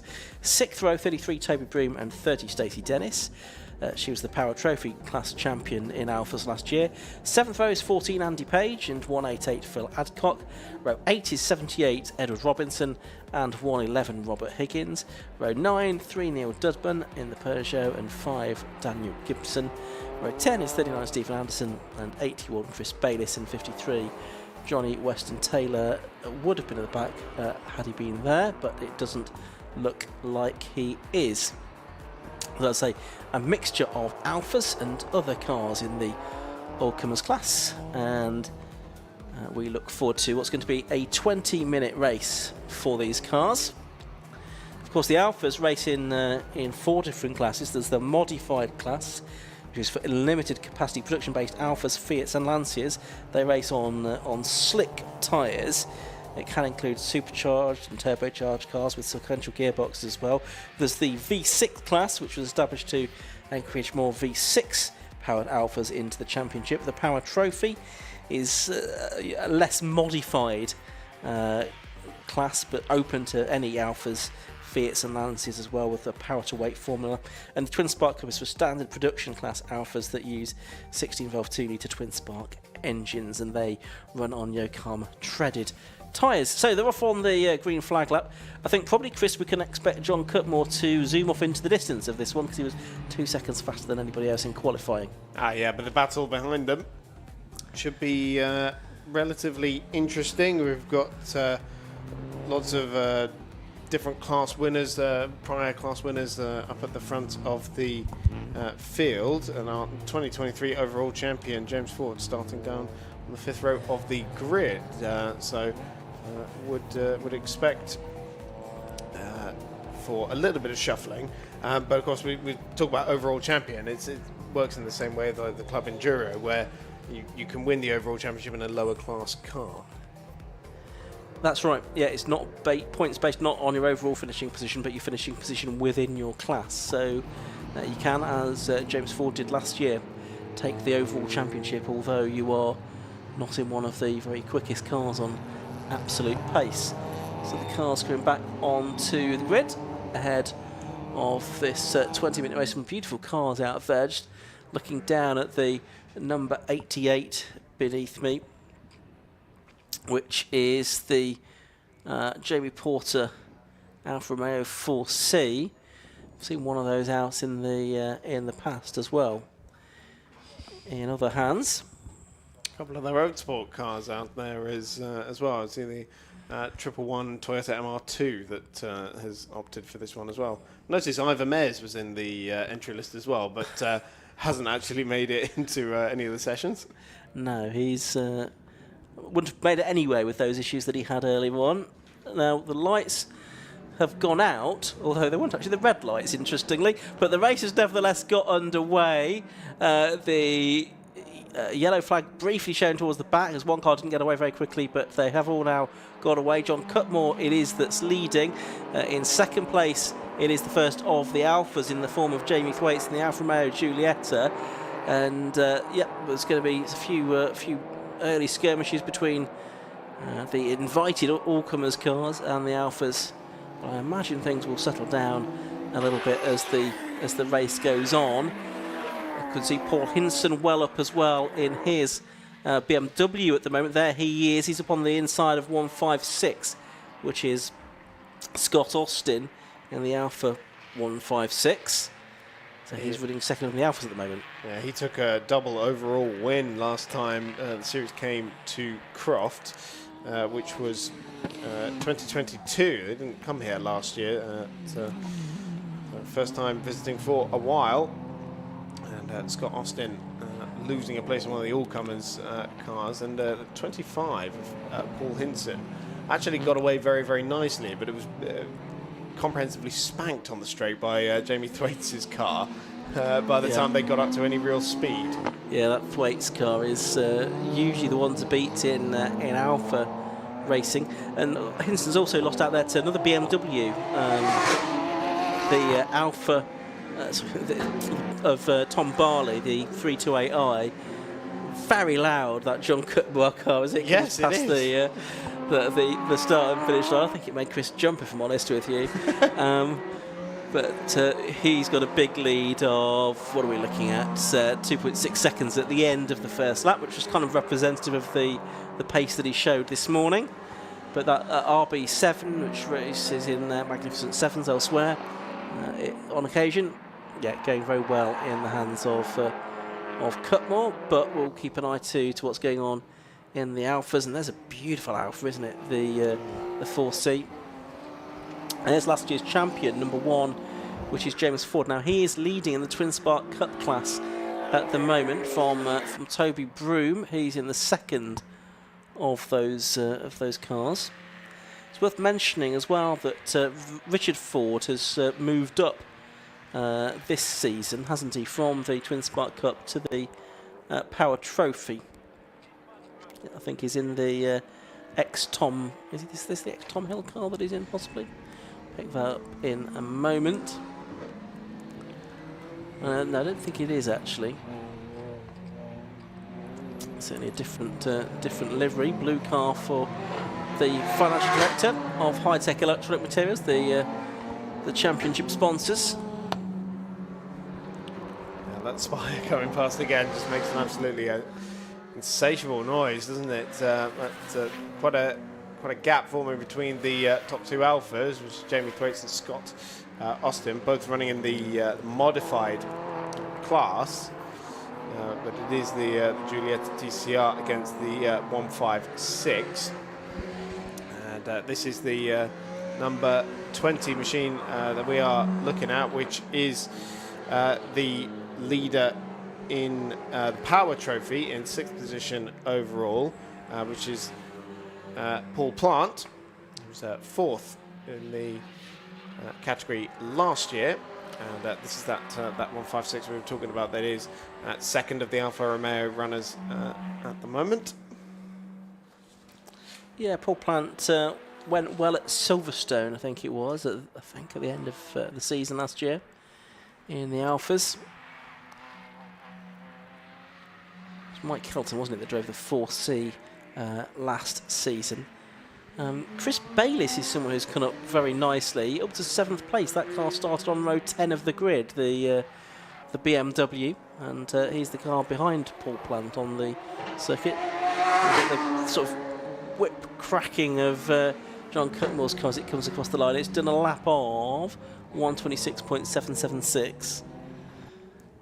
Pretty astonishing. Spin for 39, I think that was. Yep, Stephen Anderson in the 156. It's one of the twin Spark Cup cars. Let's see if we can find where it was in the order. I think towards the back. Yes. 18th or 19th. Yes, it was 19. To be overall, fair, so almost last. To be fair, it is his debut. 47-year-old from Utoxeter, operations manager, and Edward Robinson very much responsible for persuading him to race in the championship. It's the ex-Luther Blissett car, the footballer who raced in Alfa Championship for a little while. I want to say Luther Blissett played for QPR, but I may have that wrong. Don't say any more, you'll upset someone. James Ford in his number 1 machine, still leading the Twin Spark Cup. Those 10 class wins last year. It's what led him to the overall championship. More problems here for Anderson. For 39. Stephen Anderson. And pulling off a Tower Bend. So not a debut to remember, sadly. Yeah, just pulling off behind the barrier, so he'll be out of harm's way. Jamie Thwaites has just done the best lap of the race. He's gone faster now than John Cutmore. That's interesting. He's done a 1:26.101, which is 1.5 seconds faster than he went in qualifying this morning. Well, he's only 2.7 seconds behind John Cutmore, which, yes, we've been talking about how the Spire is fantastically fast, but that is TCR machinery that Thwaites is in. Indeed. Nice little battle here for 4th place within the modified class. That's Mark Skeggs in the ex-British GT, Alpha GTV, and Andy Page, stalwart of the category in his Giulietta. So they're battling for 4th place within the modified class, 10th position overall in the race. So over the line, they will go again. Just behind them, you've got James Ford, who leads his class, but not by very much from Toby Broom. The gap between those two, only 1.4 seconds. Mark Skeggs here, just holding on inside the top 10 overall. So, Andy Page, as you mentioned there, is not letting him out of his sight. I almost feel the need to pause every time the Spire comes past, just to I don't know, show respect. Well, it's being caught still by Jamie Thwaites. 1.9 seconds now between them as we were watching briefly the 81 car of Chris Bailey, so we've been 7th place. But there's the leader, John Cutmore, in that Spire RB7 front-engined car, departure from the type of Spires that we saw racing in the Sports 1000 Championship. And he's at 1.9 seconds clear now of Jamie Thwaites, who's still got the fastest lap of the race in that TCR Alpha. And they're going to be very quickly into the traffic. There's still 12 minutes of the race left to go, but it looks like Edward Robinson, son of Andy, the Alpha Championship coordinator, already, before I can even say it, has been lapped. Such as the speed. It's going to come to a stop here to not run into the back of the MR2 into Sunny Inn. John Cutmore as well. He's raced in the Burkitt Relay several times, so he'll be very used to driving in race conditions on a track with cars of such vastly different speeds to the one he's driving. So he'll be very used to that. Oh, second place car locking up in the middle of the complex, trying to put a lap on the 188. It's Phil Adcock, who we saw out with his son Matt in Road Sports earlier on. They won Class D. Yep, going very nicely, getting a bit of extra track time there, but the TCR car has made it through unscathed for now. It almost looks a bit wrong, the back end of that car, doesn't it? It almost looks like it's got bodywork missing. It does. It's slightly odd, doesn't it? That the rear portion of that car is unfinished. Yeah. There he goes. Thwaites past our camera. As John Cutmore goes past, was that Stacey Dennis, I think, possibly? Yeah, it's the number 30 Bianco Motorsport Giulietta. Reigning Power Trophy champion. Yeah, and she also picked up the Anne Clayton Trophy at the 750 Most Club Awards night as the most successful female driver in 750 Most Club circles last season. I think, if I remember rightly, is she not also a goalkeeper for a local football team as well, Stacey? Oh, really? Yeah. Well, let's see how many people she can stop passing her at any point. Yeah. That was a very weak attempt at trying to make a football. I was wondering which one of us was going to get there first, to be honest with you. Come back tomorrow, I'll think of something better. Anyway, we've got 9 3/4 minutes of this race to go.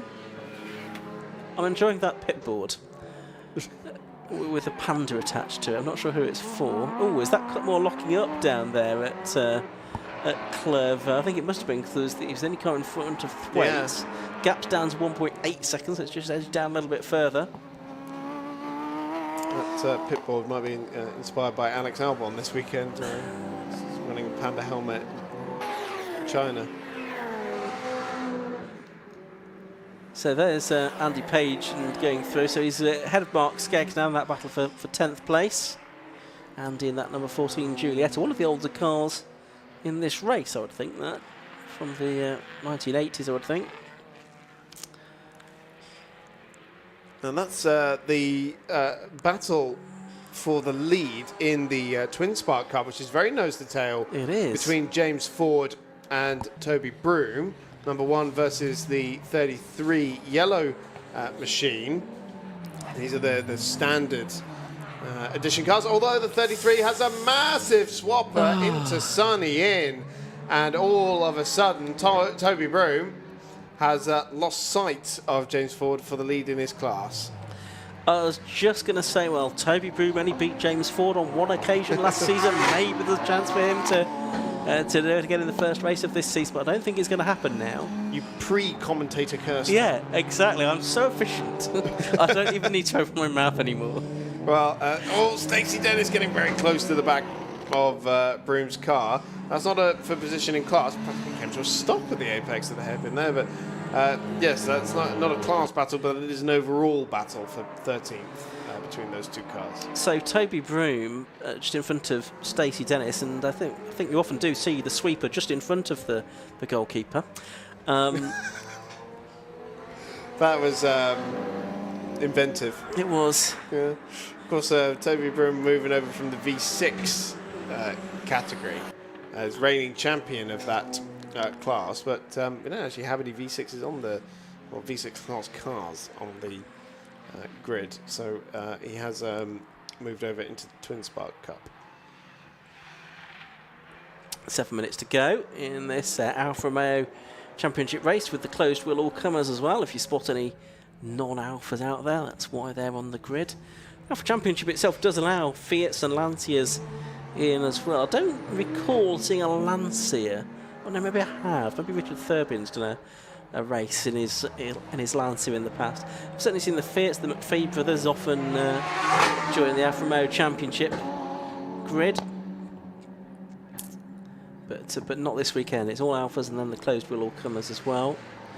It's John Cutmore leading number 98, but only by 1 second now from number 40, Jamie Thwaites. 156, Scott Austin is third. 84, Tom Barley is fourth in his BMW. 25, Paul Hinton is fifth. And 81, Chris Bayliss is in sixth position. And we're watching the battle for 16th at the moment. That's Edward Robinson in his Alfa 156 and the Robert Higgins MR2. This is the 78 machine that we were watching. We go back to the 14, which is Mandy Page in one of the Giuliettas. And now where are they over? This is at 10th position, and the is Mark Skeggs chasing behind, isn't it? So yes, I think Andy Page might have just gone through, and that's for the lead. Yeah, Jamie Thwaites has gone through, but he's went wide. All over the grass he goes at Sunny. And his day has just taken a slight turn for the worse. He's got a big advantage over the next car, which is Scott Austin. But he just pushed a little bit too hard. I almost wonder if John Cutmore was just drawing him into that a little bit, leading him on, and he's made a mistake. I mean, there's nothing to be gained from a point or anything like that for John Cutmore, but he'd allowed Thwaites to close it. Thwaites had got him at Sunny and then ran out wide and is now a long, long way behind. Well, think about it. The gap was a second at the start of the lap, and then all of a sudden, Thwaites was in a position to try and challenge Cutmore for the overall lead. Oh, dear. Stacey Dennis. And there's going to be a car park forming here at the exit of Tower. Absolutely right. Hey, they've got the the Ringo app there so they can pay for the parking. Well, that is a shame for Stacey Dennis, of course, was just in 14th position. And she had a pretty good finishing record last year, did she not? Just looking back at last season, 12 races, 12 podiums within the class, and a non-finish here. This battle between Andy Page and Mark Skeggs continues for 4th place within that class. Andy, who has only about 2 car lengths between himself and the car, I think made only 1 appearance in the British GT Championship 20 odd years ago.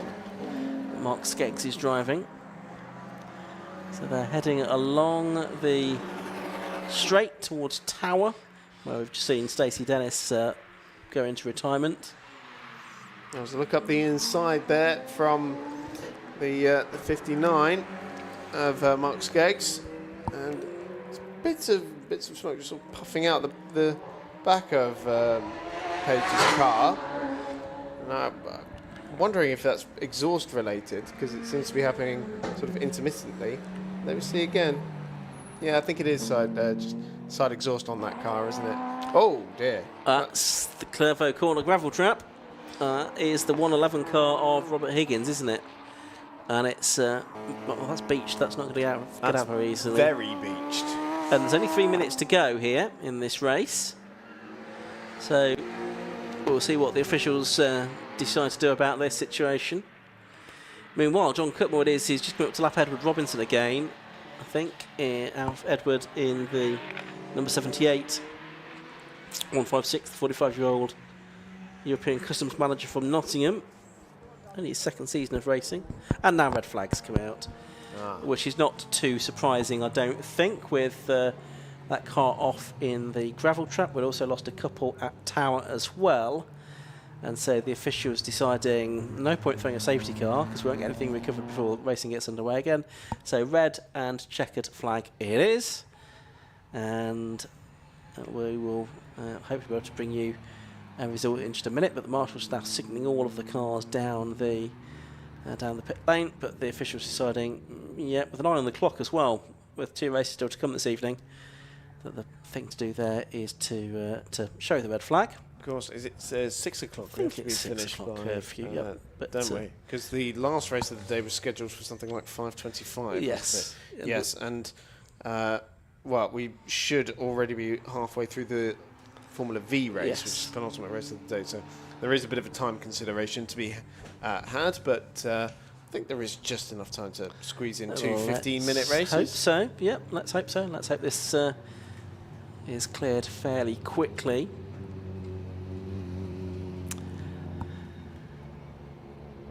So heading down the pit lane, I hope will they pull in John Cutmore and Jamie Thwaites, who is going to be stopped by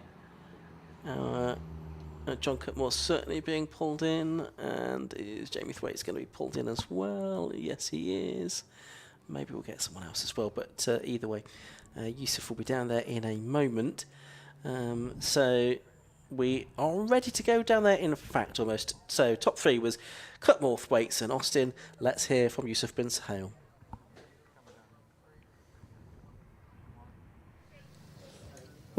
Well, certainly an eventful race in the high-tech electronic Alfa Romeo Championship, and indeed the closed wheel all-comers. We do have our race winner, who we will allow to get out of the kart before anything else, John Cutmore. And I've heard that apparently John has been in the wars a tiny bit over the course of this weekend, and we'll hear it straight from the horse's mouth, if you will, about what John has been going through. And you can see him struggling a little bit to get out of the car. John, what's this I'm hearing about you breaking your ribs? I might have a small break. Yes, this is true. Incident done on Friday, yeah. In the other car I was racing in the previous race, but there was too much to race the other one. I just couldn't breathe. So as the race went on to this one, I had to stay off the curbs because it was making me struggle. But the guy behind me, he put up a hell of a challenge. He's done really well. It looked like it was a good little battle out there, but you were able to keep him behind. How are you finding the championship? Well, the championship as a whole with the cup car is great, but obviously this is the first all-comers race we've done. Well, sorry, I'm going to move on. So congratulations and give your ribs a nice rest. Yeah, cheers, mate. Thank you. So we will move on to Jamie Thwaites. Where is Jamie? Ah, here's Jamie. Jamie, who is our Alfa modified race winner. How did you find that one? Do you know what? It was hard work chasing that little, what is it, Aspire? Yeah. It's quick, especially out the corners. I could get him through all the quick stuff, but then I'd catch up to the final hairpin and then, but yeah, did you see on the live feed? I did. I wanted to ask you about that coming out of Sunny Out. Yeah, it was a bit airy that. Look, it was funny because on the left-hand side there was a marshal, and she was saying, "Come on, keep going," which I thought was quite funny. But no, great race. I pushed hard. Yeah, I'm really pleased. Congratulations. That car was quick, but I saw the tyres start to go, so I kept pushing. Second, it's not too bad, is it? That's pretty good. And I mean, until that moment, you were right on him. Do you know what? I think if I'd just shoulda, woulda, coulda. Yeah. If I'd, 5 metres earlier, I'd have made the corner, and I think I'd have had the legs on him then, because I could have probably blocked him on the straight, but it is what it is, isn't it? Well, congratulations and best of luck for the next one. Thank you very much. Right, we'll move on to our next driver, which is car number 20, which is Paul Plant, our Alfa Romeo Power Trophy class winner. How was it out there, Paul? A bit lonely, actually, but it was good. It's pretty much a brand new car. It's like a standard production-based type thing that we're trying to get on and get going. So we're testing it more than anything, really. So to go out and it's now had, this will be its third win in a row, actually, for what is a brand new design with everything. We're really happy with that. Yeah, that's not bad at all. If you want to be lonely, it's better to be lonely at the front, right? Oh yeah, absolutely. You can save the car once you've got a bit of a gap and make things last a bit longer. But it's no, we're good. Really happy. Able to battle with any of the other classes, or is it just completely alone out there? No, not really. The guys in front have got massive engines. This is only 1.4. We're pushing around 200 horsepower, if that. And the guys behind are, well, a few of them I was hoping would keep up a little bit. But there's not much we're going to do. I think it might be lonely again tomorrow, but we'll see. You can always slow down and wait for them. Yeah, I could do, but that's not in my nature. Fair enough. Good luck for tomorrow. Cheers for that. Thank you. Thank you. Right, and we'll move on to car number 1, which is our Twin Spark race winner, James Ford. James, and our reigning champion as well. How was it out on circuit? It was good. A bit warm. Tyres overheated a little bit, but it was good fun. Good fun. Traffic played a part, maybe. Made it a bit challenging. All-comers joining in as well, but yeah, enjoyed it. Yeah, a few different all-comers, and with such a wide variety of them, how were you finding it? Were you able to battle with any of them out on circuit? There was a few that were around at the start, and then I think a few sort of went ahead a little bit and a few dropped back. So yeah, I had a few good battles, and yeah, it's nice to have the variety, to be fair. Do you find yourself, trying to get stuck in with the battle with them, or just thinking, I'll just stick to my own class? It depends how close the guy in the class next to you is, to be fair, and Toby was very close for most of it, so it was important to try and clear them as quickly as possible, but when you've got guys who are a lot faster in a straight line, it's not so easy, to be fair. Fair enough. Well, congratulations and best of luck for tomorrow. Cheers. Right, we have our next set of cars out on circuit, and they are on their rolling up lap or green flag lap, so we're going to throw to an ad break and then be handing over to our commentators.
Cars onto the grid then for the second and final race of the weekend for the Zamp Helmets Formula V Championship.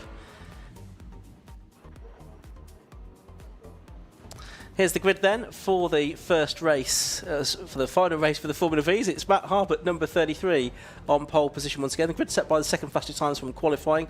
99, Craig Bell is alongside him. Ben Cressy, number 11, is on the inside of row 2. Besides him is number 72, which is Colin Gregory. On the third row, it's number 3, Vaughan Jones, and 12 is Bill Garner. Row 4 of the grid, Daniel Lanier in 25 and James Madden in 16. Phil Waterhouse, 66, and Francis Twyman, number 88, on row 5. Vortola, 90, and Leon Frost, 93, on the 6th row. The 7th row is 50, Louis Scholes, and 32, Simon Foley.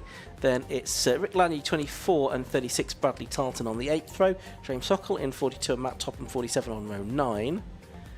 Row 10 is 23, Lucas Bashir, and 4, Tim Probert, although he was a retirement earlier on. Stephen Bailey, 77 and 44, Dan Polly on row 11. Sam Allbank, 64, and Rachel Swain, number 13, on row 12. Then row 13 is Rich Walsh in number 7 and 28, Sam Engineer. Chris Wilshire, 59, and Oliver Mitchell in 95. 81, Nicholas Tiller, and 14, David Huckle on row 15. And on the final row, number 9, Andy Gomersall. So that's the way the grid lines up. Chris, second race of the day for these, so just remind us what happened earlier on. Yeah, it was Craig Bell who was victorious this earlier this afternoon, I should say, ahead of Matt Harbert, and so the top 2 positions swapping round in the very early stages of the race, and it was Ben Cressy joining them on the podium. And in Class B, that was another close fight because we had Bill Garner taking the honours there as the green flag is waved at the back. And so should have the green flag lap underway pretty shortly. Yes, we should. Yeah, Bill Garner it was that took Class B from Simon Foley in the earlier race. And I know we counted 5 motorsport debutants, or car racing debutants, I should say, but actually I found a 6th. Oh, right. Who was that? Which is, assuming he has actually made it onto the grid, it is James Huckle's father, David. Yes. Who's making his motorsport debut. James, of course, being Class B champion a couple of years ago. Yeah, Father David joining him on the grid for this weekend for his first ever car racing event. Indeed. So it was Craig Bell, the winner earlier on, and I think it was he only had the one win last year, didn't he, Craig Bell? As it turned out, as he went to second in the championship. Yes, it was at Donington. At the start of the year, wasn't it? The first meeting of 2023. That was his last victory. So it's been a long time coming for Craig Bell. But of course, it was very difficult to stop eventual champion Matthew Hyde, wasn't it, in that Mark II Dominator? It was, but I guess the question is, can he get an early second win of the season here? He's going to need to overcome Matt Harbert if he's to do so. Harbert on pole position. He's yet to have a win in Formula V.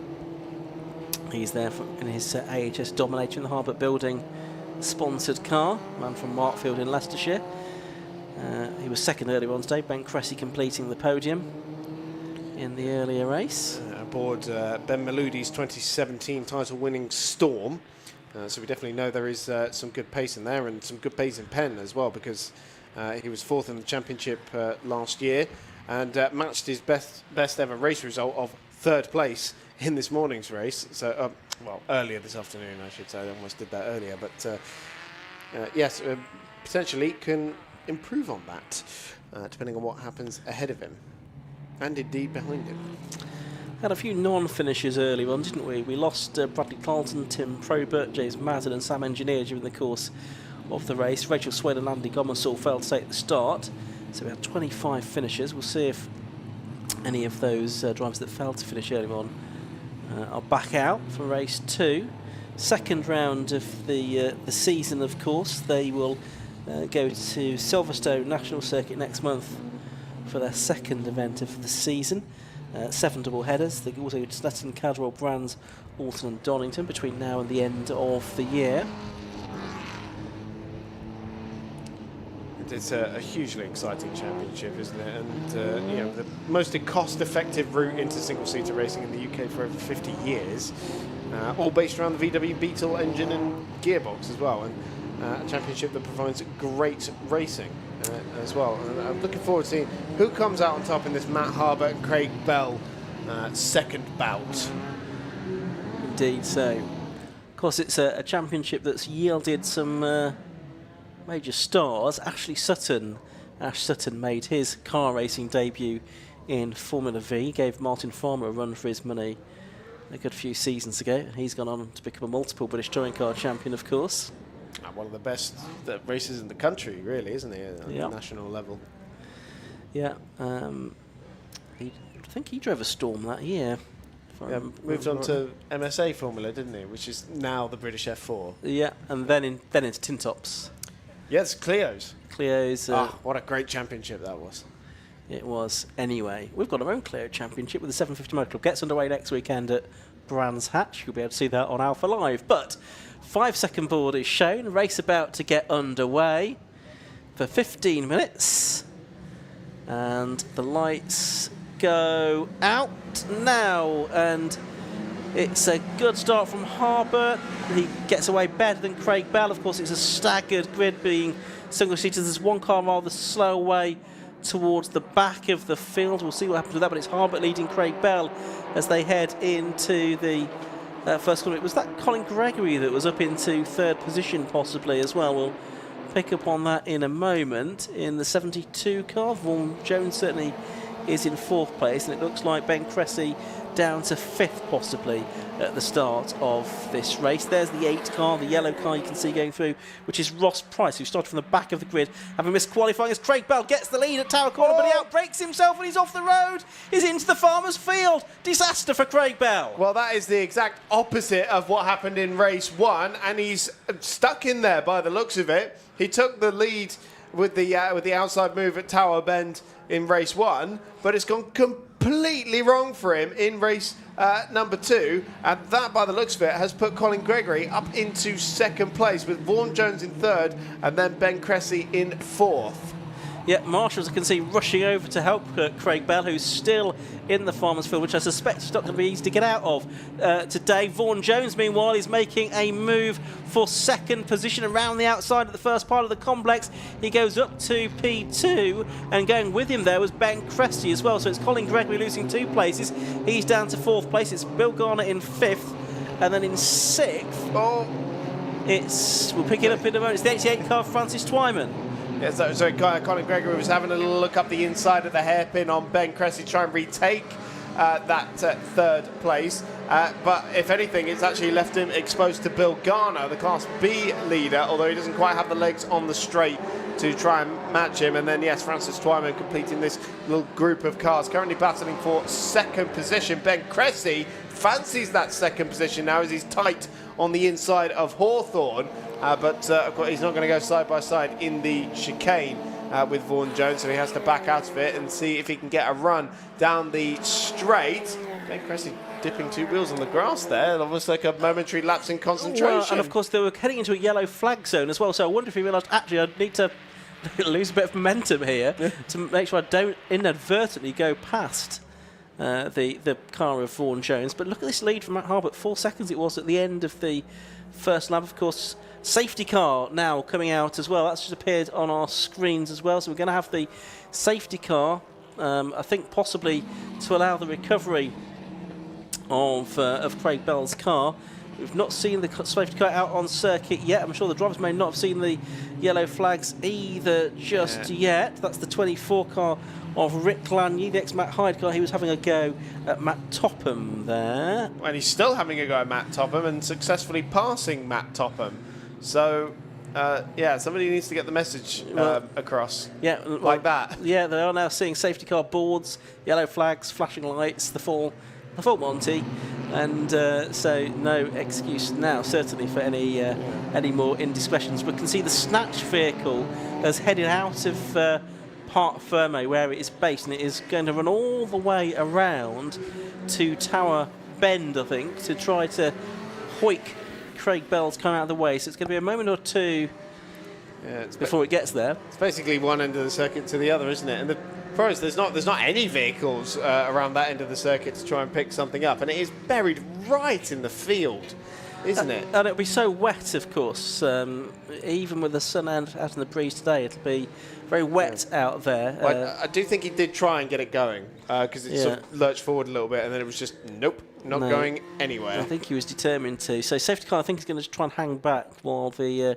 JCB is on its way to Craig Bell's That makes car. sense. Yeah. So it's funny talking about the the safety car boards and everything. I know that there's some companies that are working on like a little attachment for club level steering wheels so that you can get those kind of messages like safety car boards, yellow flags, that kind of thing. Yeah, that could be technology of the future. Yeah, no, anything that can help to improve safety, of course, is very welcome indeed. There's the JCB just heading into the field to try and pick the car up. So the order at the end of lap 2 was 33 Matt Harbert leading, number 3 Vaughan Jones in second, number 11 Ben Cressy is third, 72 Colin Gregory fourth, 5th is number 12 Wom Garner, 6th is number 88 Francis Twyman, 7th is number 66 Phil Waterhouse, having a better race this time around than he did earlier on. Daniel Lanier, number 25, was 8th, Simon Felly, number 32, 9th, and Rick Lanier, number 24, 10th at the end of the lap. And as we say that, the JCB is now arriving, it's lowering its arm. Appendage. I think I'll go with arm into position to try and lift the car of Craig Bell out of the way. And Craig, again, it's one of these situations where he just seems unable to sort of string the results together. Whether there was from the car, if he just outbraked himself, I think possibly the latter on that occasion. It's so bizarre that to have gone so far wide and so far deep. I know he was fighting for the lead of the race, but that thing was not stopping in a month of Sundays. No. So, yeah, quite an extraordinary moment for Craig Bell. And, of course, now his record for 2024 is win it or bin it. Yeah, very much 0 to 0, isn't it? So where are they going to take the car is the next question. Are they just going to put it behind the barrier? Or are they going to try and bring it back to pit lane?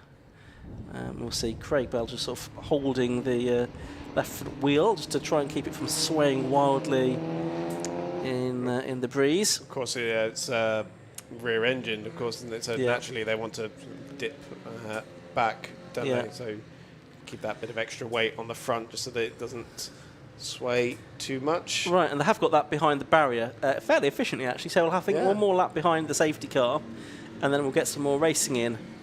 And what I imagine will happen now is that safety car lap was a 3-minute 17.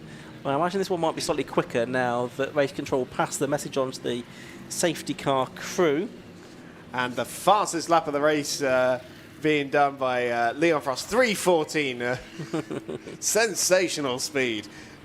Of course, what that has done is eliminate Matt Harbert's 4-second advantage that he built up in a very short amount of time. And of course, Vaughan Jones had just got ahead of Ben Cressy and Colin Gregory, or certainly got ahead of Colin Gregory. So Vaughan's got the bit between his teeth. He's keen to get his first race win. So is Matt Harbert, though. Yeah. It is very likely we'll come away with a new winner from this race, won't we? Well, I think. I don't think there's any previous race winners. Top 3 haven't won a race, that's for sure. And I don't think any of them have. Yeah, it's only a championship race. Yeah. I don't think we've got any previous race winners on this in this field now. Wow. If I'm wrong, send a postcard to the 750 Most Club at Donington Park, and I'll look at that in a week's time. Oh, or a tweet, and we'll still that'd read be quicker, wouldn't it? 12, Bill Garner, who was in 5th. His car's come to a stop. What they could do with here is the JCB to lift that out of the way, but unfortunately it's now at the other end of the circuit with Craig Bell's car. Oh, that might extend the safety car period depending on where he's That's actually. not going anywhere. It's completely seized, isn't it? Yeah, and he's parked on the left-hand side on the entry of Clairvaux, which is frustrating because, of course, the entry point into the circuit is right there. Yeah. You know, you've got the pit lane you can put it in. There's the assembly area not too far as well. So there's multiple points that they could move that car to if they could move the car. Yeah, it's going to need a lift, and I don't know if they've got anything that can lift a car besides that JCB, which is currently at Tower Corner. Now we've got someone there waving cars past, which indicates they might be about to pull off. That's I think it's Leon Frost, the 93 by the looks of it. Okay, interesting. Safety car still out, so we thought we might get going again at the end of that lap, but of course with that car stranded on the sort of apron in front of the paddock, then it's going to be a little bit while longer. The marshal's indicating keep over to the right-hand side of the circuit. So I'm very keen about that, although the car that's stationary is off the circuit on the left, but it's because we've got another tractor that's been found in a barn somewhere, possibly. Somebody's dug the keys out the back of the sofa. Yeah, to come and try and rescue it. The pace has dropped dramatically. We're down to the 2:18s now, having been in the 3:18s a lap ago. Yeah. So, rapid. Well, because we were thinking we might get going again. Yes. Ironically, that's not helped us get going any quicker, but such is the way. Now, is that the 13? Rachel Swain's GAC. Oh, that car was having problems earlier, wasn't it? So it looks like those issues have returned. Yeah, she didn't start the first race, unfortunately. Right, so that car hopefully is going to be hauled out of the way. Anybody else going to stop now their is car the out on the time. circuit? Speak now, forever hold your peace. Right, so where are they? They're at Tower. They've got another half a lap to do. About 3 minutes. So they'll probably get 2 more laps. I was going to say, out this of could be very short and sharp 2-lap shootout, couldn't it, really? And wow, what an opportunity for Harbour, for Vaughan Jones, for Ben Cressy as well. It's the kind of racing where you've got to really think on your feet, haven't you? That have got 4 laps probably if they had got going at the end of the previous lap behind the safety car. But as it is, just time for possibly a couple. Of course, the demise of Bill Garner there has promoted the 66 of Phil Waterhouse into the Class B lead in 6th position overall. And the next closest car in that class is 2 behind him, which is 32 of Simon Foley. Yeah, Class B could still be decided as well, which is for the more simply designed cars. Yeah, and Phil Waterhouse is a bit of a Croft fan as well. He lists it as his favourite circuit. 57-year-old from Plymouth. It's a long way from home for it to be your favourite circuit, isn't it? But we're about to go racing again, I think. Safety car pulls into the pit lane, so we're going to have just time for 2 laps, I reckon. Just over 3 minutes to go as Matt Harbert comes up to the line. Vaughan Jones not awfully close to him, I have to say. He's not really got the hang of the safety car restarts, hasn't Vaughan Jones? I think Matt went very, very early in the middle of the complex and, caught Vaughan Jones napping a little bit, and that has prompted Ben Cressy to mount a big challenge, but Francis Twyman getting very, very hot on the brakes into Clervaux for the first time of asking after this safety car restart. Did manage to bring it into the apex, and unlike Craig Bell, kept it on the circuit. But yeah, Matt Harbour has absolutely left them for dust. He was 1.7 seconds clear when they got to the timing line. Side by side for 4th place, side by side for 2nd place as well, as Ben Cressy looks on the inside of Vaughan Jones into Tower Bend. And the Ben Meludi title winning car does go through. Francis Twyman trying to find his way through on Colin Gregory as well. He's got the inside line for the Jim Clark S's, and he does successfully make his way through. So 2 corners and 2 position changes there. Okay, so Ben Cressy up into 2nd place in the 11 car. If he can stay there, this would be his best result. Had some 3rd places here last year, but never yet broken into P2. And in the earlier race as well, in 3rd position. Yeah, so, that's right, yeah. Matching his best result, so this would be his new best result. If it stays this way, which it might not, a lap and a bit to go. It's Matt Harbert leading the way from Ben Cressy now in 2nd place. There's quite a gap between the 2 of them. Then it's Vaughan Jones 3rd, Francis Twyman is 4th, and Colin Gregory is 5th. And then it's the Valari Tasso of Phil Waterhouse there in 6th position. A car that started out as an Ari, but he decided to add the Phil to the front of it. So Dan Polly making a move on the inside of the hairpin. And he's just gone over the line in 11th place. Tim Probert for the pits, smokily. So not been a happy weekend at his closest circuit for Tim Probert, car number 4. So Harbert leads with less than a minute to go. We're watching the Rick Lanier battle with Simon Foley, who is of course 2nd within Class B as well in the Maverick Mark II. There's Twyman. He's in 4th place, just ahead of Colin Gregory, and quite a long way clear of Phil Waterhouse there. Yep, a couple of seconds there, and then this is Rick Lanier in the number 24, the blue machine. Rick Lanier driving Matthew Hines' 2023 title-winning car, and hoping for some slightly better luck with a new car for this year. But you see he's fending off Simon Foley and Matt Topham for the moment as well, and that is the 44 of Dan Polly, the Irish Formula V champion, that has worked his way up a couple of places. Just looking at the back of Simon Foley. Meanwhile, I can tell you that Matt Harbert is into the hairpin for the final time in this race. He's already out of the hairpin and about to head to the what should be the checkered flag here. There he is. He's up to the line. Actually, that looked like the last lap board going out rather than the checkered flag. Okay, they've given them one more lap then, it would seem. So Matt Harbert goes on to his final lap, 2 seconds ahead of the rest. Ben Cressy doing the new fastest lap of the race in second position, 1:34.778, a little bit off the pace of the cars in the early race. And now we've got Daniel Lanier, who's got himself ahead of Phil Waterhouse. We've got 3 cars side by side a bit further back. Rick Lanier, I think, is going to come out on top of all of those. Oh. Dan Polly very much in there as well. So Rick Lanier getting ahead of Dan Polly. What a battle this is for sort of 8th, 9th, 10th places. Yeah, Dan Polly, he was ahead of the timing line, but not by the time they got to Clairvaux. So I do think that's 9th place for Dan Polly. And that car might have been having some mechanical woes earlier, but the Irish Formula V champion really being able to get his elbows out in this race too. Not quite able to look up the inside of Lanier going into Tower Bend, but crucially keeping Simon Foley behind him at bay. And this, again, is that battle for 4th place between Francis Twyman and Colin Gregory, 88 versus 72. Colin Gregory does not look done just yet going into Sunny Inn. Doesn't at all, does he? As the lead there, Matt Harbert has arrived at the complex. Ben Cressy has been bearing down on him. Did the fastest lap of the race last time around as well, 34.7. He did, but he should, touch wood, have this in the bag.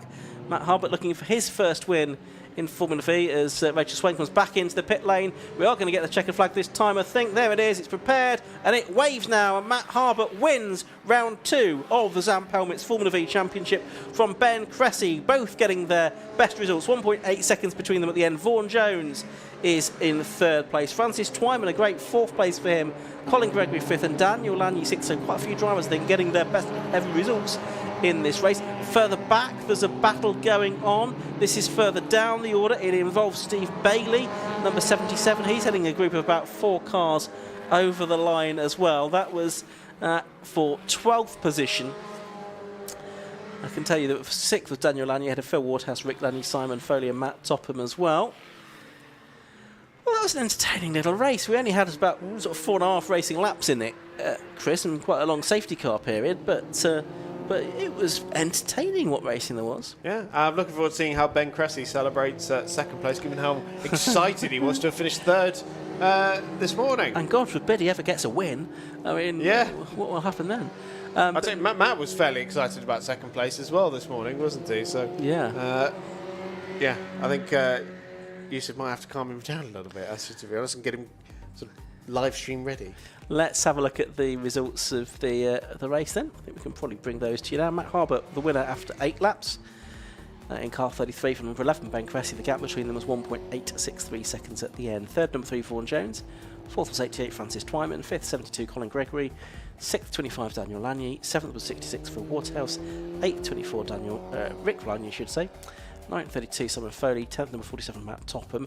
1st and 2nd within Class B were Phil Waterhouse and Simon Foley, and 3rd in 11th place overall was number 42, James Huckle. He was ahead of Stephen Bailey, Lucas Bashir and Bradley Tarleton.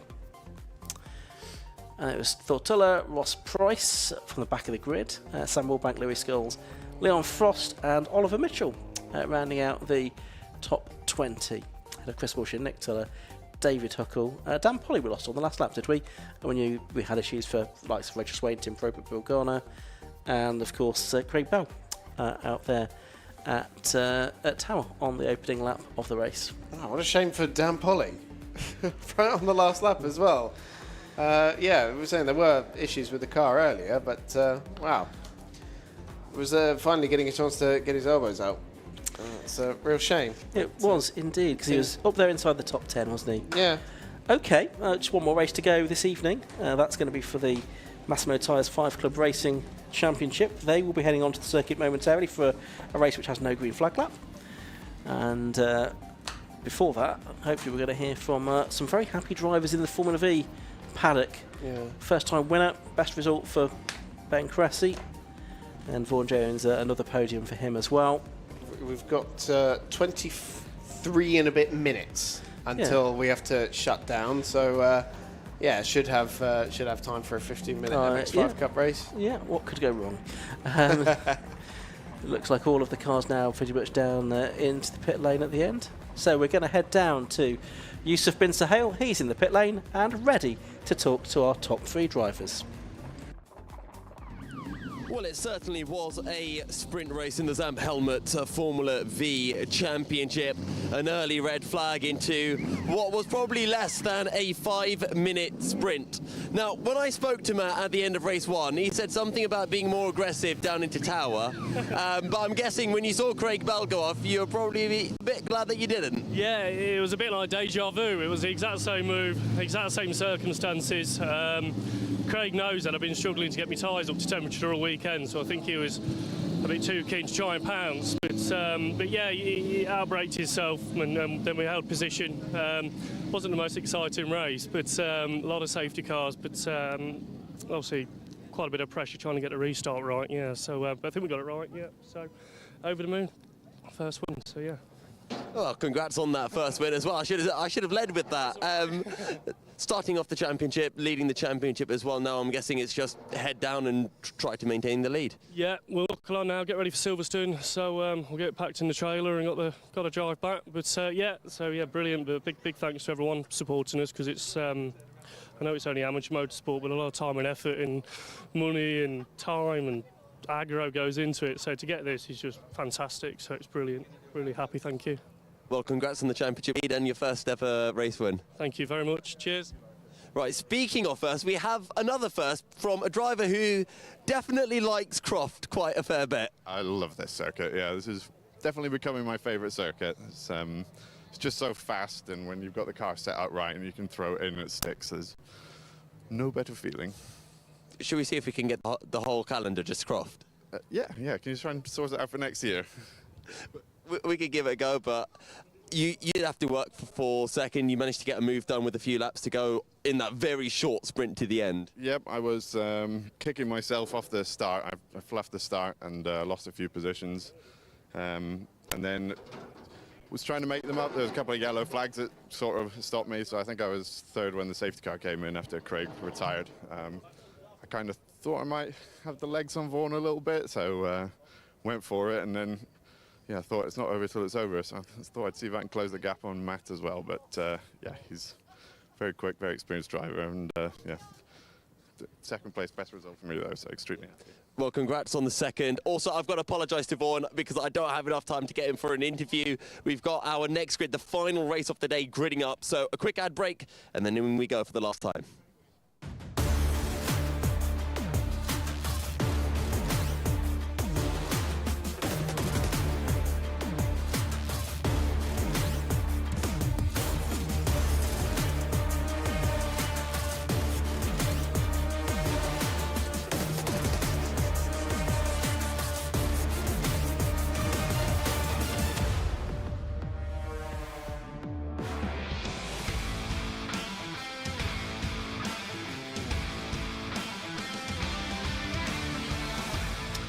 Second race of the day and second of 3 this weekend for the 5 Club Racing MX5 Cup, sponsored this year by Massimo Tyres.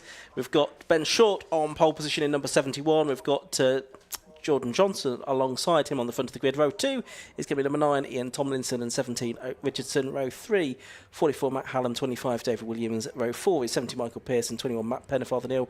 Row 5, 32, Jake McWright, and 47, Stephen Craggs. The red lights are on, and they go out for a 15-minute race here at Croft. And it's Ben Short that immediately dives into the lead of the race then. Jordan Johnson in second. It looks like Oak Richardson there in the blue car is in third position at the moment. Ian Tomlinson fourth as they turn their way through Clervaux Corner for the first time. 50-minute race. Should get about 9 laps out of this, all being well, to round out the day's action here at Croft Circuit. And of course, earlier on today, it was Ben Short that took the win from Jordan Johnson and Ian Tomlinson. But that's the 47 car, that's Stephen Craggs, isn't it? Missing the chicane on the first lap. So Ben Short well out into the lead. We might expect it, but Jordan Johnson's got his mirrors full of Oak Richardson and Ian Tomlinson. Richardson able to jump Tomlinson off the line, and these three had a very close battle for second place in the earlier race today, and it looks like it's going to be more of the same as Ben Short looks like he'll just start stretching his legs a little bit, but not absolutely running away with it at the early stages of this second race. Of course, we've got the reverse grid race to come tomorrow as well, but yeah, we have Tomlinson looking to get his podium spot back from Oak Richardson, and the real battle earlier really was between Tomlinson and Johnson, the reigning champion in the MX5 Cup, and it was Johnson making an absolutely outrageous manoeuvre around the outside of Jim Clark S's on Tomlinson to take second place away. That was very much the highlight of the race. It certainly was. Are we going to see anything like that in this one? We wonder. Well, Jordan Johnson, of course, is in a better position this time. Is in second place behind the leader Ben Short, under 1 second between them at the end of the first lap as this big field of Mazda MX-5s, the 1.6 litre Roadsters stream across the line. These cars from the late 1980s and early 1990s primarily, around 30 years old now, if not more. Nico Favreau in the 46 car in 15th position, just behind Samuel Gormat in 128, and just ahead of James Winstanley, 111, who again has made a good start this race. Of course, this time starting on row 8 of the grid rather than at the back as he had to do earlier on with that diff issue in qualifying. We've got the 25 leading pack of cars. That's David Williams in 8th position. That is closely being followed by the 32 of Jake Micklewright. But we see the that trio of cars fighting over second place, making their way through the Jim Clark S's. Still absolutely nose to tail to nose for that battle.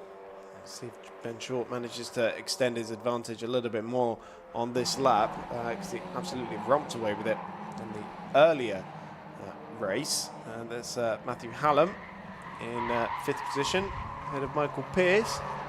Just trying to make out which of these. It's very hard with this low sun at the moment. Not only is it cooking my back, but it is also making it very hard to identify the cars. We'll sort the air conditioning out for tomorrow, Chris, I promise. So we'll. It's not even that hot. It's literally just my back that needs some sort of fan at the moment. But Ben Short, the start of lap 3, extending his advantage to 1.6 seconds. Still Jordan Johnson to Oak Richardson to Ian Tomlinson in that battle for 2nd, 3rd, and 4th. No big manoeuvres being made between those three cars just yet. And then we've got a bit of a gap, about 1.7 seconds back to Matt Hallam and Michael Pearce and Stephen Craggs, who are in the middle of their own battle. But we've got a spinner there for Oak Richardson from 3rd position. And, it looks like the 17 Michael Pearce might have gone off in sympathy as well. But Oak Richardson, we heard a big squeal of tyres and suddenly a puff of smoke, and he's had a big problem down at the chicane. Yep, so Oak getting himself back into the race. But, yeah, a bit of drama for him, and also Mickey Pearce, as I'm sure he's probably nicknamed by his mates, gets involved in that as well. But both are able to continue. Michael Pearce in number 70. Was in 6th position, but will have dropped a few places further back now as a result of that incident down there at the chicane. There's the 22 car, that's Adrian Johnson, and also drama as 21 forcing his way through there. That's Matt Pennefather Neal. He's a bit further back than he ought to have been, really, because he started on row 4 of the grid, and he's in about 11th or 12th place now, I think, something like that. Just behind Johnson, so I think 12th place, ahead of Martin Vernon, possibly. just wonder if what that's done for the battle between Jordan Johnson and Ian Tomlinson. Of course, they were the main aggressors in the earlier race. And yeah, there is a bit of a gap now. I'm sure Tomlinson would have had to have taken avoiding action when Richardson spun. Meanwhile, Ben Short's done fastest lap of the race, 140.36. So still some 9/10 of a second away. We've got slippery surface flag down at the chicane where Richardson spun. Yeah. Are those two facts connected? Possibly so. Cause or effect? Yeah. I'm going to go for the spin being the result of the oil being down. That's the 111 car. Mega move by James Wynne Stanley at Hawthorne. Absolutely. That'll be clipped up for 750 Motor Club social media feeds for years to come, no doubt. But no, James Wynne Stanley goes through to 16th position, that will have been. So he's having a good afternoon's racing, good evening's racing. Short leading by 2.9 seconds at the end of 3 laps, and then it's a similar gap back from Jordan Johnson to Ian Tomlinson in 3rd place at the moment. Matt Hallam is 4th, about 2nd behind Tomlinson. We're watching this battle for 9th, 10th and 11th. It's Adrian Chief Johnson, it's the 99 car of Martin Vernon, and it is the 21 car of Matt Pettifather Neal. And they've got a bit of a gap back to Samuel Gorma, who I think is in 12th place. Yeah, it looks to be that way. All pretty fair as they go into the complex, although we had Pettifather Neal looking around the outside. And now looking to the inside of the right-hander on Martin Vernon. They're going to go side by side into the hairpin. It'll be Vernon with the line, but a lock up, and that invites the 128 car to try and get up the inside. That's Samuel Gorma, and he might try and get one of them, could get 2 of them. Oak Richardson trying to get places back as well.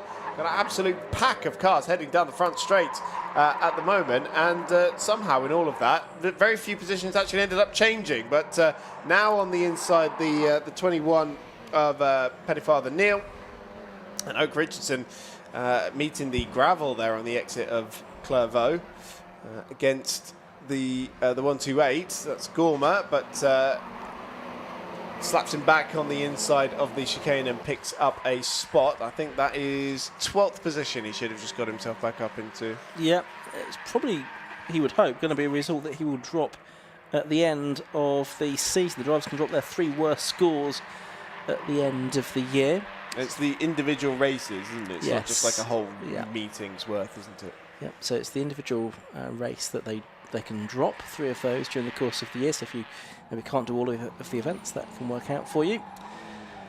Or if you just have a few bad results, and I'm sure that Oak will be hoping to more often than not finish inside certainly the top 10.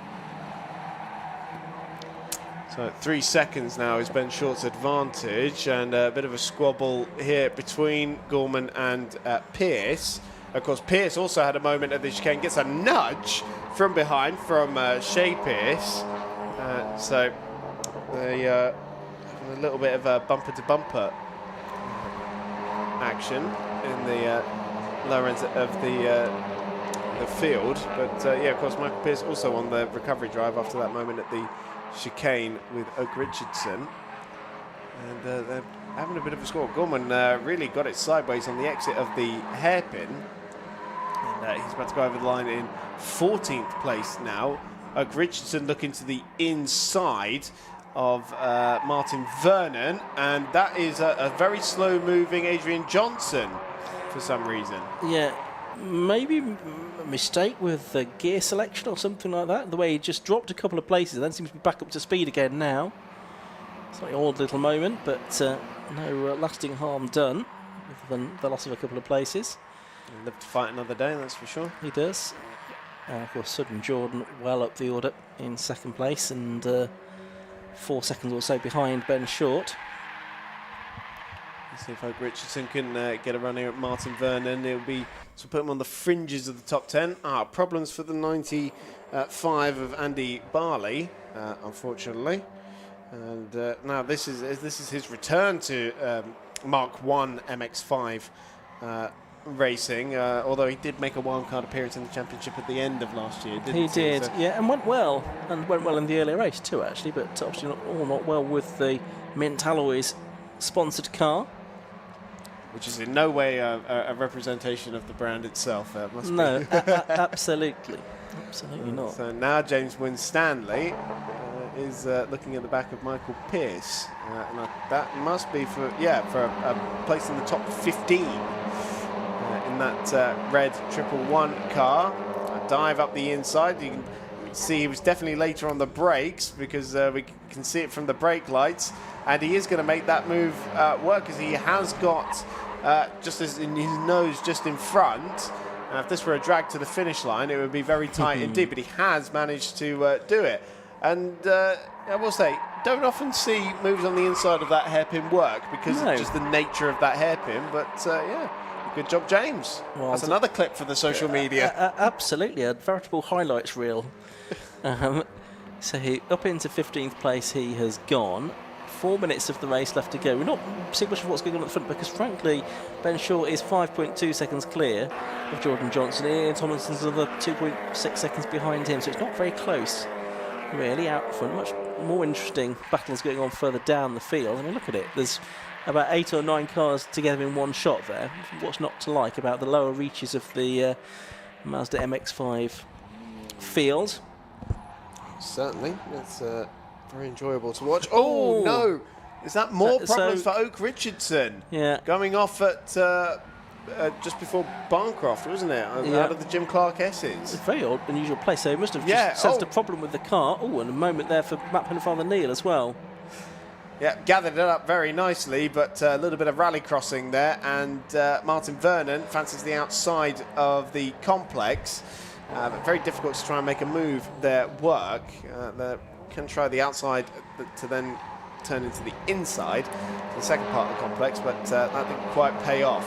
3 minutes left on the clock, and they go through the hairpin, and Martin Vernon practically pushing Pennefather-Neal through the corner. Yep, and that's in the lower reaches of the top 10, that battle. 9th and 10th. Yeah, they're going to go over the line now.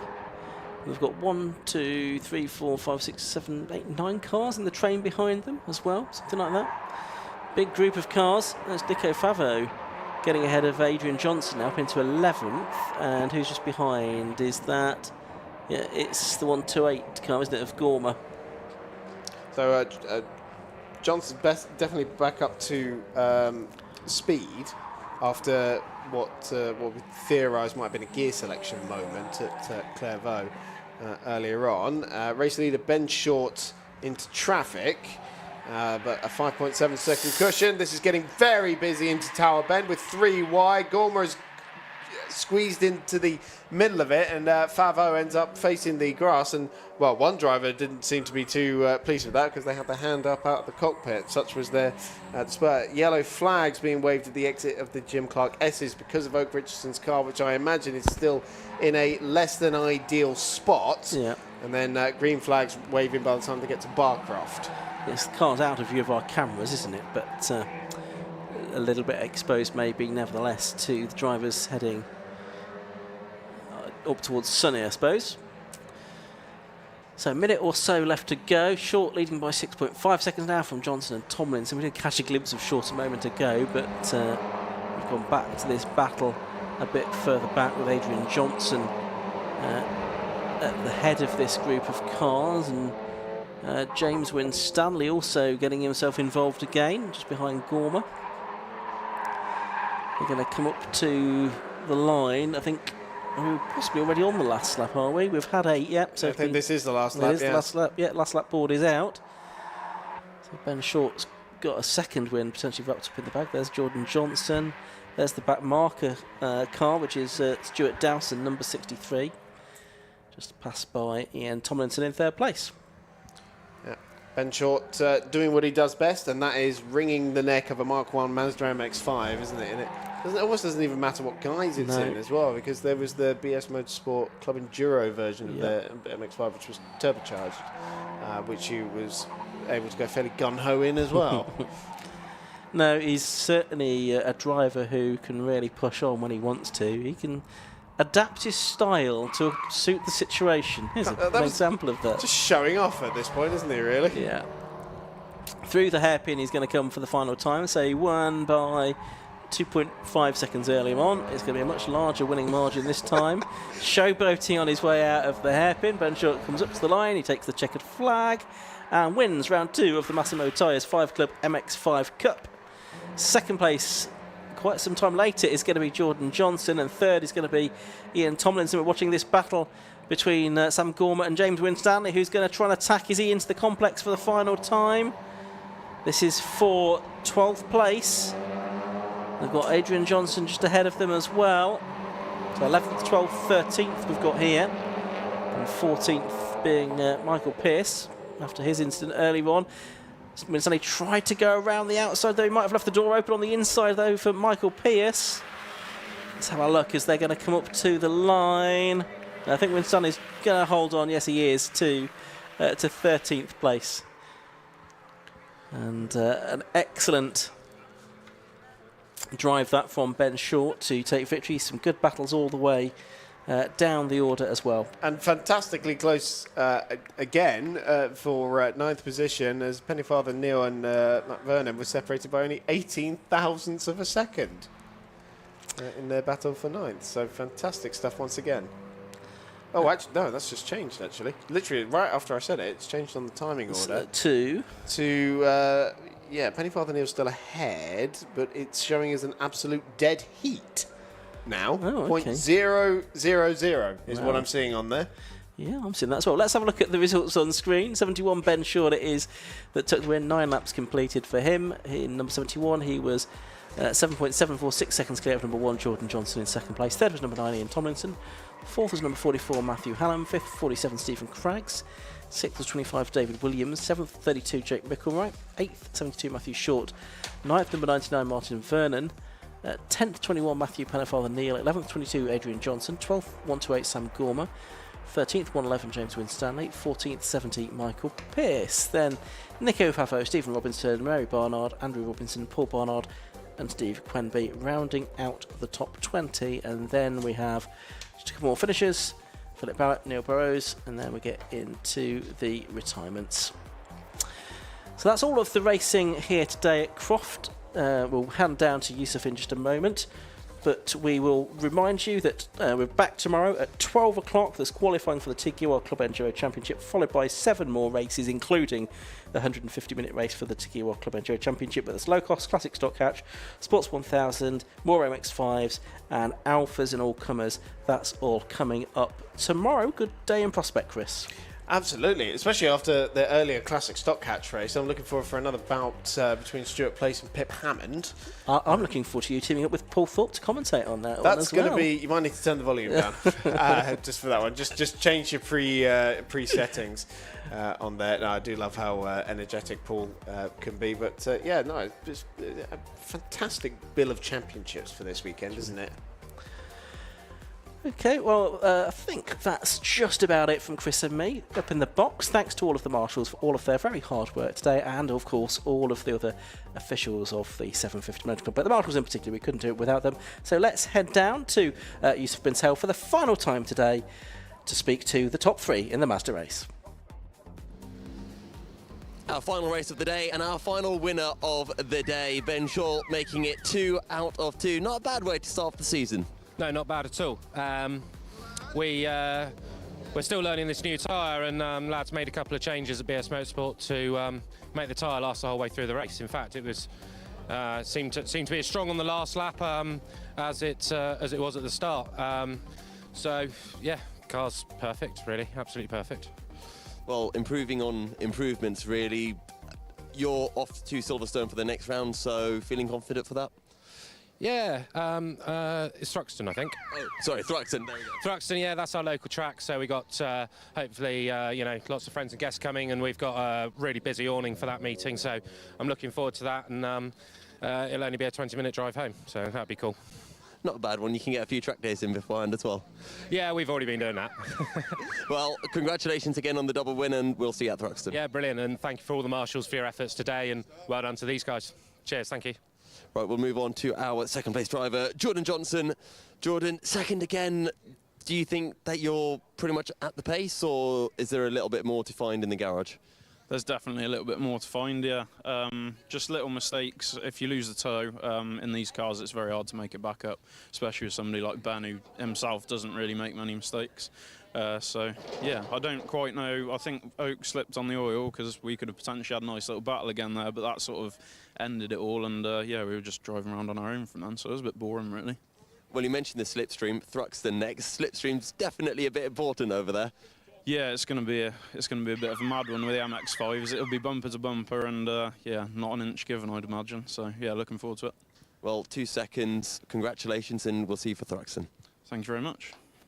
Right, and our final driver to chat to is our third place finisher, Ian Tomlinson. Ian, again, looked to be a pretty decent battle with Jordan, but towards the end of the race, you kind of all just had your own little gap. Yeah, well, we'd sort of been close together, and then Oak, I think he slipped off on some oil, and I had to back off to avoid him, and I lost Jordan. He was just a bit too far ahead for me to get near him, so yeah, it was a bit lonely from there on, really. But we heard from Jordan just how important it is to be in the slipstream and with a field that is as close as it is. If you make that one little mistake and you kind of fall out of that toe, how difficult is it to catch back up? Yeah, well, that was my problem, because I was behind Oak and I had a good toe, so I was catching him on the straights, and then I didn't want to battle too early and you know, lose these two, and so I thought, well, we'll just leave it towards the end of the race and then go for it, and I was going to try and use the slipstream to pass, but yeah, once I'd lost the slipstream, I knew it was over, really. So. Got any ideas to change up for the car ahead of Thruxton? I don't know, really. Thruxton's probably not going to be great for me because my engine doesn't seem to be the strongest one out there, and it's a quick track. So, yeah, I don't really know what I can do there. Just try and get in the mix and get my elbows out, maybe. Well, best of luck for Thruxton, and congrats on a second podium for the day. Great, thanks very much. Thank you. Right, that does round up all of our racing here at Croft Circuit for today. Make sure you tune in tomorrow at 10 AM for day 2 of the action here at the 750 Motor Club.